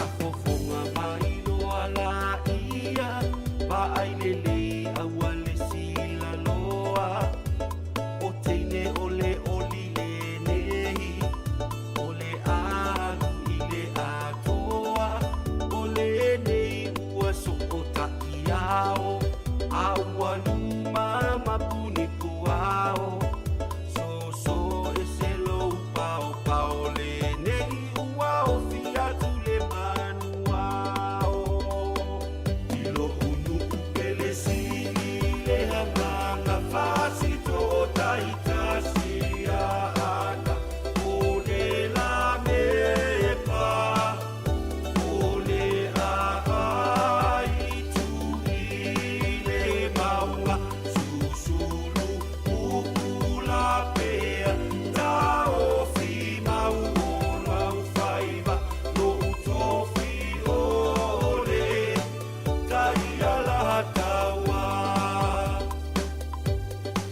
fa asolo anelo la uva aile e fa casa olo otumai me totisi katolito asofitu le mamona ua takua iai talalele ua taunu mai o ele ele fai mapuna vai la ufanua ua suluni ai pasito o tai la manata ya una lua iai ilo unu pele sili le hamanga pasito o tai tasia ana Ole la mepa Ole a tu ile maunga susulu ukula pea tao fi maunga ufaiva no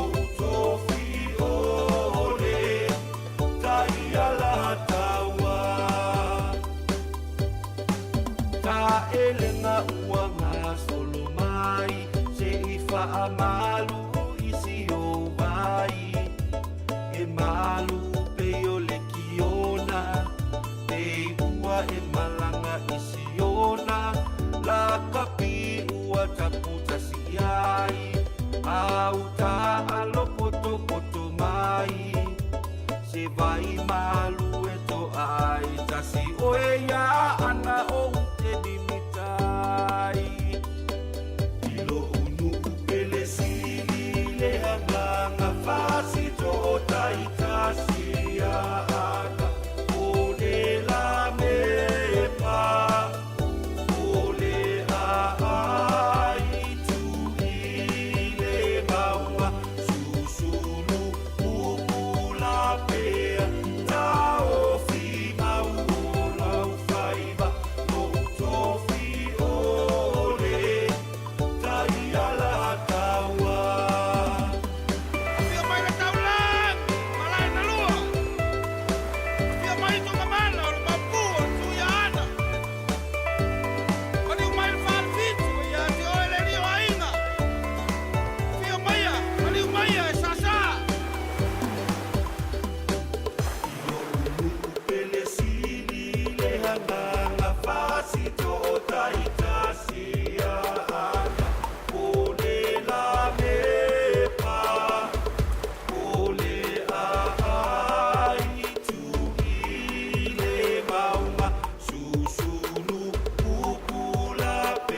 fese se io ualua tu e fa peiloa ila upele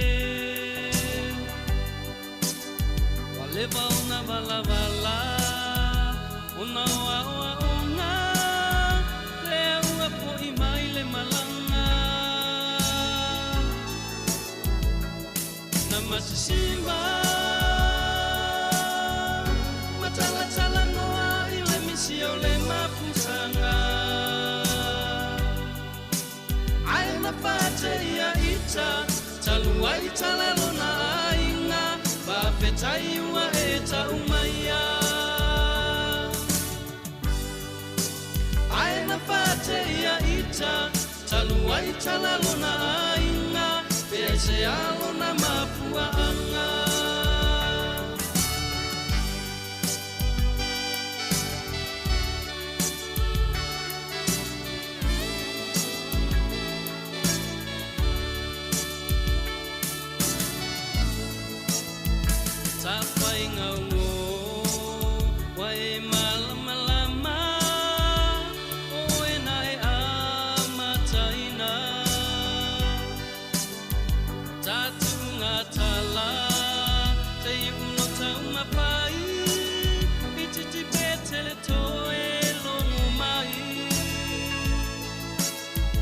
Pola mutu mai tua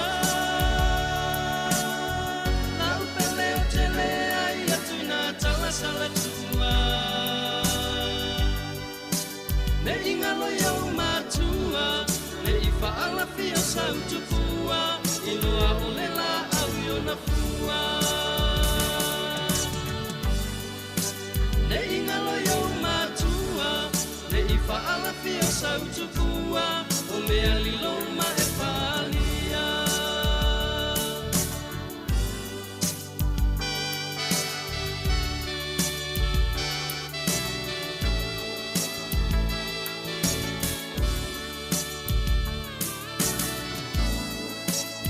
ai mi le alo au I ave alo nau nau ai polonga I lo ma pau pau awale au moni ele mafaio nai loa pe ale te poina ele afi ai pule ya oe au filipilinga ne te wasasi aua oe mau le pale ali le poa poanga o le tamai mata ilona fofonga aua oe mau o pale ali le poa poanga o le tamai mata ilona fofonga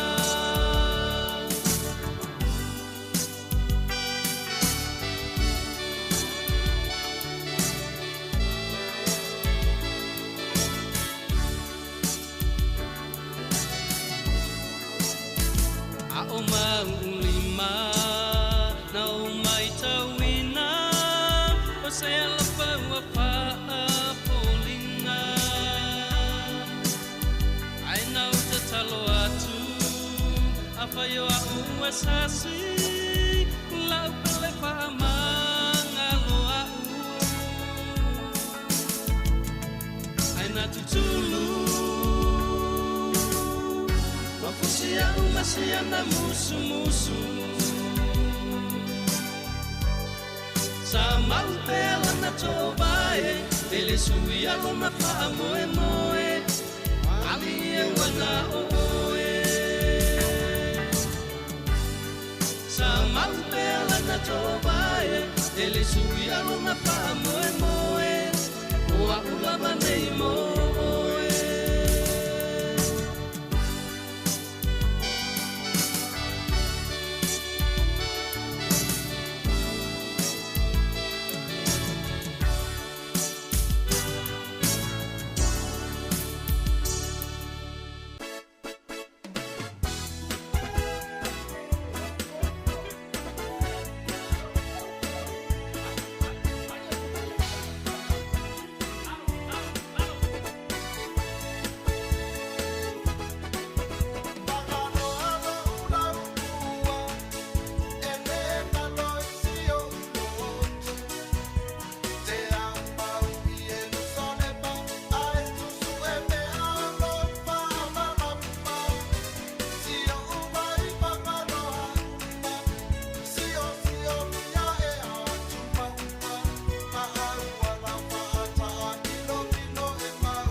lala i tātou. Oi tātou au Yesu o le loko. Wafio Yesu i le langi, ai tua o le leila lo langi ma le polo a inga. Ia o tau whea lo whani, ia lau pele, ia lau pele, ia lau pele, ia e mana tua o le awa la e wala lua. Ai savali o wane i e toe te pai tua.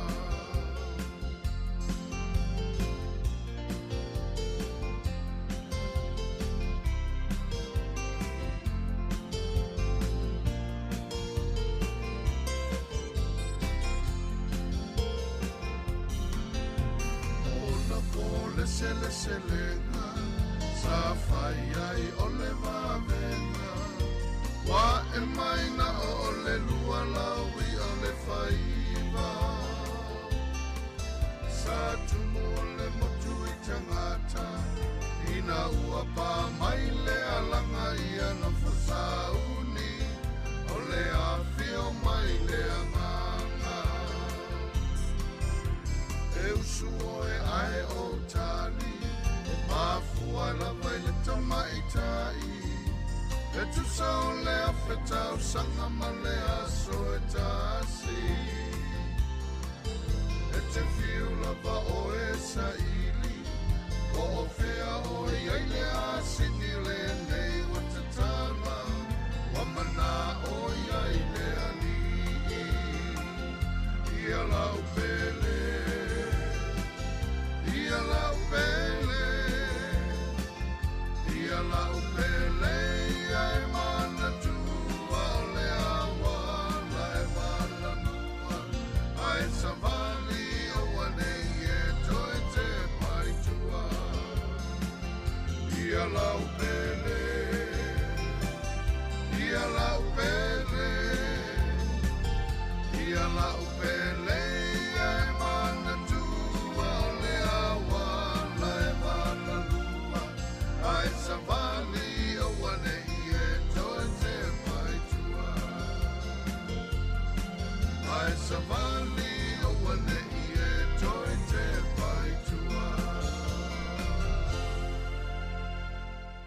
Ni sina pespesenga malio le nei tai au, mai atu le tele o ni pespesenga, ai o le siu fong malio le nao, eni fale o mawaenga hankin, ma le pese na utou whafonga mai iai.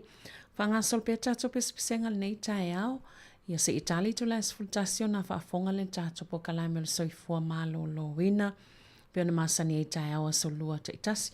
Whai asi malo lua Wellington nei, a mai se fo elitu malo le nei Wellington ia whape ma pori dua leo lo ia le tato ofisa whaasalau, lo whai asi malo lu nei tai au, ia o ofu whaasolo a fo i chake to tangata el malo lu, ia ai lei lava le pui pui ana i lo tong tia, ia ai toi whaamalsia fo i pe toi whaamanatu fo i, ia tato tui pui pui o le fulu, le lava lo o avanoa au nanga le soifua malo lo ina ese, i polvili fo i lau fo ma imwhena asi whai lo tui o le fulu, o le aile i mai a meisa lava i lato lo o, ma whai ona maua e au noa ma se tau e titongina, wha o ngā ino nāwa noa o lo tato maua fuai nei au nanga i tono le nei a tonu o New Zealand. O le asa lua sifulu nei o kuso lua fe lua wha, ia tal tonu foi, to tele nisi o lo whiangai mga luenga pe o na masani ai, e le nei foi aso o lo na lua o ngā luenga o le vai aso, ia malua lo nsai e le whai ngofia sa la whai pe o na whai mai ala o vaenga lai, ia ai wha wau tato pesenga talos futasi i o na wha fonga le tato pokalame o le soifua maloloina. Malo lava le nsai ate o tong o malava i le nei tai au. Oh,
Fama male tau sam, e mai suka tino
Talo fatu ile nei tai au fou o le siufonga le la mole nei po le Samoa Capital Radio ile tasi ono tesi ma le tasi fa mo ma tau te talo fatu nei fo i vaenga o tai au lo mwhena maua nei tautua i tau lau le tatou le itio i lunga le Facebook o le YouTube ma le app ya malo lava soifua ya te uta uma lo mwhena whaafonga mai po kalamel neo soifua malo loina pe ona ngā lulue whaatasi ai a tatou le itio Pasifika ya ma tatou pa angai pe o pule ngā whaafalma i Wellingtone, Porirua, ia ma le Heart Valley, whaatase mau o nangol soifua maloloina, i le nei fo i tū malo o Wellingtone, whaasoa atua i mta upo, a walo mātou ola maloloina, ia ma so o tau soifua lau le lei. O le tau nei, o le u whaatase mai sui o le tau Manino Trust, e tala noi ni vaenga tāua, o la lātou fo i ngā luenga. So, Jeanette Dithiri and Nani Bekanovich are here with me in the studio right now. Ia talofa, good morning to you both. Good morning, Sabrina.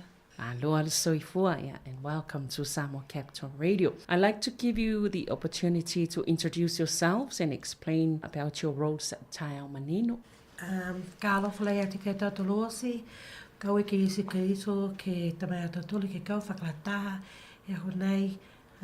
My name is Jeanette Dithiri, Hati Niue, born and bred here in Porirua. I am a Family Start social worker and senior practitioner at Te Ao Manino Trust. Go e. Malo lava. Talofa lava, malo lava le soifua. O elo ingo Nani Bekanovich. Whamolmolia, whatuese atu e le lo whasa moa, le la tonga whaia. So le la whapalangi atu. So like I said, my name is Nani Bekanovich. I am a Family Start social worker at Te Ao Manino Trust. I've been with the trust for nearly 5 years. I live here in Tawa, Porirua, with my husband and 4 children. Yes, like I said, Family Start social worker. Alo, whaafitai. Ia, peo nau tau whaafonga mai ai, ia i tātou sui ia wa pa au mai le au nanga le Tai Ao Manino, o le pokalame o lo o ngā luei nei la ua, o le Family Start, i tono lea foi au nanga i tono Porirua nei, ia o le sungana, ia Jeanette Dithiri, o stasi o lo o ngā luei i tono le Family Start, ia o stama i ta iniwe, ia ma o lo o ngā luei foi ilana ia matata, peo nau tau whaafonga mai ai, le sunga ia Nani, o se social worker, walata i le 5 tau sanga o ngā luei nei, i le au nanga le nei o le Tai Ao Manino Trust, ia o loa lala nei i taua, masiona ainga whaatasi ai malala whanau e toa wha, ia pe o le vaenga lana o leo lo o ngā luei nei la o i tono le Family Start, o le pokalame le i tono le au nanga a le Tai Ao Manino Trust. Can you tell us, what is the Family Start program that Tai Ao Manino Trust deliver? First and foremost, I'd just like to say thank you to Lena for having us here on your program, giving us the opportunity to share what we do at Te Ao Manino Trust. So, what is Family Start program that we deliver at TT at Te Ao Manino Trust? It's a home-based program. It's free. It's a confidential services that we deliver. We also provide support for our families.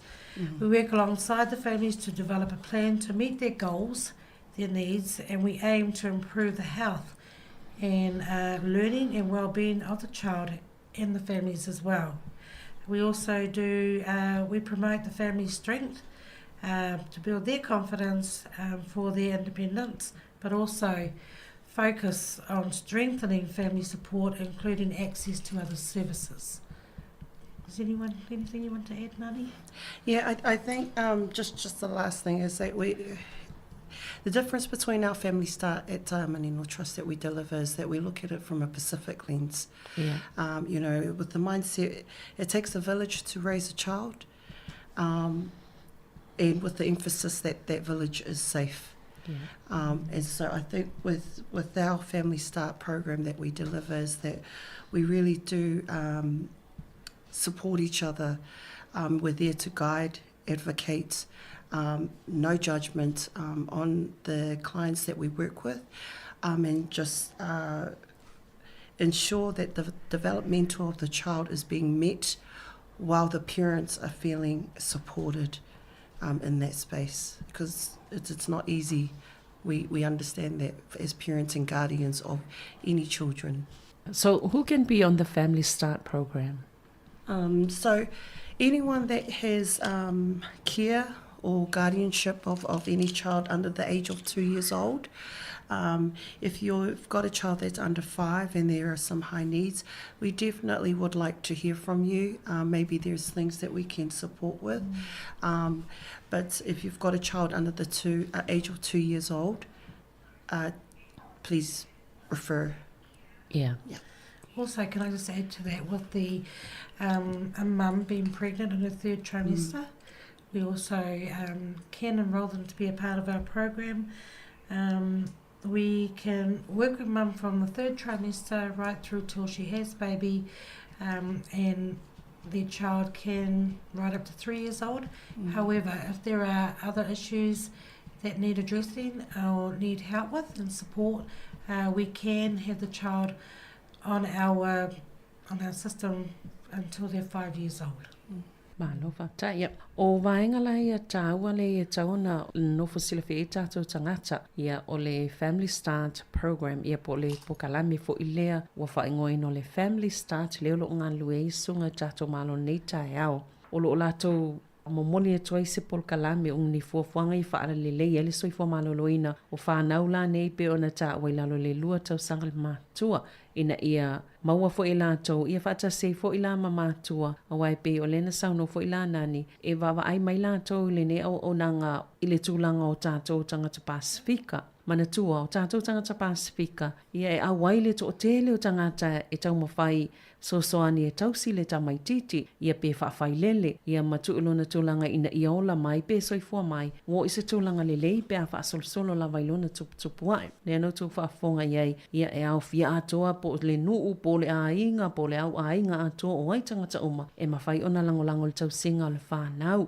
pe o vaenga la ia o lolo o ave ela la tō whaamuamua I lalo po kalamel nei le Family Start o le tāpena leo po kalame ma wha tino atu wha le el soifua maloloina ia ma wha atu mawina I fo I le loto tele ma le loto mau I whanau nei o loo wha apitoa I eila lato soani lalo nei po kalame o I lato la nei pe ona fisilingia po ai e tatauna I tono le po kalame le Family Start o I lalo le lua tau sanga le mātua a le fo ina saunoa I Janet o ai lava I lato I lalo le 5 tau sanga e o ngaonga pe iei lava ni tūlanga mo o mia po ni mana onga te tele mo o mia mo le tausinga ia e mawhai o na whaaso ta i atu lato sau staimi o na tu ina tu fwilio la lato numera e mawhai o na whaso ta i pe a wha pe mo mia so soani leo tau ala tu I lalo tau longo I le nei polo kalame ulo I fwilio so soani mo tinane I maitanga o le ua I le vaenga tolu, le trimester lona tolu,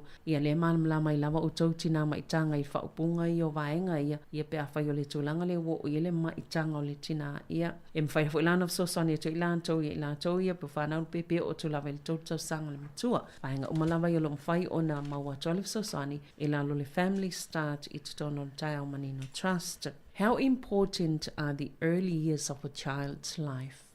Yeah, so the quality of a child's life, the early experiences makes a difference as their brains develop. So in the first few years of life, over 1 million neurals of connections are formed each second. And so that's the fastest pace, and it will never be repeated. So the brain development of the child is very crucial in the first few years of the child's life, of the baby's life. And we need to protect baby's brain, but also feed its nutrients and ensure that its development, in order for it to grow healthy, we need to ensure that baby is not harmed in any way, physically, mentally, emotionally, and that we are constantly feeding to baby, like the serve and return, the developmental needs, the physical needs, and the emotional needs. Do you want to add on to that? Yeah, I just want to just to go back a little bit on question 2 of who can be in the Family Start program. Yeah. I forgot to highlight and say that although it's for Pacific families, it's actually open to all ethnicities in our community. Okay. We work right from throughout Wellington right up to Peka Peka. So now I can go to the next question. Right, and yeah, how important are the early years for a child? It's really important for when a child is born and their life is born into a family of love, warmth and support. Without those, the child won't be able to develop properly, but I feel by having a child's best start of life is to be born into a family that are really supportive, that show love and can support and nurture a baby throughout their whole life. Thank you.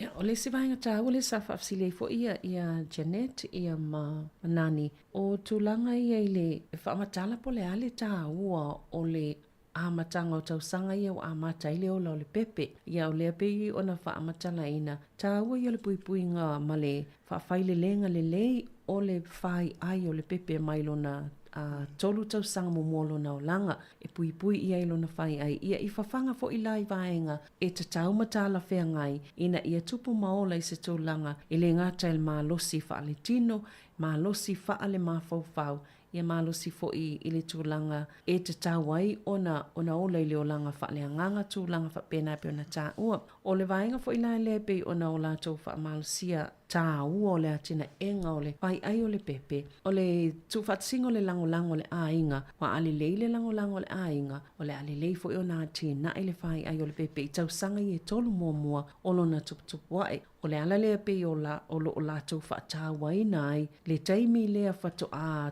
tuputupu wa ele tamaititi, maola mai I te tonu o lona ainga. There must be challenges that faced by parents, and can you tell us about that? Yeah, so there are many challenges, and Jeanette and I were talking about it this morning as well. You know, one of the things that we highlighted is a big challenge is the lack of income that parents face, and therefore it affects the quality of care that they provide for their child, unfortunately, because of the stresses. But there's a lot more challenges that that parents do face, you know, where sometimes they don't have enough support. There could be substance abuse. There could be history of abuse, you know, for mum, dad, in that space. Some of the challenges that we have faced in every day in our own community is the lack of parenting skills. Yeah. So although they're parents and they could have, you know, 3-4 children, they still lack what it is to be a parent. Some of it is being unsupported parents, whereas they don't have family, ainga, in the background or to support them, that they're by themselves. Not knowing antenatal classes, I suppose, in terms of the follow-up for their pregnancy, knowing who to turn to in our community, who's who in our community to help them. Like Nani said, there's family history of abuse, relationship problems. That all leads to the challenges of a parent of being able to be the best parent that they can for their children. The other thing is when we have parents that the lack of essential resources, what does that mean to them? Will be very different in how we understand it to be. Some of it could be they're too whakamā, they're too embarrassed to go and reach out for help, or they don't know the services that are able to help them. They feel like they will be judged for just walking in and taking a big step. When we do have families that do try to reach out to other services, some of them can be knocked back for even trying. So this is where we come in to advocate and support our families. Some of it could be that they're low educational side of things, qualifications for themselves, so that means they have low self-esteem. And also there's the fact of the SIDS factors where smoking during pregnancy, or not knowing or not being able to breastfeed, and having a child who's born with low birth weight. There's a lot of different challenges. We are faced with families that may have similar challenges but think very different from each other. Some just don't want to listen because they've had help from others before. Some find it really challenging to have the likes of us go into their home to support them.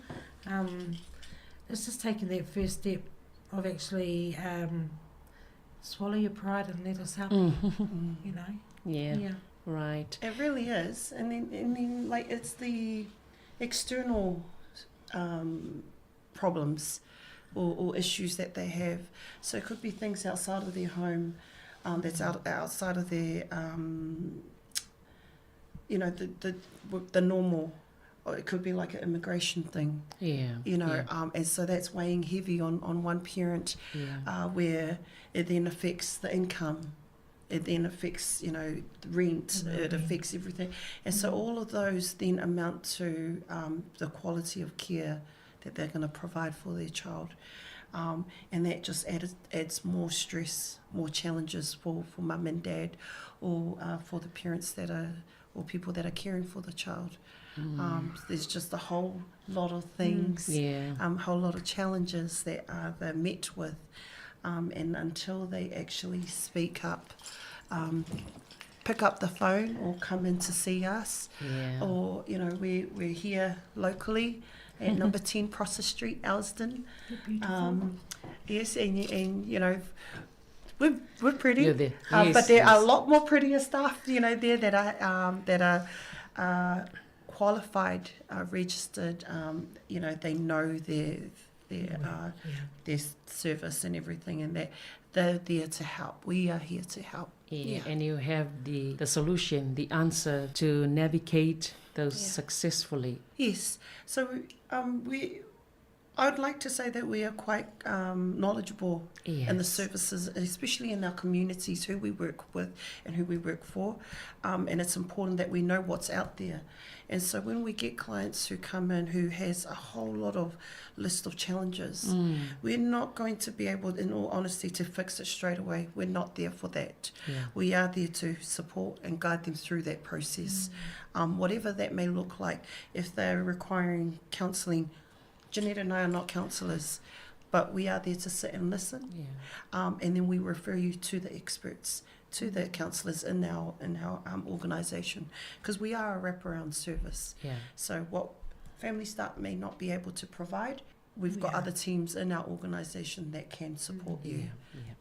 Pe o lisi vaenga tāua lava lea o na whaafsiringia o na pelan tāua i le amatanga o le taimi e tolu tau sang momol tamai titina ia tinae ia mawhaafai lele ia i mai se lava i le tūlanga o lona whai ai o le tūlanga tāua la nā le nā leina watu mal whaafisili. Po ani lu i tāua e whaafia ngai manai mātua i taimi whainga tāi o le atina engo le tuputupu a el tamai titi. Ia lele na tāua ma whaamtalaina i le nei tae au tele whaafi tāuli, tele fo ilu i tāua e whia ngai manai mātua.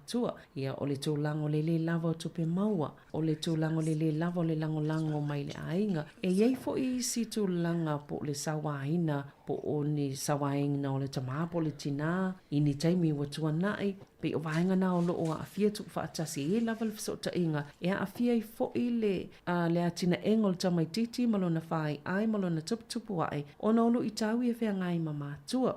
O isi fo i mātua, e le lava lango lo lātou mawaina, o nisi e le aini o lātou ainga, fo i mwhaina fasosani i lātou, ia le fo i lā peona whaamatala ina, o nisi fo i fia maula fasosani, aile o mawhai o na o e tā pāpe, fesili ngia le fasosani, o na iei lava tūlanga na pe e matamuli, pe e mai te uato whaasino sino lima mai, isi tangata o pia oi ia o le maua i le tūlanga lea ainga, o le whaapea ia mātua, ai o lea ua tā ua, holo o maua i lātou fasosani, e mawhai ona tālu sanga atu e lango ai i mātua o lo ofea ngai maneilu i tau. Wa ifo inisi mātua, pa o sesi o lo ofea ngai man tūlanga o whaafi tauli i pepa, ele o no fo mau po tūlanga whapena. Ia ona tupu e lava leo le popole o lesi o le matua po leo ngā li nei. Ia matutupu mai inisi whaafi tauli manisi lo i tau. E whainga tā i tele ona whaafea ngai ma mātua, ia maafia i le tūlanga o le tuputupu wae ma le tausinga o le tamai titi. O le o tāua, le whaatalitali mai ia le family le Tau Manino Trust, o lalo po kalame ne o le Family Start, fesili ia le lato ofisa lo i tono porirua, e uma a vatu ia le numerous taimi muli, ia ale Yesunga ia peo no tau se sila mai a Janet Manani, o lato uma ia manisi o mai tono le o nanga Tau Manino, o lo mau o mai le fsosani, le si vaenga le taua e Janet o le vaenga le fsosani i lalo po kalame ne o Family Start, so stangata Pasifika lava o au fie tono nei po kalame, mai lava i Wellington e oi peka, ia o lo o mawhai o na au fia o mai tono la lātou tautua, ia ma la lātou fsosani o lo o ia i lātou le sila fia e mawhai o na fsosani mō mātua o lo o fia maua le lango tūlanga whapene ina ia mawhai o na ola le leile pepe ma le tamaititi le o lo o tausi tono le ainga. Se i whaisina malolonga pupu ia o na toi whaawa waile o le talanoanga nei tae, we'll have a short break and we'll continue when we come back.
tātou whaatalafa atu nei vaenga o le tai au, pēr nau tau silafia o lo o mātou talano atu, ma le songa ia Janet T-Theory, whape Manani Bekanovich, ia i le nei vaenga o le tai au, mai le tai au Manino Trust, whaataltano i vaenga o le pokalame nei o le Family Start. Now we've come to the question 5, and you'll be talking about the developmental needs of children. Tell us about that. Okay, in terms of that question, the development need of children, it's having a safe and loving home, first and foremost, which I think I had already mentioned before, and spending time with family. The importance of spending time with family is a form of communication for families as well. When we look at the cognitive development of a child, it's from birth, when babies are already developing cognitive abilities such as thinking, their memories, and also attention. That could be their form of communication, because we know when babies are born, their communication is a cry. And what kind of cries they have, there's different types. Also looking at their motor development skills, this includes their gross fine motor skills. Some families, children are born with disabilities as well, which is included in the work that we do with our families. The emotional developments of a child is their cries. Do we know the different terms, different cries of a child, their wants versus their needs? And also, do parents understand what the emotional developments are for a child or for their own child? This is where the educational side of things come in for families who, you know, we've always mentioned that we are parents as well, but we are learning every day. The other thing that a child needs is the social development, the interaction of others, building their confidence, being able to interact with others and not be isolated away from families, from other children, because when they are, there comes they form concerns. When they are around a family, positive family environment, warm, that's how children build their confidence. So all of these make up of the development of a child and their needs. We also we look at play, which is really important for a lot of our children, to stimulate their brains, but also help with their growth and their development through the milestone stages as well. And so we look at the ages and stages, you know, ensuring that the bebés are reaching their milestones. For example, at 6 months, you know, bebés should be able to be doing what we call the serve and return. So it's a mirroring interaction between, you know, the adult and the bebé. So if, for example, Jeanette is our bebé and I'm doing a touching the nose or a face expression, it's bebé's ability to then do the same back to me. And so those are the things that we look at, and also highlighting that it's important during that time as well as the health side of things for bebé. So it's the eyes, ensuring that there is no jaundice, you know, but at the early stages of bebé's life, especially in the first 3 months, they cannot see colour. So babies can see black and white. And so, and the contrast is, for example, they won't be able to see 10 feet away. And so it's being up close and it's mirroring that. And so ensuring that we are practicing with bebé on following, you know, and that's important too when we do those things with baby, is that we're exercising, but we're also developing their brain as well at the same time. We talk about, in our program, we talk about the importance of reading, and that's to develop the cognitive brain. It's ensuring that, yes, babies won't be able to understand, however, the language and the them formulating their words, eventually it will come. But it's us as parents, as guardians, ensuring that we are doing that, is to explore their vocabulary eventually, and just for babies to recognise certain words, like eventually they'll say mum, or sometimes we mums get ika angry when the first words they say is dad, yet we spend more hours with them. Yeah. Malo, whaftai. Ia, isi vaenga ia na whaafsilingia, e se i tau whaamatala ia mana onga o le ātinga enga o le tamaititi. I le tūlanga la lea o na langona, le tūlanga o le malosi lea wha le tino, ia ma le tūlanga fo i lo na mawhau. Le ola le leo lo na mawhau whau. Tā ua i le tā ua te le o le ia iai le taimi e whaalo ia iai whaatasila inga ma le tamaititi. Wai mai lawa i lo na taimi e whanau wai, ia whaasosolo mai le taimi lea, ia e le taimi ati na e lo na mawhau ue toi manatua mea, o le sota inga le tamaititi i le tangata, po le mātua, po le tangata matua. E le mawhaiona ia sota i po tautala i le taimi wā lela i titi, e pei o le tangi, o lo na ia nā to mai, po lo na ia nā awala e mwhaina sota ia to wai i le tangata, o le ta ua tu i le tangata o le mea lomna o ai, o le taimi le tangi ai, o le whaila ta ua, mana tu i sta mai te whanau mai e iai a tūlanga mana o ngā whaapitoa. Ia e iai vaenga nei e se mai e isi tūlanga o le soifua māsani o isi tamaiti. Ia e tāualai le ilo o to mai o le tamaititi ina ia whawhai lele māti nae. Mai to mai ilo na mawhauwhau o to mai ilo na langona. Ia mātau le leifo e mātou mai la tolo wa ia tamaiti. Ia i to e ngā tangi ese al tamaititi. Pei o vaenga i lo mai whaateita inga. Ia ilo aile ese to e ngā tangi al tamaititi e ta mai ia to e ngā langona la ia i lea taimi. O lisi vaenga tāu o le peona ta o le social development o le tamaititi o awala ia mwhaiona whaafsota ia tuai ia mai stangata o awala ia mawhai po o to mai ia mwhaiona whaafsota ia mai stangata ia mati na e fo ia le leiva henga ia ina ia ola fina o pe ola ua loto tele le tamaititi le confidence ia mawhai ele me tatauna matala whea ngai ia mantu wha ia o ngā mo mea o vaenga i whaataalo le tamaititi pe uisi vaenga na olo o sosani ilona tup wae e ia matua ese o le tamaititi mai le ono masina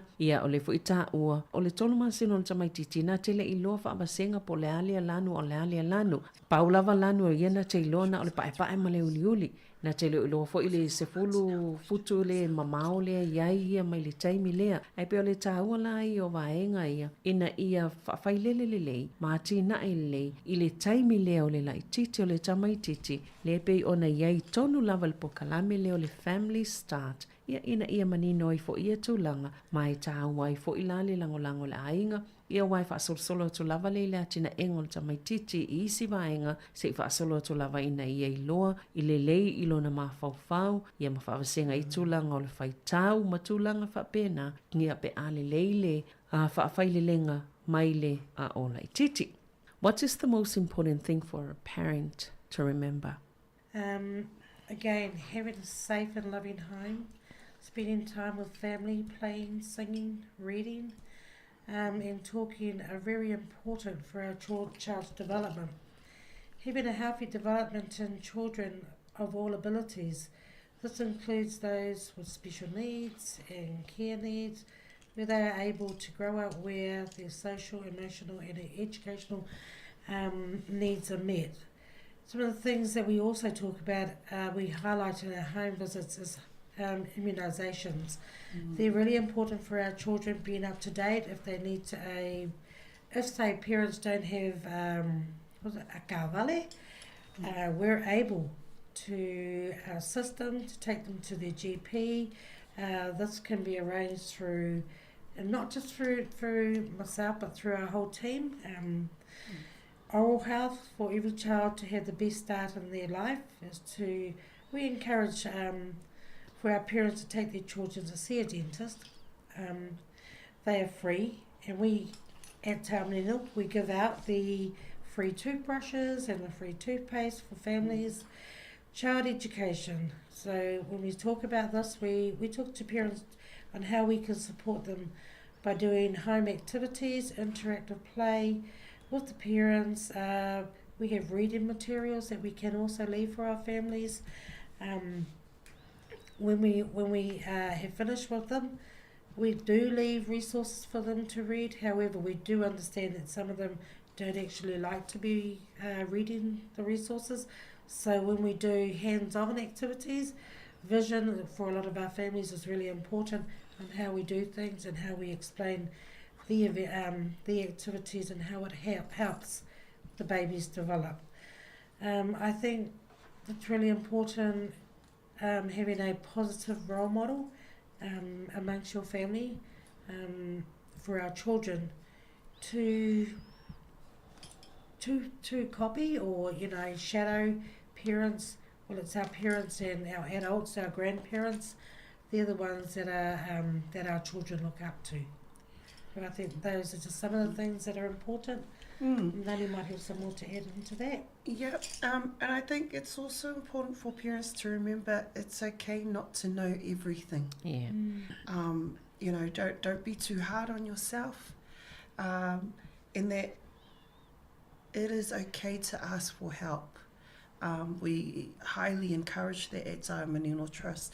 I mean, we're parents ourselves. We don't get it right all the time.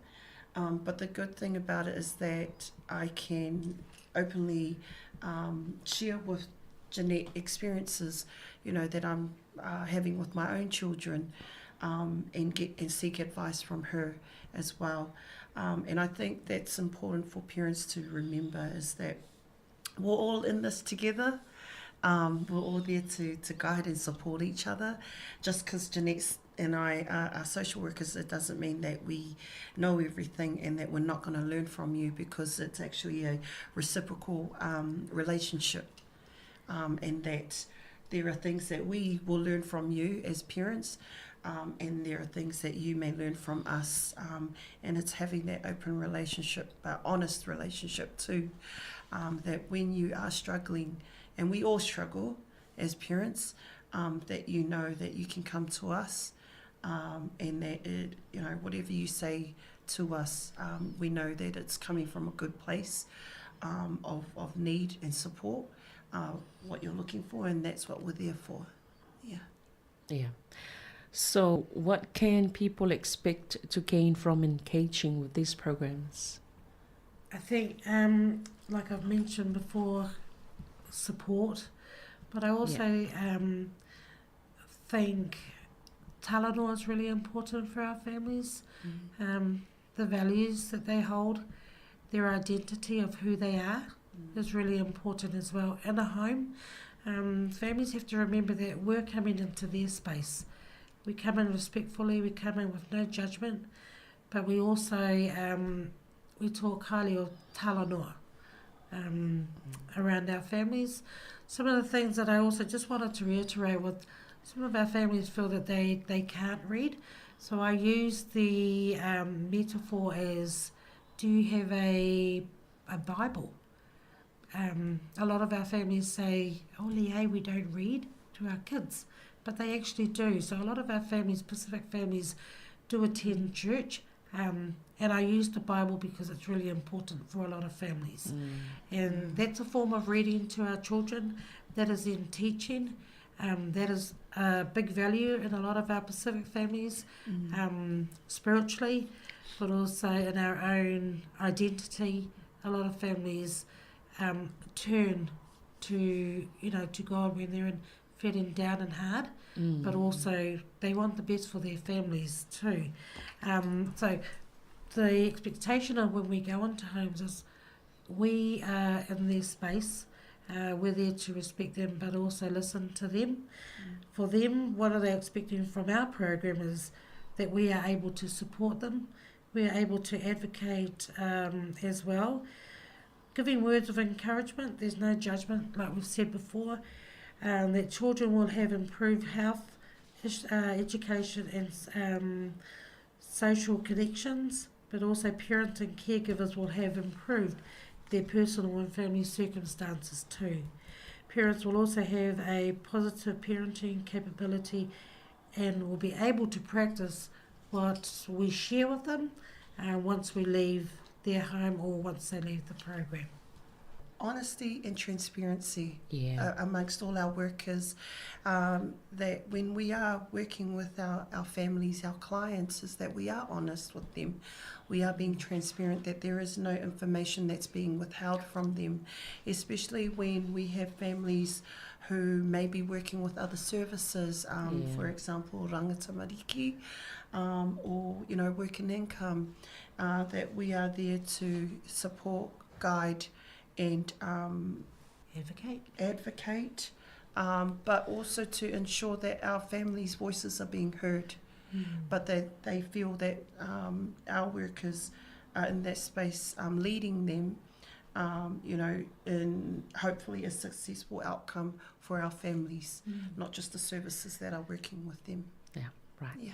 Malo. Pe o nisi vaenga tāua lava le nā o le sa whapsilingia I tō langa ia. Pe o na mai ala tō whapsili vaenga tāua lava mō mātua I te tauna manatua ia le sa whaamlau lau atu. Tāua te lele iai o le tamaititi I te tono si o manga po se ainga e saunga le mō le lei. Vaenga tāua e whai le matua tal noa le tamaititi ia e pese iai ia alo le nā. E iei vaenga mwhai o na tina I le leilo na mawhauwhau le taimi leo lo na tuputupua ia ina ia ola malolo ina I foi ai mai se lava mata I tu le lei ona mana onga whaapitoa pe a whai o tamaiti o lo I ei tu langa whaapea tāua tele le atoa tui pui o le tamaititi o lo whaamanatu mai pea le tui pui o le tamaititi ia a le mawase ta awale ave le tamaititi whai ona tui pui ia o lo whai ona fsosani lato ia vaenga ia whatoptope atua no le tatou taimi e lisi po kalame o lo o so mai au isi vaenga tāua nai whai ona i ngalwenga whaatino I tonu whaleo a ingo tamaititi le nei o lo o tausia. E le lei foi, le iai o se role model, po se tangata e ave ele whaataita inga le lei tamaititi wawa ai tono la inga, ina ia mawhai o na tuputupua e ia mamatau ia winga le lei, ia mawhaataita e mamuli ai, o le whautuanga na amai, ia awale popole pe awhai ele sila fia mea uma, o lo mawhai o na maua ma le fsosoani ma le lango mai I le vaenga, a le family start I tono taia manino, e tu ina atuai e fsosoani, atoa ia ma le lango lo mawhai o na tāua pe o nei il tāo nei. O le lesi vaenga tāua, tātou ainga Pasifika ia e to anga I lotu I tatonunga Kerisiano. Whai o le tuspa ia wha o ngai whai tāua il tamaititi. Whai o nāti na e mawhsosani e lo na mawhauwhau e whanongolongo ai. Ia o isi vaenga tāua e mwhai o na sosani e lo nāti na enga. Are services free and confidential? Yes, they are. Yes, they are. And how do people refer to the programs? We've got a beautiful website. Yeah. If they go onto our website, there is a referral at the end of the website where anybody can fill that out. There can be self-referrals or through their GPs, anybody can complete it and then somebody will get hold of them. And the website is www.tayamanino.org.nz. And we also have our free phone number 0800 345 345. You can come in and see us. We're at number 10 Prosser Street in Elsdon. So our doors are open from 8:30 to 5 p.m. Monday to Friday. So just walk in. And just ask our lovely receptionist, Grayson, our administrator, if you could see one of our workers, there will always be someone on site. Right, thank you. Ia vaenga muli na e mawhai ona e so ta I lato telefoni e lato website e mwhaina wha pe refer pe wha asino I se tangata le au nanga ia e te anga e le lato ubenga ta whailangi le na pe ona tō lau watu le tai au manino. Wala au fo ilan numero le o wal se lau tolu wha i e lato ofisa I nai Elston. Number 10 Prosser Street. Ia, na o tō whafonga mai na Elston. Ia o atu iai, ai le lei alfa maul numero na o walu se lau tolu whalima, ia te wala au iai, pe a whai e te fia malamala mātili tūlanga, ia mawhisili o le sunga ia nani ia lae, e sila fia le whaasamoa mwhaina, e whisili talano iai, pe a mōmia le sosoani I le ngangana, ia malato te le lavo I la tōlo o iai, ia e mwhai ona tāpai se sosani. Thank you so much for coming today, Baptai, for sharing this information with our listeners, and all the best. Thank you. Thank you, everyone. Yeah, Baptai tato po kalame na, tai au manino, trust, pe no tō whaafonga mai e tato malo nei tai au, e whaasoifua, mo le nei tai meo le tai au.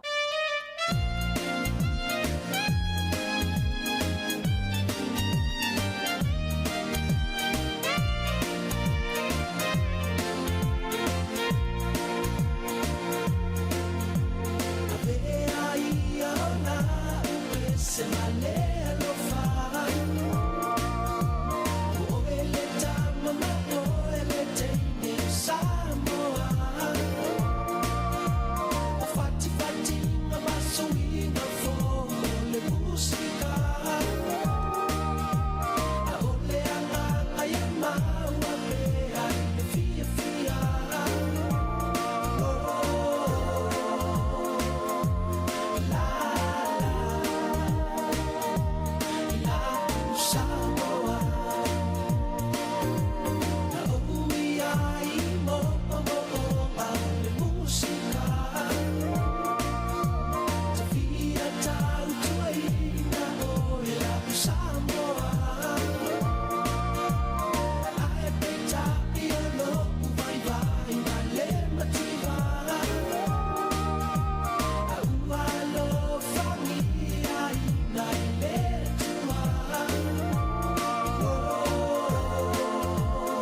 Ai ole leo ina whatupu inai ole misa Lauanga no samo ai o ngati tonu ai ole alofa E pe ona whai mai ole tusi ole tu tonu le na Apo mai no uso ia elini ia ile situ Sauni no malo e pe ona whetalai mai Yesu Tali tonu matau whai Tato te samavali lana upu Na te whaali tino atu matupino La tolo na file mu Ai e mana tua e sinile Na te pone lono loto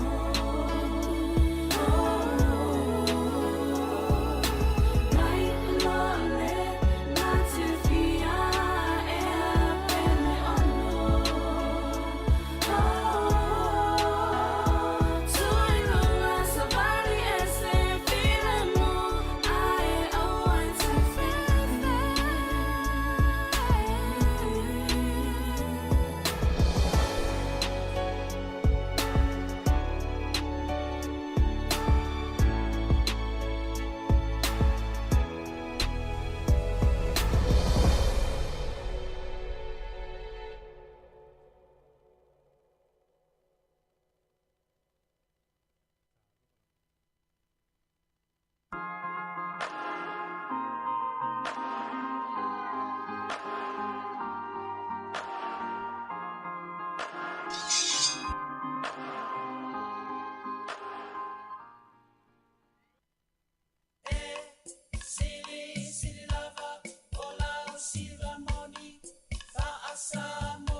Songa initi Samoa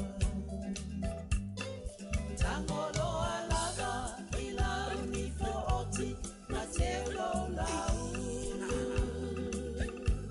Au mai se fangu mafaa ila lautino atoa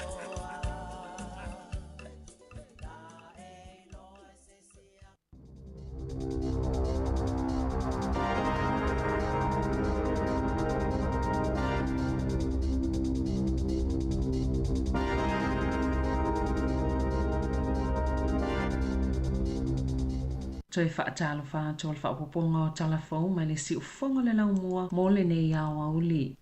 Sa whaamani aina le sunga ia Paul Retimanu le whailonga o le Pacifica Leadership Award i le tufanga whailonga o le New Zealand Leadership Awards o Retimanu se whai pisinisi i la wilo i titono Wellingtone maolo taitaifono i le whaala potopotonga pisinisi Pacifica o i la ua ma le tamaitai o Nina na walo o le whaala potopotonga o le Conch Charitable Trust Sama Waina lea whailonga o lona nau e langolango soifua tangata Māori in Pacifica na una inai o ia malona au ainga o lana taitainga na manu iaini pol kalame sa whaatino ina le Pacific Business Trust. E be o le Business Growth manise o pol kalame sa whaatao lau lai Business Pacifica whaapea male tamau ainga o le ai o whaamasino na iloina whailonga e au fiei Pauline Winter le sa avia ma ofisa silo le mtanga alwenga o tangata Pacifica whaapea i leo foliaki sa ngalua o se tausi ma Sir Michael Jones.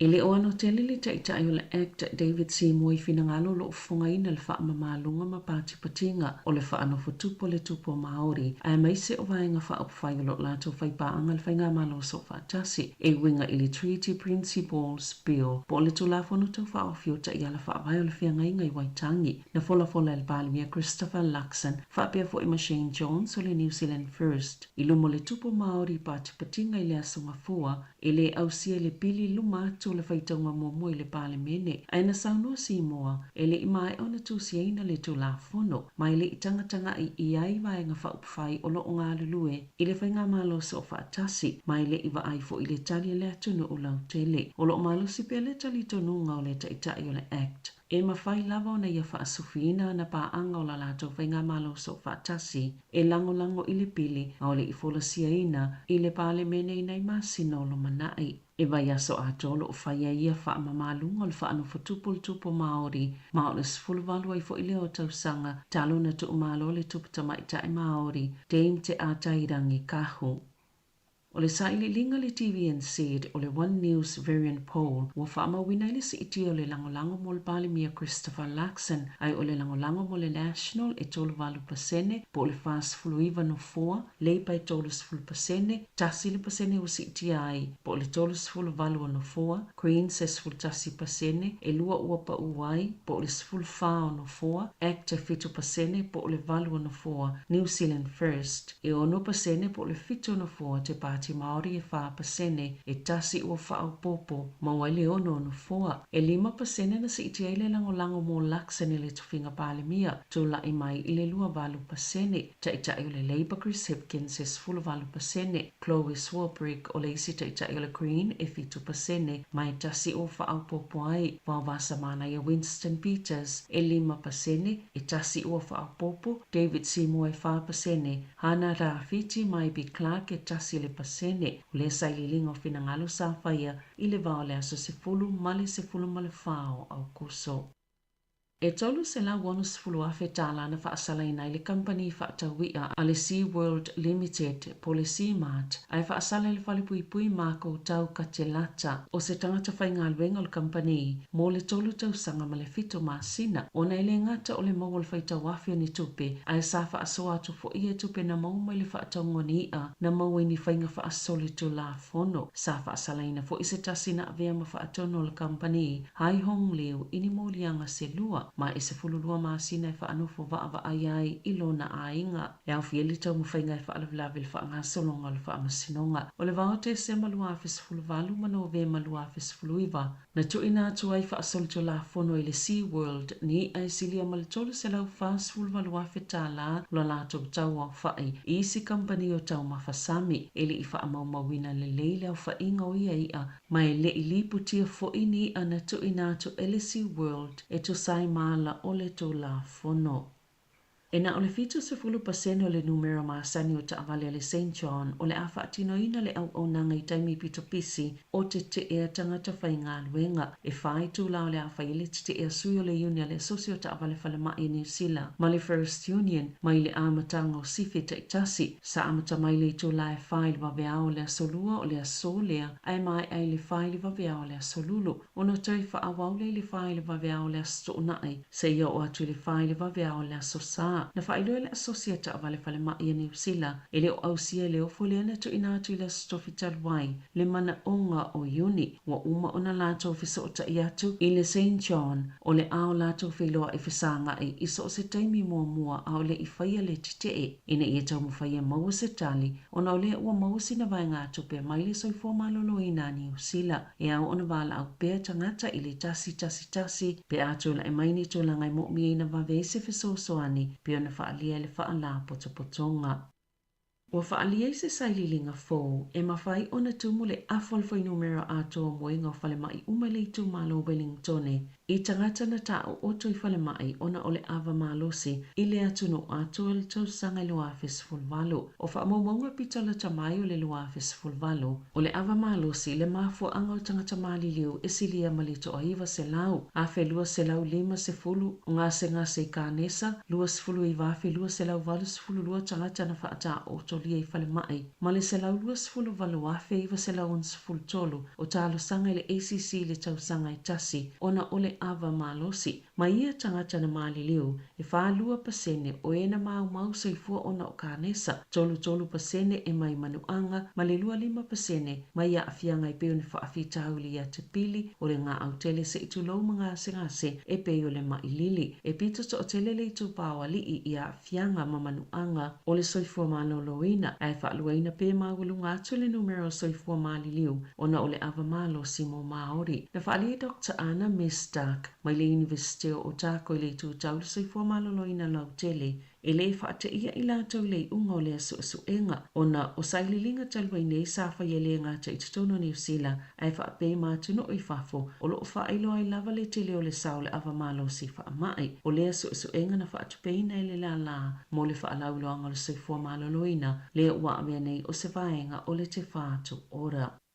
I ta'alonga, o lo avele lango le whaia onga le aulakapia Afrika i saute Rassi Erasmus ia Joe Schmidt. I le ta ingo le aulakapia au se talia le taamisanga taamilo le Liona Britania ma Ayalani e ui ele oilonga na ilo se tulanga po se suinga tele o le au talo na avea mawhaia onga. E tolu se fulu aina manu malo i le Springboks i le se fulu lua le Wallabies i le asoto ona ina te anei ma o le lua i leo whaia ina Australia maiana taalonga i 5 talo na sui tulanga Schmidt ia Eddie Jones wala ngai fo ini whaafesili pe ono mawhaia Australia le Liona. Pita aina te Erasmus i atu ngalunga i whapea e o atu i le taimio lea taamisanga le tausanga fawele i lava sauni le Wallabies e iei le manatu le whaia onga le Springboks wono mea matatau le filifilingo Schmidt e avea mawhaia onga ai a sao matamata alo e filifilia e ilo na talitununga o le amtoa whainga tā lava ia tā longa.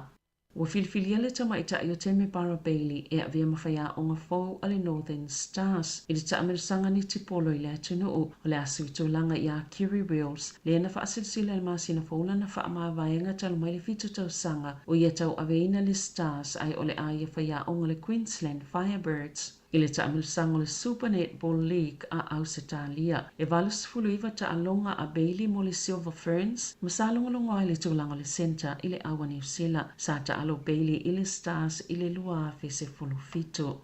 Na siampini le tamaita i tenisi New Zealand o Erin Routliffe i au ta ito olua le taamilasanga o le Cincinnati Open. na awai ma le tamaitaʻi o Asia Muhammad o le United States o loo numera tasi Routleaf i le lalolagi le tenisi o au taʻitoʻalua ma o loo siampini foʻi le taʻamisaga tenisi a le United States le US Open i le vaega lava taʻitoʻalua na faaiaʻina ai le au o le tamaitaʻi kanata ma Kazakhstan. Talafauia ma le siʻufofoga le laumua mo lenei aoauli.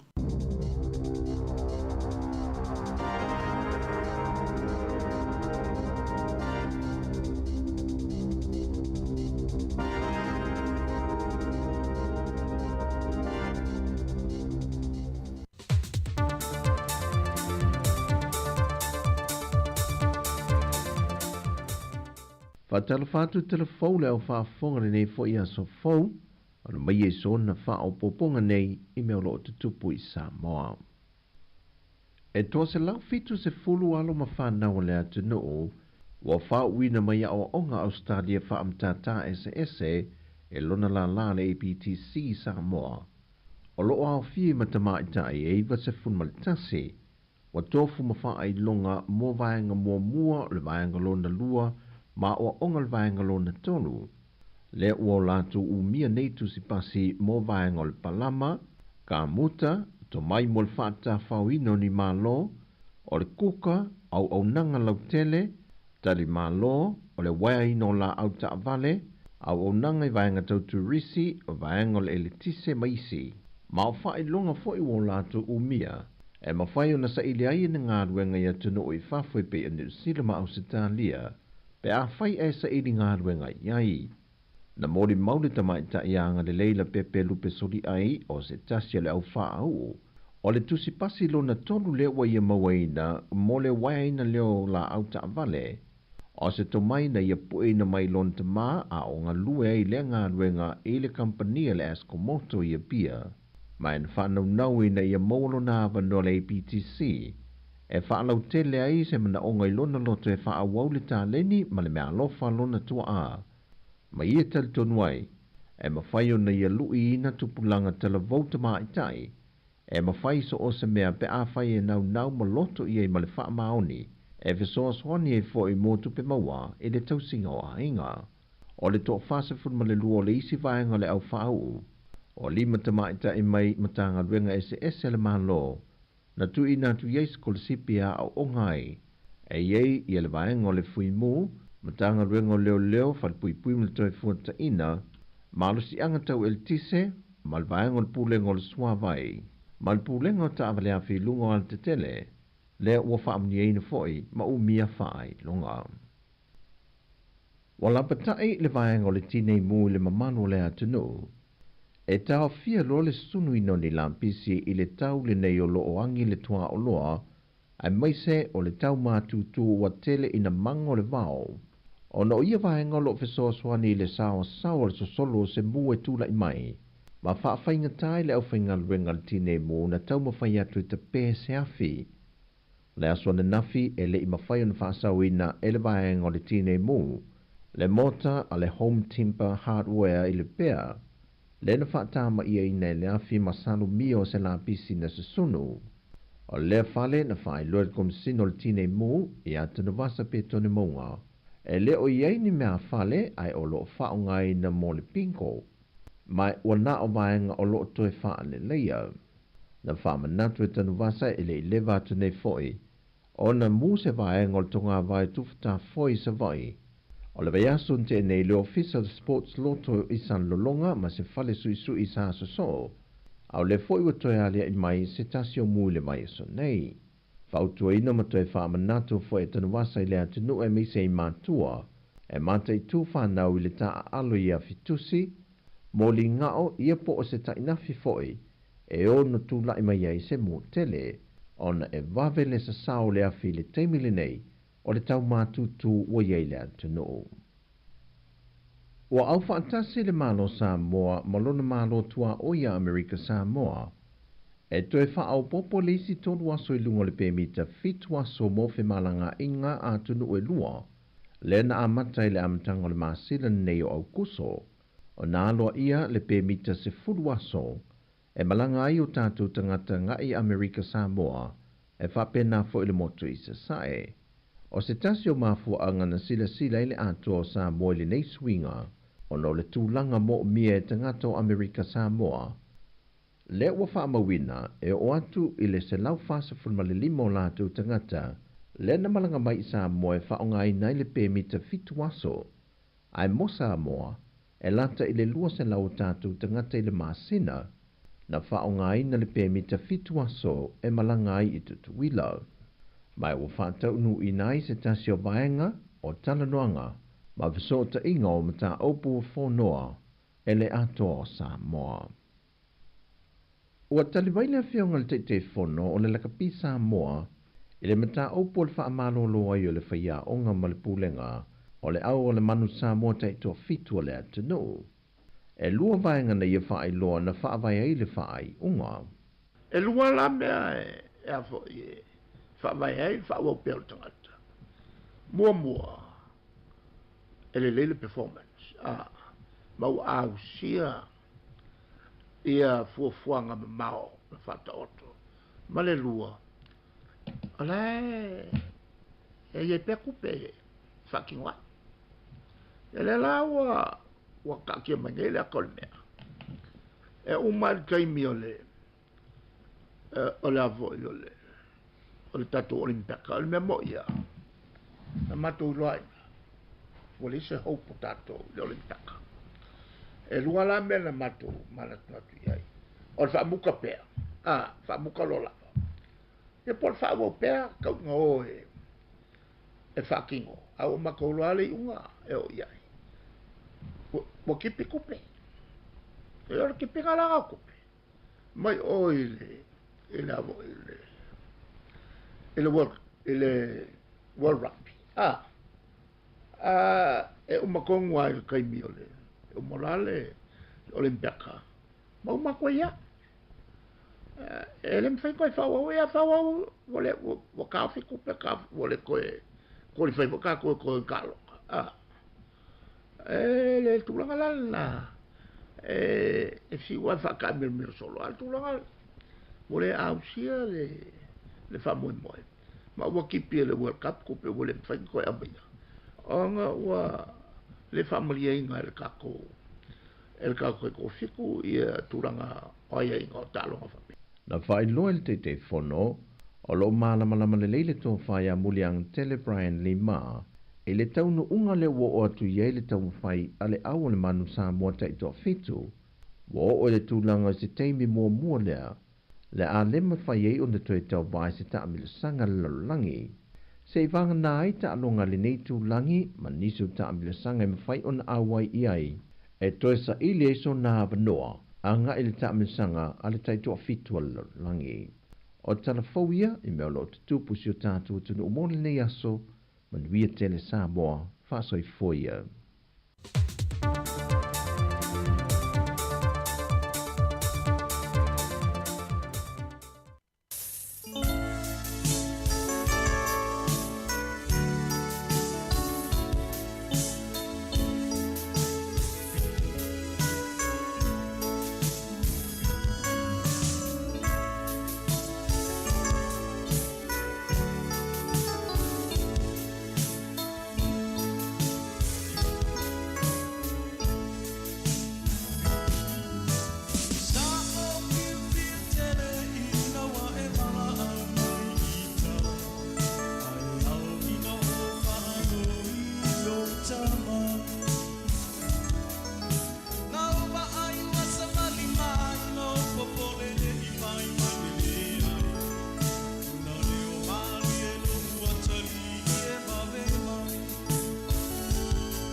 Samwhai no tō whaafonga mai I le toe a wenato tātou tala fōu. Tala mai Samoa ma tala I New Zealand nei mani si o vaenga o le lalulangi. Pia na tāpena ina mai le sunga ia tāsesa I Samoa ia ma tātou o whaitala fōu I New Zealand nei. Ua lua sifulu tolu minu te te aile to lai sifulu ma le lua I le awa uli le nei o le asolua. O le asolua sifulu au kuso lua afe lua wha. Wha awau pia la tātou tautua. Toi wha talo whātia I la tau umalava le naolo ma whaion wha afonga mai. I lunga le tasi ono tesi man tasi wha mo. I wha pia fo I lunga upenga tawha ilangi o le Facebook, o le YouTube, ma le app. Tātou tautua ale si ufonga le laumua. Ma nei al nei aso le ua ma aia le susulu le mata o le la.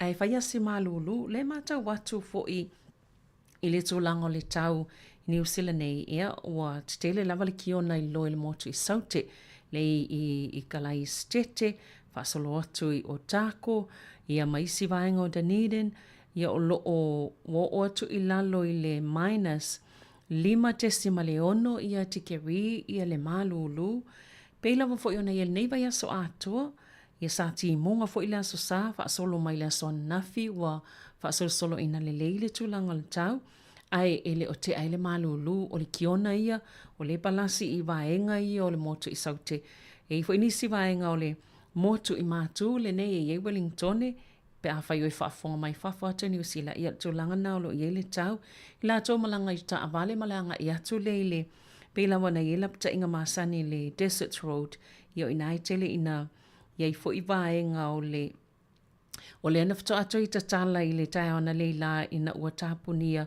ona o le kiona na to uluai ia ma le tau malulu I nai vaenga na I le vao orangi pō ma wai o uru I tatono o le motu I saute I nai le Desert Road I le awala umi laval nai masane I la toi malanga atue I nei Wellington pe te ta avale anga I lungai o Kilani pa solo atu ai I isi vaenga o le motu I matu ia a o le motu lava ia I saute ia ma o mole mawina le -5 tesimale ono tikeri I le malulu o tau inisi o vaenga o le motu le saute kalai stete Dunedin o tako ia o le puipuinga malu lava ina ia awane ia fiese sili nei fo I tau o le tau malulu whaatalo whaatu ia I lata o malawa naolo mafta mai whaatalo whaatu fo ia ta Stephen nei whaalongolongo mai I Canberra malo manuia fo I le aso I ngā luenga o whianga iai ia te utou malo mwhen whaafonga mai le nai tua Australia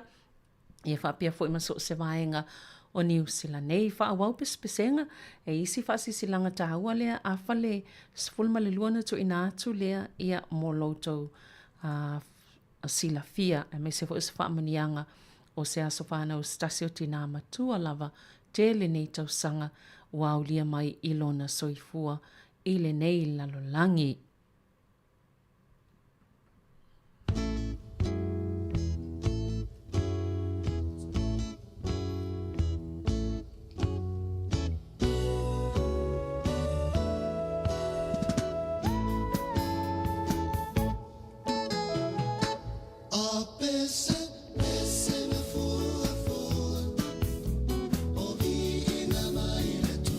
Ia ala, ese mai le fi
se I whaase la I titi mai tua le ula whala se umana so I tātu leo tātu pese na isi ufonga maa lie o tamaita ia po nei tina fo ia le ula whala. Ai ei sina whaase silanga nei fi awina atu o le whātau no mai. O le whamanianga mo le ivas fulu lima tau sanga po o le aso soifua o le tina matua ia mi leta si mo o teo. O le ivas fulu lima tau sanga o le soifua o mi leta si mo o teo ia o lo o mafuta pe whaafonga mai I Samoa. O lo whaangam whaamanianga mai le Moresi family I New Zealand mo le tina pele ia mi leta si mo o teo mo le atoanga o lo na ivas fulu lima tau sanga I lea so. Vivi ia tuia o tau I lea lii awa e le lei o ia awa e whaavavau lava lo na lofa. O mo o ngā lofa o na ua e au lia mai lo ivas fulu lima tau sanga o lo soifuanga I lea so. Tātou te whaafetai I le tama o I le langi. O na o lana pule whaasoifua ma lo na lofa muti vale ia te oemi leta. Ua mawhaiona e au lia mai le atoanga o lo ivas fulu lima tau sanga o lo soifua. Ia manuia le saminga o lo aswhanau le au au nei whaamalosi. Toi lima tau sanga au lia lo se lau tau sanga ai whaalangolango I lo tātou tama o I le langi. Ia manuia fuafuanga le so alo whaatufo ia la kena ma le whanau mo le tau singa o oele tina I Samoa mātou te alolofa te le atu o le Moresi family.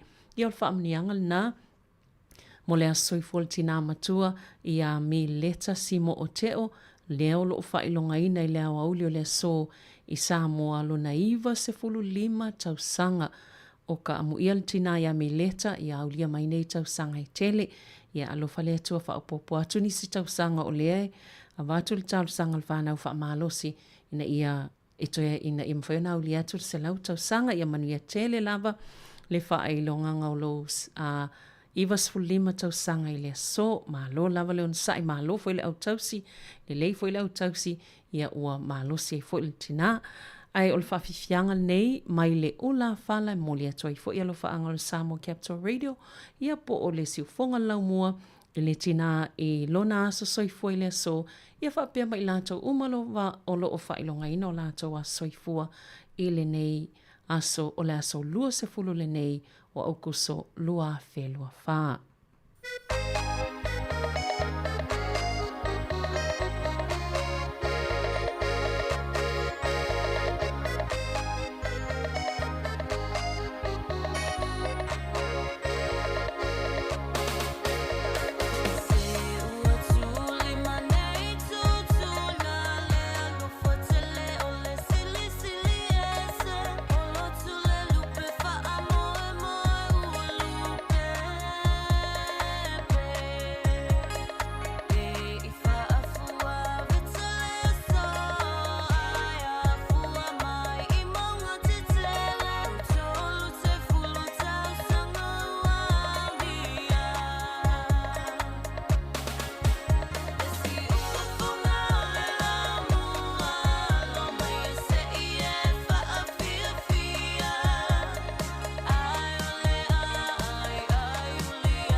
sa ele ami tonu malama le tai au a e va ai atu e pe ale tonu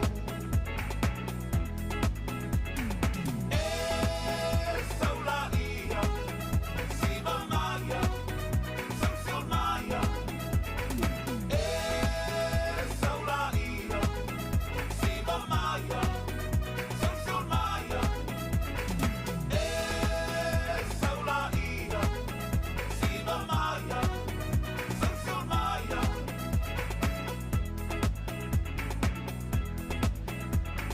no posso botar se vai na ia do meio na mão ele mai noa ele moi noa nei foi mai o talofa ole atoa onisi e fa algo ile musica a oizina ole vai fica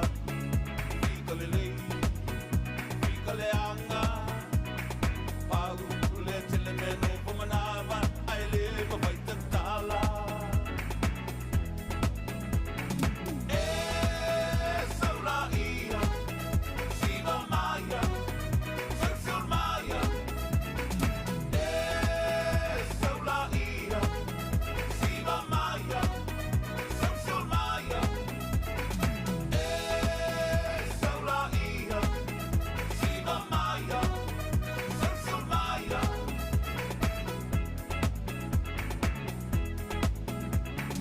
saula ia va si va fifi vai sa mama manaya sa maya saula ia va si va fifi vai sa mama manaya sa maya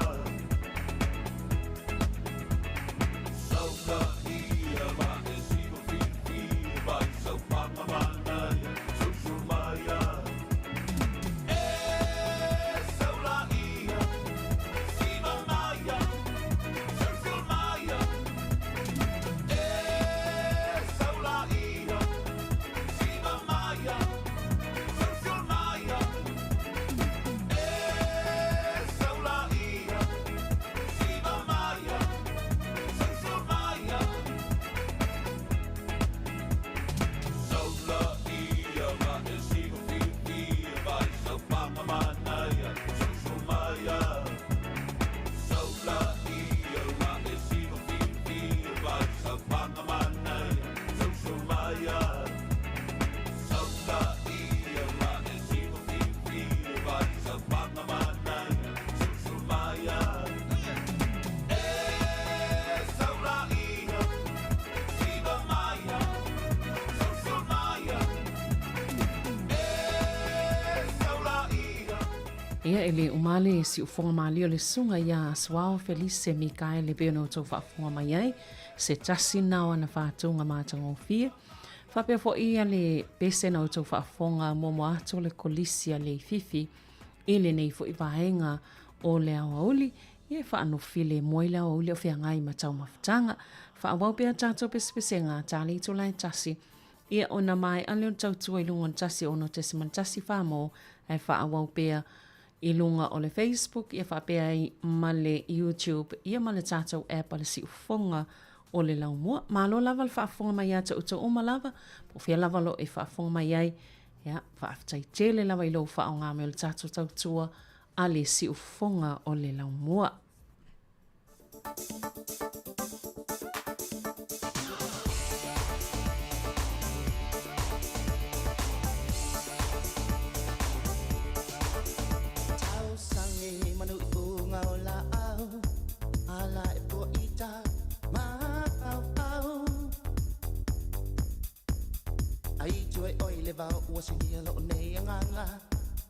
Mole mole, pai mai as akala. A eno ita, musu e se pai ai asa.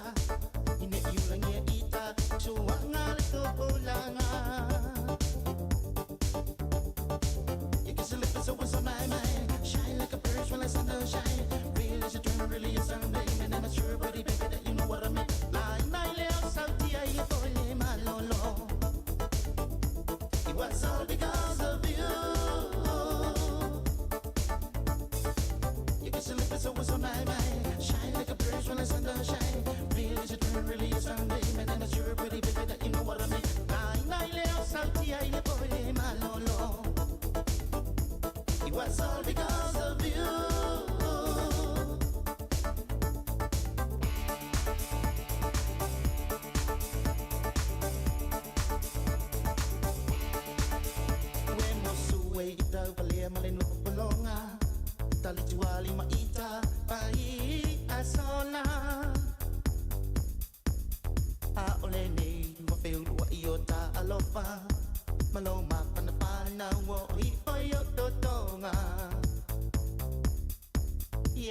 tia ina se tasi ia ita Pea hoina o uma me uma nai kola kola You kiss a lip so what's my mind Shine like a bridge when the sun don't shine Really just really is something And then I sure believe baby that you know what I mean Nai nai leo tau tia ile koile malolo It was all because of you You kiss a lip so what's my mind Shine like a bridge when the sun don't shine Really just really is something And then I sure believe baby that you know what I mean Nai nai leo tau tia ile koile malolo It was all because of you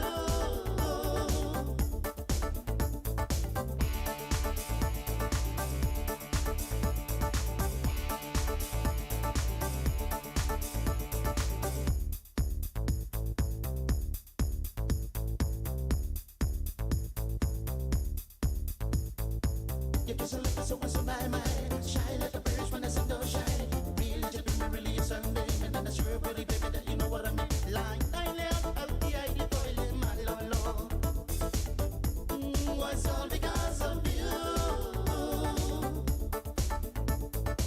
You kiss a lip so what's on my mind Shine like a bridge when the sun don't shine Really just really is something And then I sure believe baby that you know what I mean Like I left out the idea toilet malolo It was all because of you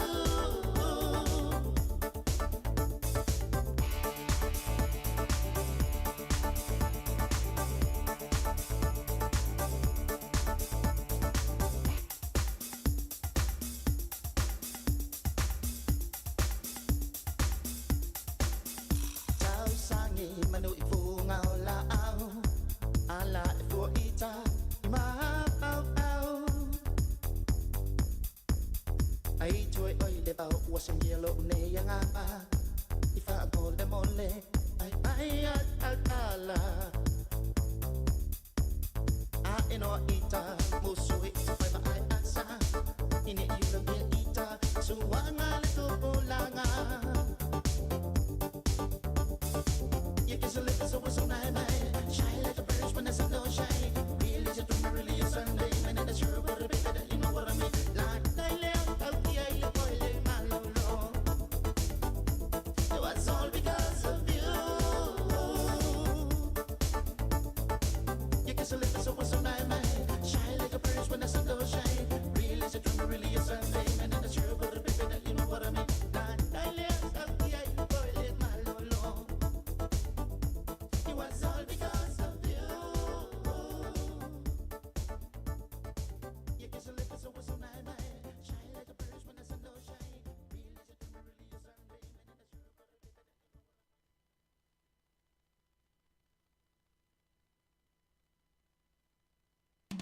Hey! Pasa! Salmai!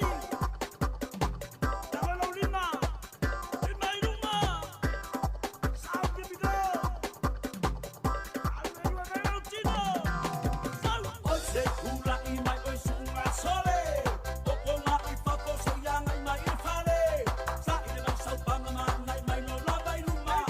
Fai le ni sole ni so sola ole uluma! Tango pa yai! Oi ke le kai kai!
Ia whamalo atu ia tu uto umalava sa mwhaion whaonga mai le tautua le si ufonga le lau mua mai lava le tai au nei la se ia pa ia mai nei tai me le aso.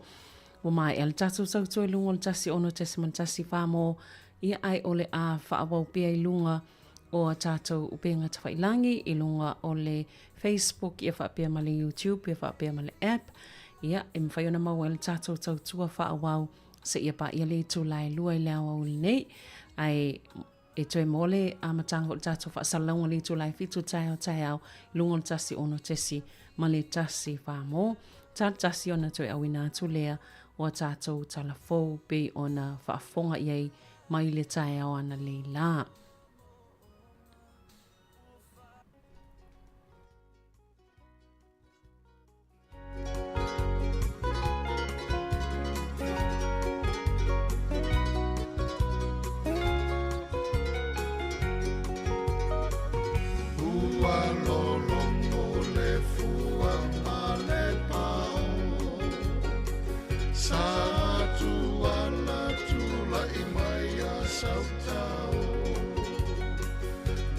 Sa vai lu pe moni e la u falomo ta fia tauli ai se te vatu fa ai so malo I oi Samoa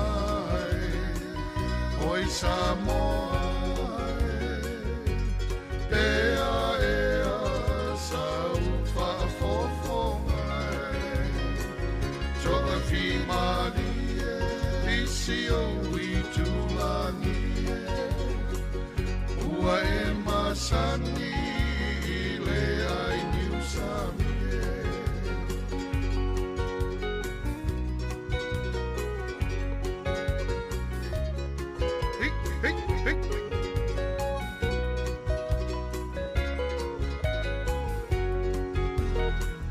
si o nue ele matua mama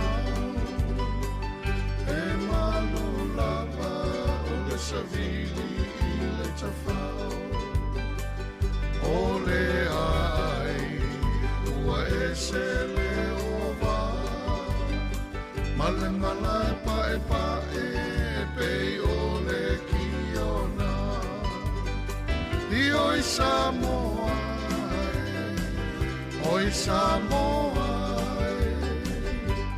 pea e sa ufa fofonga to a fi mali e si o I tulangi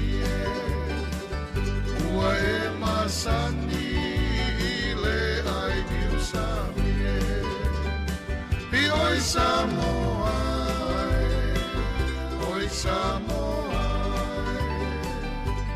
pea e sa ufa fofonga to a fi mali e si o I tulangi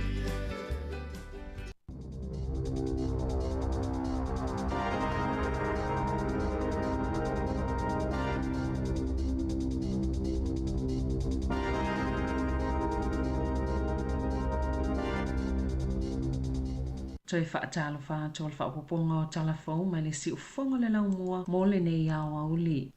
Sa whaamani aina le sunga ia Paul Retimanu le whailonga o le Pacifica Leadership Award i le tufanga whailonga o le New Zealand Leadership Awards o Retimanu se whai pisinisi I la wilo I Titona Wellingtone maolo taitaifono I le whaala patuputonga pisinisi Pacifica o I la uama le tamaita I o Nina na walo o le whaala patuputonga o le Conch Charitable Trust Sama Waina lea whailonga o lona nau e langolango saifua tangata Māori Pacifica na una inai o ia malona au ainga o lana te inga na manuieni pol kalame sa whaatinoina le Pacific Business Trust. E pe o le Business Growth manisi o pol kalame sa whaataola o lai Business Pacifica whaapea male tamau ainga o le ai o whaamasino na iloina whailonga e au fiei Pauline Winter le sa avia ma ofisa silo le mtanga alwenga o tangata Pacifica whaapea I leo foliaki sa ngalua o se tausi ma Sir Michael Jones.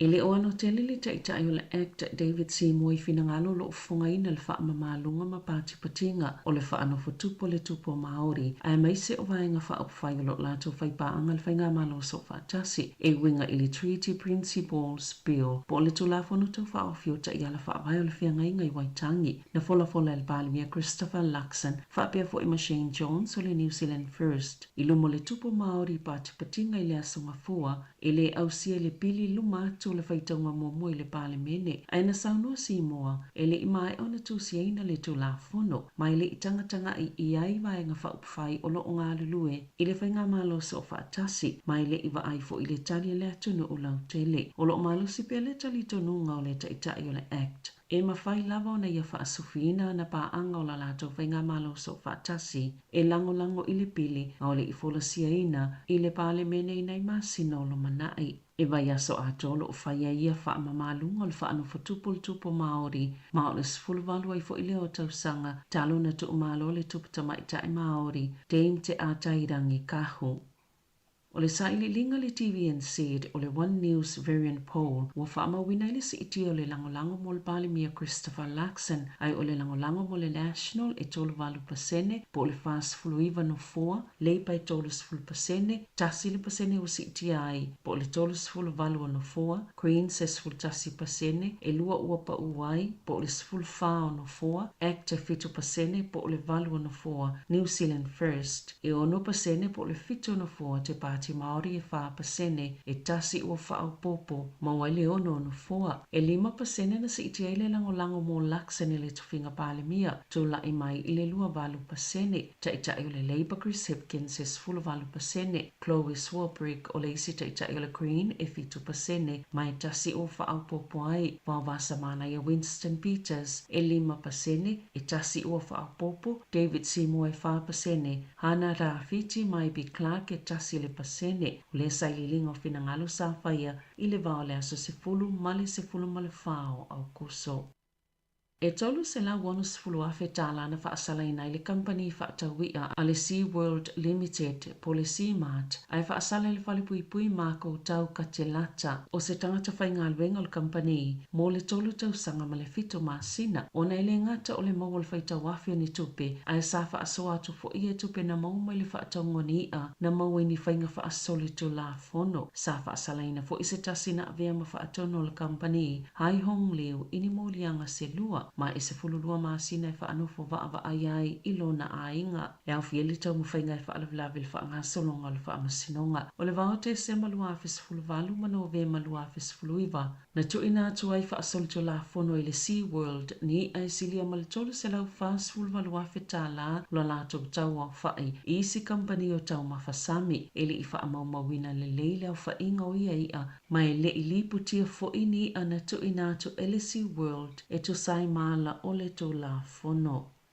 E na o le 7% o le numero masani o taawale le St. John o le awha atino ina le au nanga i taimi pito pisi o te ea tangata whainga luenga e whai tūla o le awha i le te ea sui o le unia le sosi o taawale whale mai i New Zealand ma le First Union mai le amatanga o sifi te itasi sa amata mai le tūla e whai le wawea o le asolua o le asolea ai mai ai le whai le wawea o le asolulu o no tui whaawaule le whai le wawea o le astounai se ia o atu le whai le wawea o le asosa na whailo ele asosiata avale whale mai i New Zealand e leo ausia leo fuleana tu ina atu ila stofi talwai le mana onga o uni wa uma ona lato fiso ta iatu i le St. John o le ao lato filoa i fisanga i iso se taimi mua au le i whaia le titee ina i tau mu whaia maua se tali ona o le ua maua sina vai ngā tupe mai le soi fō malolo i nā New Zealand e au ona wala au pēr tangata i le tasi pe atu la e maini tu la ngai mo'mi ina wawese fiso soani pe ona whaalia le whaala potopotonga.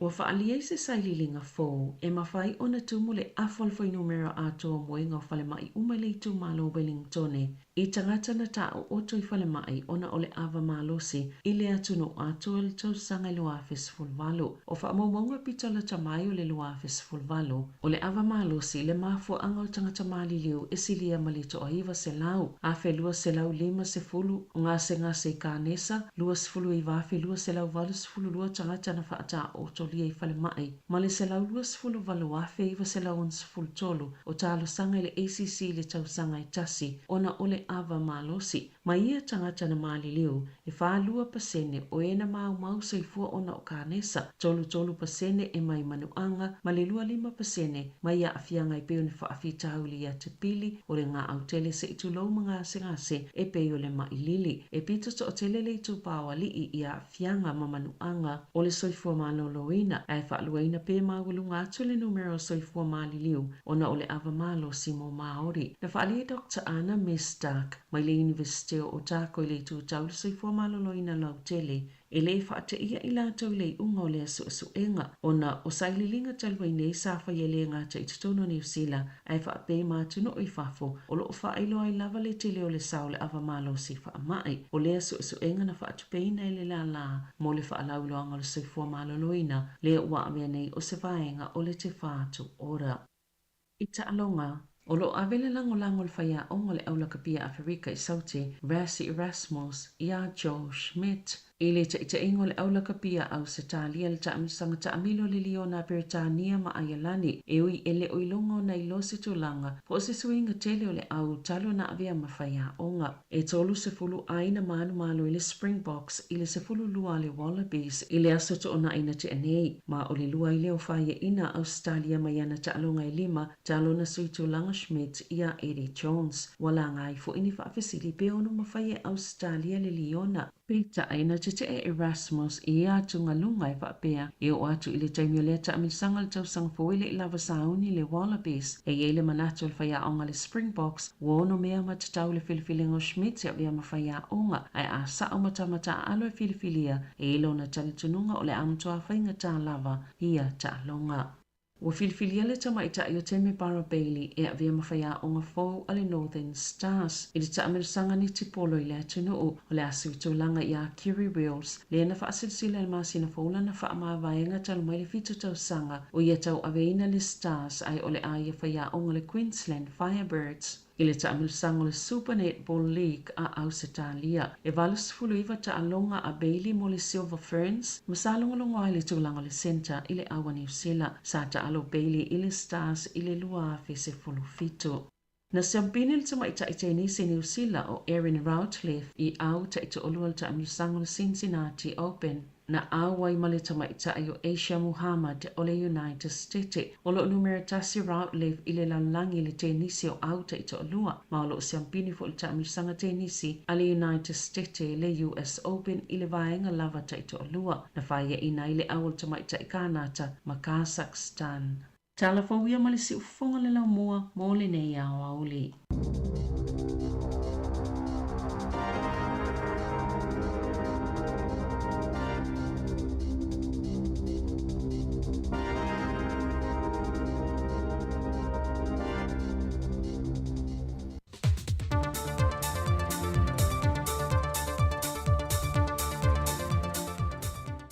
Fatala fatu telefou le au whaafonga le nei fo ia so fou, ana mai e so na wha o poponga nei I mea lo te tupu I Samoa. E toa se lau fitu se fulu alo ma whanau le atu noo, wa wha uina mai a onga Australia wha amtata SSE e lona la le APTC Samoa. O lo au fie matama I tai e iwa se fun malitase, wa tofu ma wha ai longa mo vaenga mua le vaenga lona lua, ma o ongal vaenga lona tonu. Le ua latu umia neitu si pasi mo vaenga le palama, ka muta, to mai mo le whaata whauino ni malo, o le kuka, au nanga lau tele, tali malo, o le waino la au ta vale, au nanga I vaenga tau turisi, o vaenga le elitise maisi. Ma o whae longa fo I ua latu umia, e ma whae o na sa ili ai na ngā ruenga ia tunu o I whafoi pe New Zealand ma Ausitalia, pe a whai e sa ili ngā ruenga iai. Na mori maule tamaita I anga le leila pepe lupe soli ai o se tasia le au wha au. O le tusi pasi lona tolu le ua ia mawaina, mo le waina leo la au ta vale, o se to mai na ia puina mai lon te maa a o ngā lue ai le ngā ruenga i le kampania le Escomoto ia pia, mai na whanau nau i na ia maulo na avano le APTC, e whanau tele ai se mana o ngai lona loto e wha awau le tā leni ma le mea alofa lona tua a. Ma ia tali tonu ai, e mawhai o na ia lui ina tupulanga tala vauta maa itai, e mawhai so o se mea pe a whai e nau ma loto i ma le wha maoni, e fesoa swani e fo i motu pe maua e le tausinga o ainga. O le toa fase fun ma le luo le isi vaenga le au whaau. O lima te maita i mai matanga ruenga SS le mahalo, na tu ina tu yeis ko le sipia au ongai, e yei i le vaenga o le fui mu, matanga ruenga o leo whalpui pui mle toi fuata ina, malo si anga tau el tise, mal vaenga o le pulenga o le suavai, mal pulenga o ta avale a fi lungo al te tele, le ua whaamni eina foi ma u mia whaai longa. Wala patai le vaenga o le tinei mu le mamanu le atunu, e tau fia lo le sunu ino ni lampisi i le tau le nei o loo angi le tua o loa, ai maise o le tau mātutu wa tele ina mango le vau. O no ia vaenga o lo fesoa swani le sao sao le sosolo se mu e tula i mai, ma whaafai tai le au whainga luenga le tinei mu na tau mawhai atu i te pē se afi. Le aswana nafi e le i mawhai o na whaasau ina e le vaenga o le tinei mu, le mota a le home timber hardware i le pēr, le na whaatama ia ina e le afi masalo mio se la pisi na sesunu. O le fale na whae loe kom sino le tinei mu i ata na wasa pe tone maunga, e le o iei ni mea fale ai o loo whao ngai na mo le pinko, mai wana o vaenga o loo toe wha le leia. Na wha manatu e tanu wasa e le lewa atu nei foi, o na mu se vaenga o le tonga vai tufta foi sa vai. O le vaiasun te nei le ofisa de sports loto i san lolonga ma se fale sui i sa so, au le foi wa toe alia i mai se tasio mu le mai so nei. Fautua ina ma toe wha manatu foi e tanu wasa i le atinu e mise i mātua, e mata i tu whanau i le taa alo i a fitusi, mo li ngao ia po o se ta inafi foi, e o no tu lai mai ai se mo tele, ona e wawele sa sao le afi le teimile nei, o le tau mātutu o iei le atinu. Ua au whaantasi le malo Samoa, malona malo tua o ia Amerika Samoa, e toe wha au popo le isi tonu aso i lunga le pēmita fitu aso mo fe malanga inga atunu e lua, le na amatai le amatanga le masila nei o au kuso, o na aloa ia le pēmita se furu aso, e malanga ai o tātou tangata ngai Amerika Samoa, e whapena fo i le motu i se sae. O se tasio mafua anga na sila ile ato Samoa le nei swinga, o no le tūlanga mo mia e tangata o Amerika Samoa. Le ua whaamawina e o atu i le se lau fasa funma le limo lātou tangata, le na malanga mai Samoa e whaonga i nai le pēmita fitu aso. Ai mo Samoa, e lata i le lua se lau tātou tangata i le masina, na whaonga i na le pēmita fitu aso e malanga i tutuila. Mai ua whaatau nu i nai se tasio vaenga o talanoanga, ma visota inga o mata opu whonoa e le ato o Samoa. Ua taliwaile whionga le te whono o le lakapi Samoa, i le mata opu le whaamalo loa i o le whaia onga ma le pulenga, o le au o le manu Samoa te to fitu o le atanu. E lua vaenga na ia whaai loa na whaavai ai le whaai unga. E lua la mea e afo i e. Whaamai ai, whaua pēl tangata. Mua. E le leile performance. Mau au sia.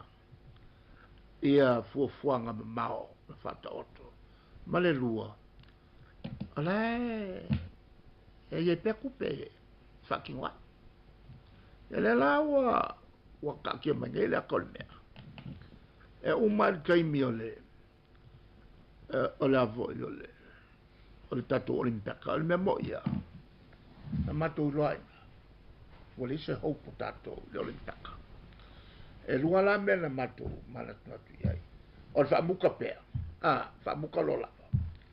E po le whaamo pēr, kau ngā o e whaakingo. A o makau loa le unga e o iai. O kipi kupe. E o le kipi ngalaga kupe. Mai o i le ele avo ele world rugby e o makongo ai kai mi ole o morale olimpiaka ma uma koia ele me fai coi fa o ia fa o o ka fi ku pe ka o le ko le fai ka ko kalo ele tu la e si wa fa ka me solo al tu la o le ausia le fa mo ma wa ki pe le world cup ko pe o le fai ko a bia anga wa le family inga el kako ko fiku ia turanga oia inga talo fa na fai loel te fono o lo malama le leile to fai a muliang tele Brian Lima ele taunu unga le wo o tu ye le tau fai ale au le manu sa mo tai to fitu wo o le tulanga se teimi mo le a lema fai e on the toe tau vai se ta amil sanga langi se vanga nai ta alonga le nei tu langi manisu ta amil sanga me fai on awai iai e toe sa ili e so na vanoa anga ili ta amil sanga ale tai to fitu langi o talafauia i mea lo tutupu si o tātua tunu umone nei aso manuia tele Samoa whasoi foia.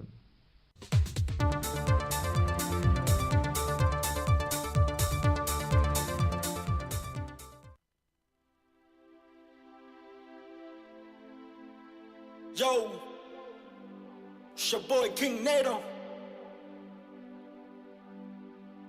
Little Jum, Jay Swagger, Super Mikes, Nato Brothers, let's go. I didn't know we hurt so much without you by my side, but I don't know if you understand the pain I'm carrying inside, cause I miss you every day, every second of my life, and you should know my love for you was never a lie. And everything you told me is true, and you're right. But before you say something, don't wanna hear you say goodbye. Can you please do me a favor, cause I've been waiting for so long. And all I want for you is to listen to this song. La belle Taofi, et ça oh oh et ou le fa maoni.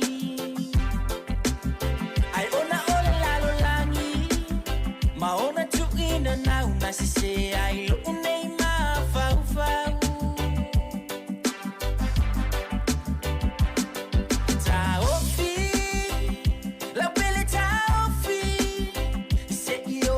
Only for my own.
le fafianga mai le Nato Brothers ma pese fia vatu io ia ai fai mai mai si o pese ia fai le mu mai ta mea li ile nei uli a ole fa topea ia o lea fatu a te ale tas ia a le na la vai le tai tanga luenga na fai o le mea le na ia si uso ia ma si mato vaenga le o le falong mai o falfenga luenga ia o le topea le tai ina le tolu o le tolu mana vai ta tau ele o le afa le tasi po le lua ia le mea na o le fa topea ia fai mai ai anga luenga ina ia i uma manuia ma foilele ma mautinoa ua saunga le mu ma le mea uma ia ona tapena loa le te alu fale li tolu ai au fa topea pe o por pese ia fai le mu mai ta tau mea ni au fa topea mai le uli ia o le mana ia mai le aso fa nga luenga le ma na ia sulu matango fio le la ia fa pena foi ia le fewa ia ta vale lunga le wala le taimi ia ma lo lava le foi ma lo le on sai fa ma lo foi nga lu ia nga luenga foi o le foi aso ia ila tau o lo sifiao ia o le nei foi taimi o le tatou kalami ma le tautua le fonga lau mua i lunga o tatou penga tawhailangi o le Facebook ma le tatou YouTube ia o lo mafuta mai mo mai nisi o le tatou atinu ia ai o le na ua toe mai atu le whasaluina muli o tatou telefou o le nei aso ia e pei o na tapenina Savelina Kasiano ia e mai se foi o le sunga ia ta se Salem se mai Samoa i mea o lo tutupu le tatou atinu i Samoa ia to mo fa ponga le tai masani ia i le tu la e valu le tai au ia tatu telefon ma tatu tala mai sa mo ia le taimi o le ua to tolus fu 5 minutos na mai ele tatu tu i lungo le Facebook ma le YouTube por si fonga la mo ia e fa o pel tatu tu i lungo le app le Samo Capital Radio app lua se full fight tu la ia fa malo tu ia ila to umala fo o mafuta ma le taimi ia o le tatu tua ia o na fo fa le tinu ini se fo tala mai sa mo ia o le nei fo il vai aso ia o lu ngala lo le tulanga pe o nei fo ia tala o tatu te fitu e mi se fo ia o le fa mutai fo o le au nanga fo ia le tamari fo le sunga ia fata ia po le ftalinga tu sa mau fata Brian Lima ia po le fionga muli anga tele ia ma le sunga ia tau sa fa ma ni la milo ia ma le pulenga te fitu ia ua fa mutai na le la tu tua ia lona winga o lela to e ngai fo ia le tatou pulenga le manu Samoa ia pole po ia e to e sa ili se suitulanga ia wala fu le fa wina pe o le tatou au te to fito le manu Samoa ia o vai ngomala vana ia pule ele o ye tatou tala ia ana ona fa manu fo ia le ftainga ia fata Brian Lima ia e misi foi ia le taimi foi sa tau tuai foi ia i le tatou te fitu ina tau sanga vai ia fa malo le toa fa malo le on sai fa malo foi le loto atunu ia e ala le fa foi no le tatou au ia wai o tulanga e pe ona moli mawina e tulanga le wei nei te fitu lo langi taimi nei wale ai ia ma se au e to fa tamala i tulanga le te fitu ma o maua lunga le tulanga le wa iai ma iai le level te fitu ale lo langi le taimi nei le fatinonga au mai foi au ia sa le ma sani on fai nei tatu au Spain ia ole au Kenya ia mai si au ia Siamani yo au fa pena yo au nai tai tu o tai se lau ai o tatu au Samoa ia so la taimi nei mo le o to e fai ngofia o fai nei full tatu au ia au na le sa tatu mo mawina e te to fitu fu ne to sanga paule tulanga o le te fia ata o fia ile tulanga le ile taimi o le pulenga le sunga ia fata Brian Lima ma le sunga fa maoni lo milo po tau sa o le folele o le tau mafai ina ia le leitonu wa le maftanga ia tamata alo le le maftanga tamata alo te to fitu pe mo mawina foi nis foi o sa ta alo ia o li poti ai ata te mo mawina mai le le maftanga tamata alo fialo fani ona itamiti ai ai ale vaenga foi le ai ana itamiti pe na le to lua pe to tolu ia e folele le fafita ulia o le folele le ia winga foi atu malato ia inga e faali lai o i te tonu o le taimi o kole ninga ma taimi o tāpene penang E pila na le tau fai le sunga ya fata Brian Lima ia me se foi pulenga na foi I taimi na e tau fo il fa fita ulina. Ia me tau ave esel mon me foi fia poto ista tamata alo. Ia le la o le situ mata ina. Ole va inga tono ole aule alta to fito man sa mo wata I pe tamata ne yai. O fainga lotu I tonu ole foi le au ia o ista mai tina watu ele foi lele e tau le rofa I tau tu spaia o ista mai tina watu ele loa tatalo o isina ta mai tina watu I tono le to fitu ele loa faini lotu foi le au ma na ia foi le swinga lenga suia ele pulenga lena ia ia o mfai ona faia to filta mai titi e faia lotu le afiafi to filta mata alo faia lotu le afiafi ia o ma na ia male maftanga foi ia ai ona ua peia ona ta ua fuitatu telefone report na mai ia e fua le fai unga ia I unga o ta alonga sa ia ia ele ola istatu tala ia le mena le meale al pulenga le manu sa moa male tulanga ona pe ona I vaenga ta ua na pe na sa ta pu e mai ita ele il tatu tito fitu ia le maftanga na fa na u ia tono ole au ia mai se foi ia o taimi o lato fainga lotu ia fiafi ia o matua popoto ai si awali e tatalo ma fai ngā lotu ma folele ma fai tau tu spa ia ma si mai maul tu spa ia fai lana launga ia ista miti sole na otu ele lo launga le ele tu spa ia sole au mta utia le mela we o le tu ta ua na ma le tu ma le leile na ia o le taimi fo i le pulenga fo i le sunga ia fata fatangia tu sa mau Brian Lima ia po le fionga mulinga tele ia malana fo i pulenga ia tau faina be ese ia winga fo io ise tamata alo e falili ma fa maulunga ia ai ia yeis tulanga le ia na pe ia on fa ia tuele o stato stala tato proclame le tulanga pe ona yei fo ia lunga la lo ia I taimile ia ai ole unga wa ia ole unga mai le una pi ia ai on sai tato ia to yo so fo le la o tato watu no ele to ilalo tangata le lope tu la mai fo isi fa ya onga ia mai fo isa ni ana me to tia le fa me se to ta pena su statu wa no ia ona tato to fo ile tu langa tuai ia ole nei taimi le wa fa tasi si fonga la mo Wellington ia to fa malo atu nei taimi malo na fo le mafta mai ia le pese nei ia e taina tu ia mo o to ia olo mafuta mo nei taimi ia te masalo tu te fia le pese fo le sunga ia Josh ta tofi ya la to fa fonga e le ngol pese ya ulo fa to mo to umala yo mai o kalma tango fia le sulu le lan le taimi ole auli ya I matu nei ya I podirua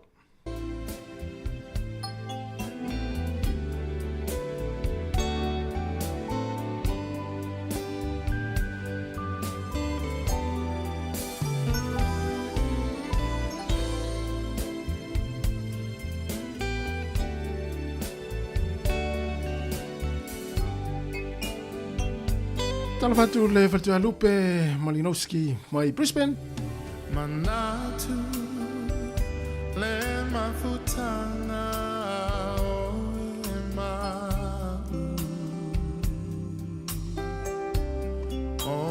manatu maita o tu mawita ilo fatu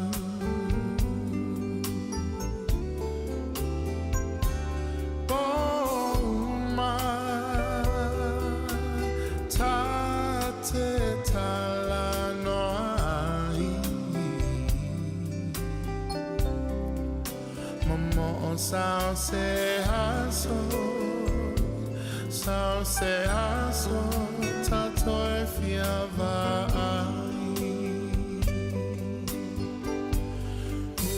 usue e fuli mai lo tua la upele o tele tu na oe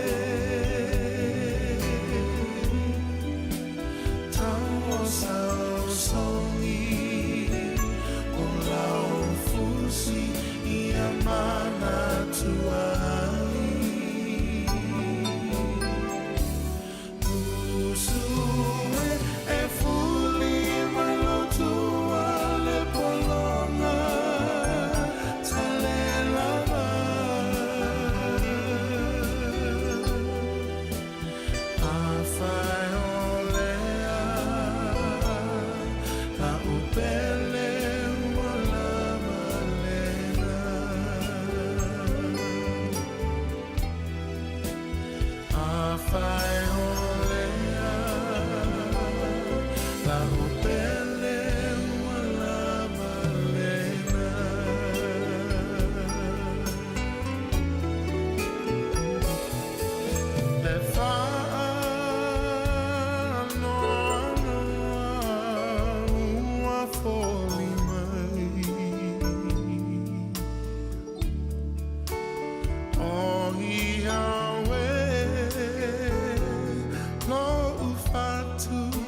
Waiwa e fuli tua mai, le fia wa ina vai vai.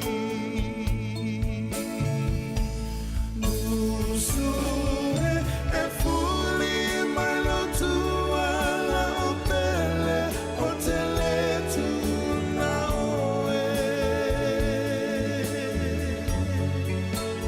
Tau o sao songi o lau fusi I amana tuai.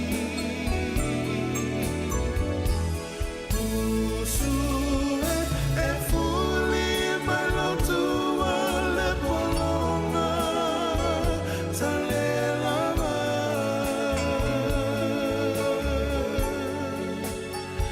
Afai olea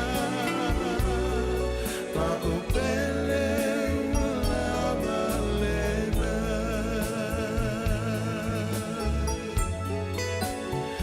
Afai olea la upele la balena. Afai olea la upele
Ena nai paras malpese hei to ina o isto ina o tai tasi fai poiponga o isto ina o tai lua fai poiponga o isto ina o tai tolu fai poiponga tai fa isi tai lima isi tai iva fo isi ia malo ato ina se fu ile talo alo ase si to ina Samoa to se fulu iva minuto na tale o le tulai lua tale lua mai ale tātou tautua o nei aso ia e toi whamalo atu le tātou tunu le mafuta mai fo i tātou pukalame tau wha mai e atu le tātou tautua o nei fo i aso ia malo le tāpuai, malo le onasai, malo fo i le mai mo mai ia tātou wha fianga so i filoi ia awa fo i le wha fonga mai le tātou o tunu o nei fo i taimi ia ai o le a wha solo te pēra wha fianga me pese ia a o fianga iei fo i le tōtele i ngā ruenga ma wha longo mai mo mai tono whale whai ngā ruenga ia fa bia fo ila wave ta vale lunga la wala ile pisi ai fo i fea ia i ta vale afi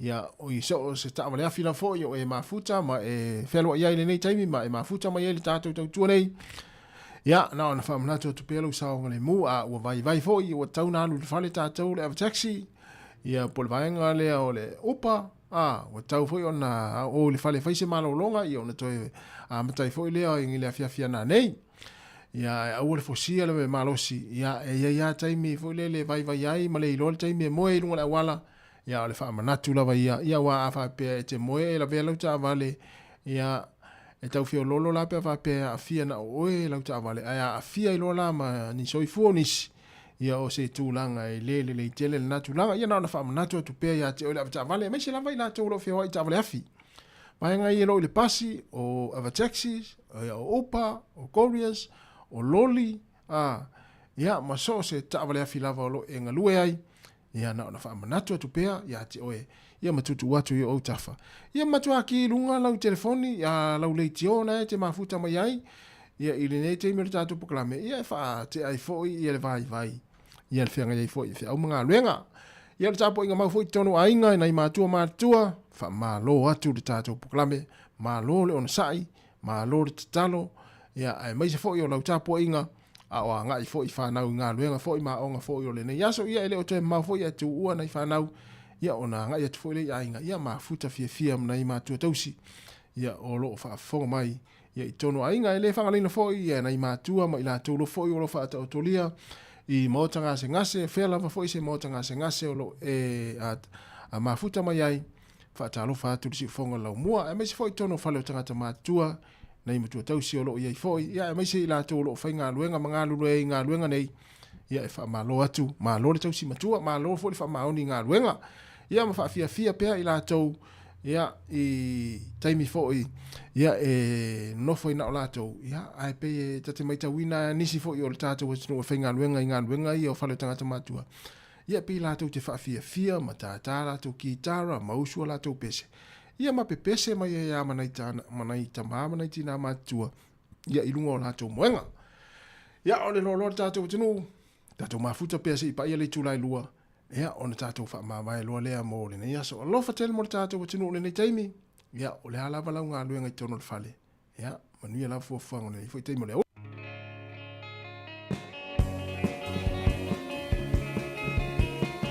le fai aso serenade mo le pese na ia fa fo mai ai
Aso le mativa na mai le pese a le la oso.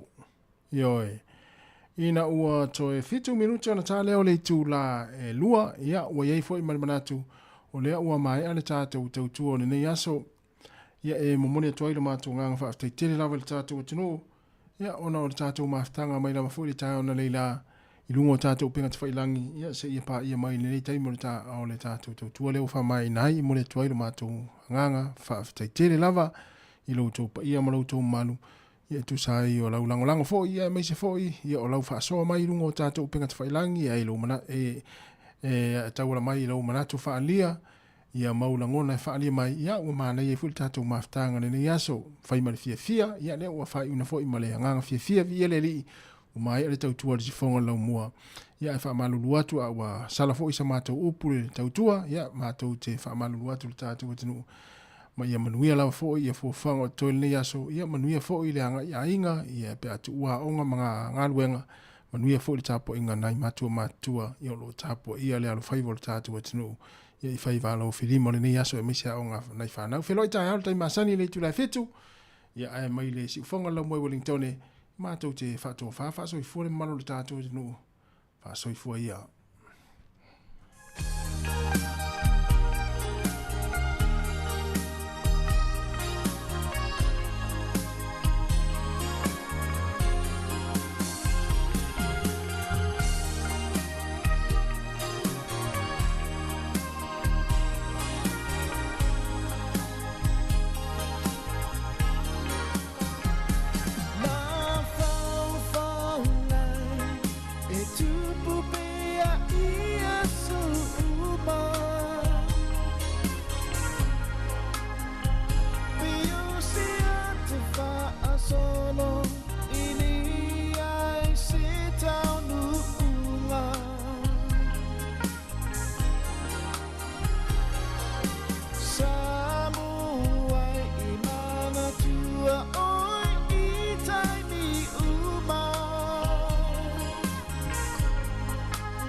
the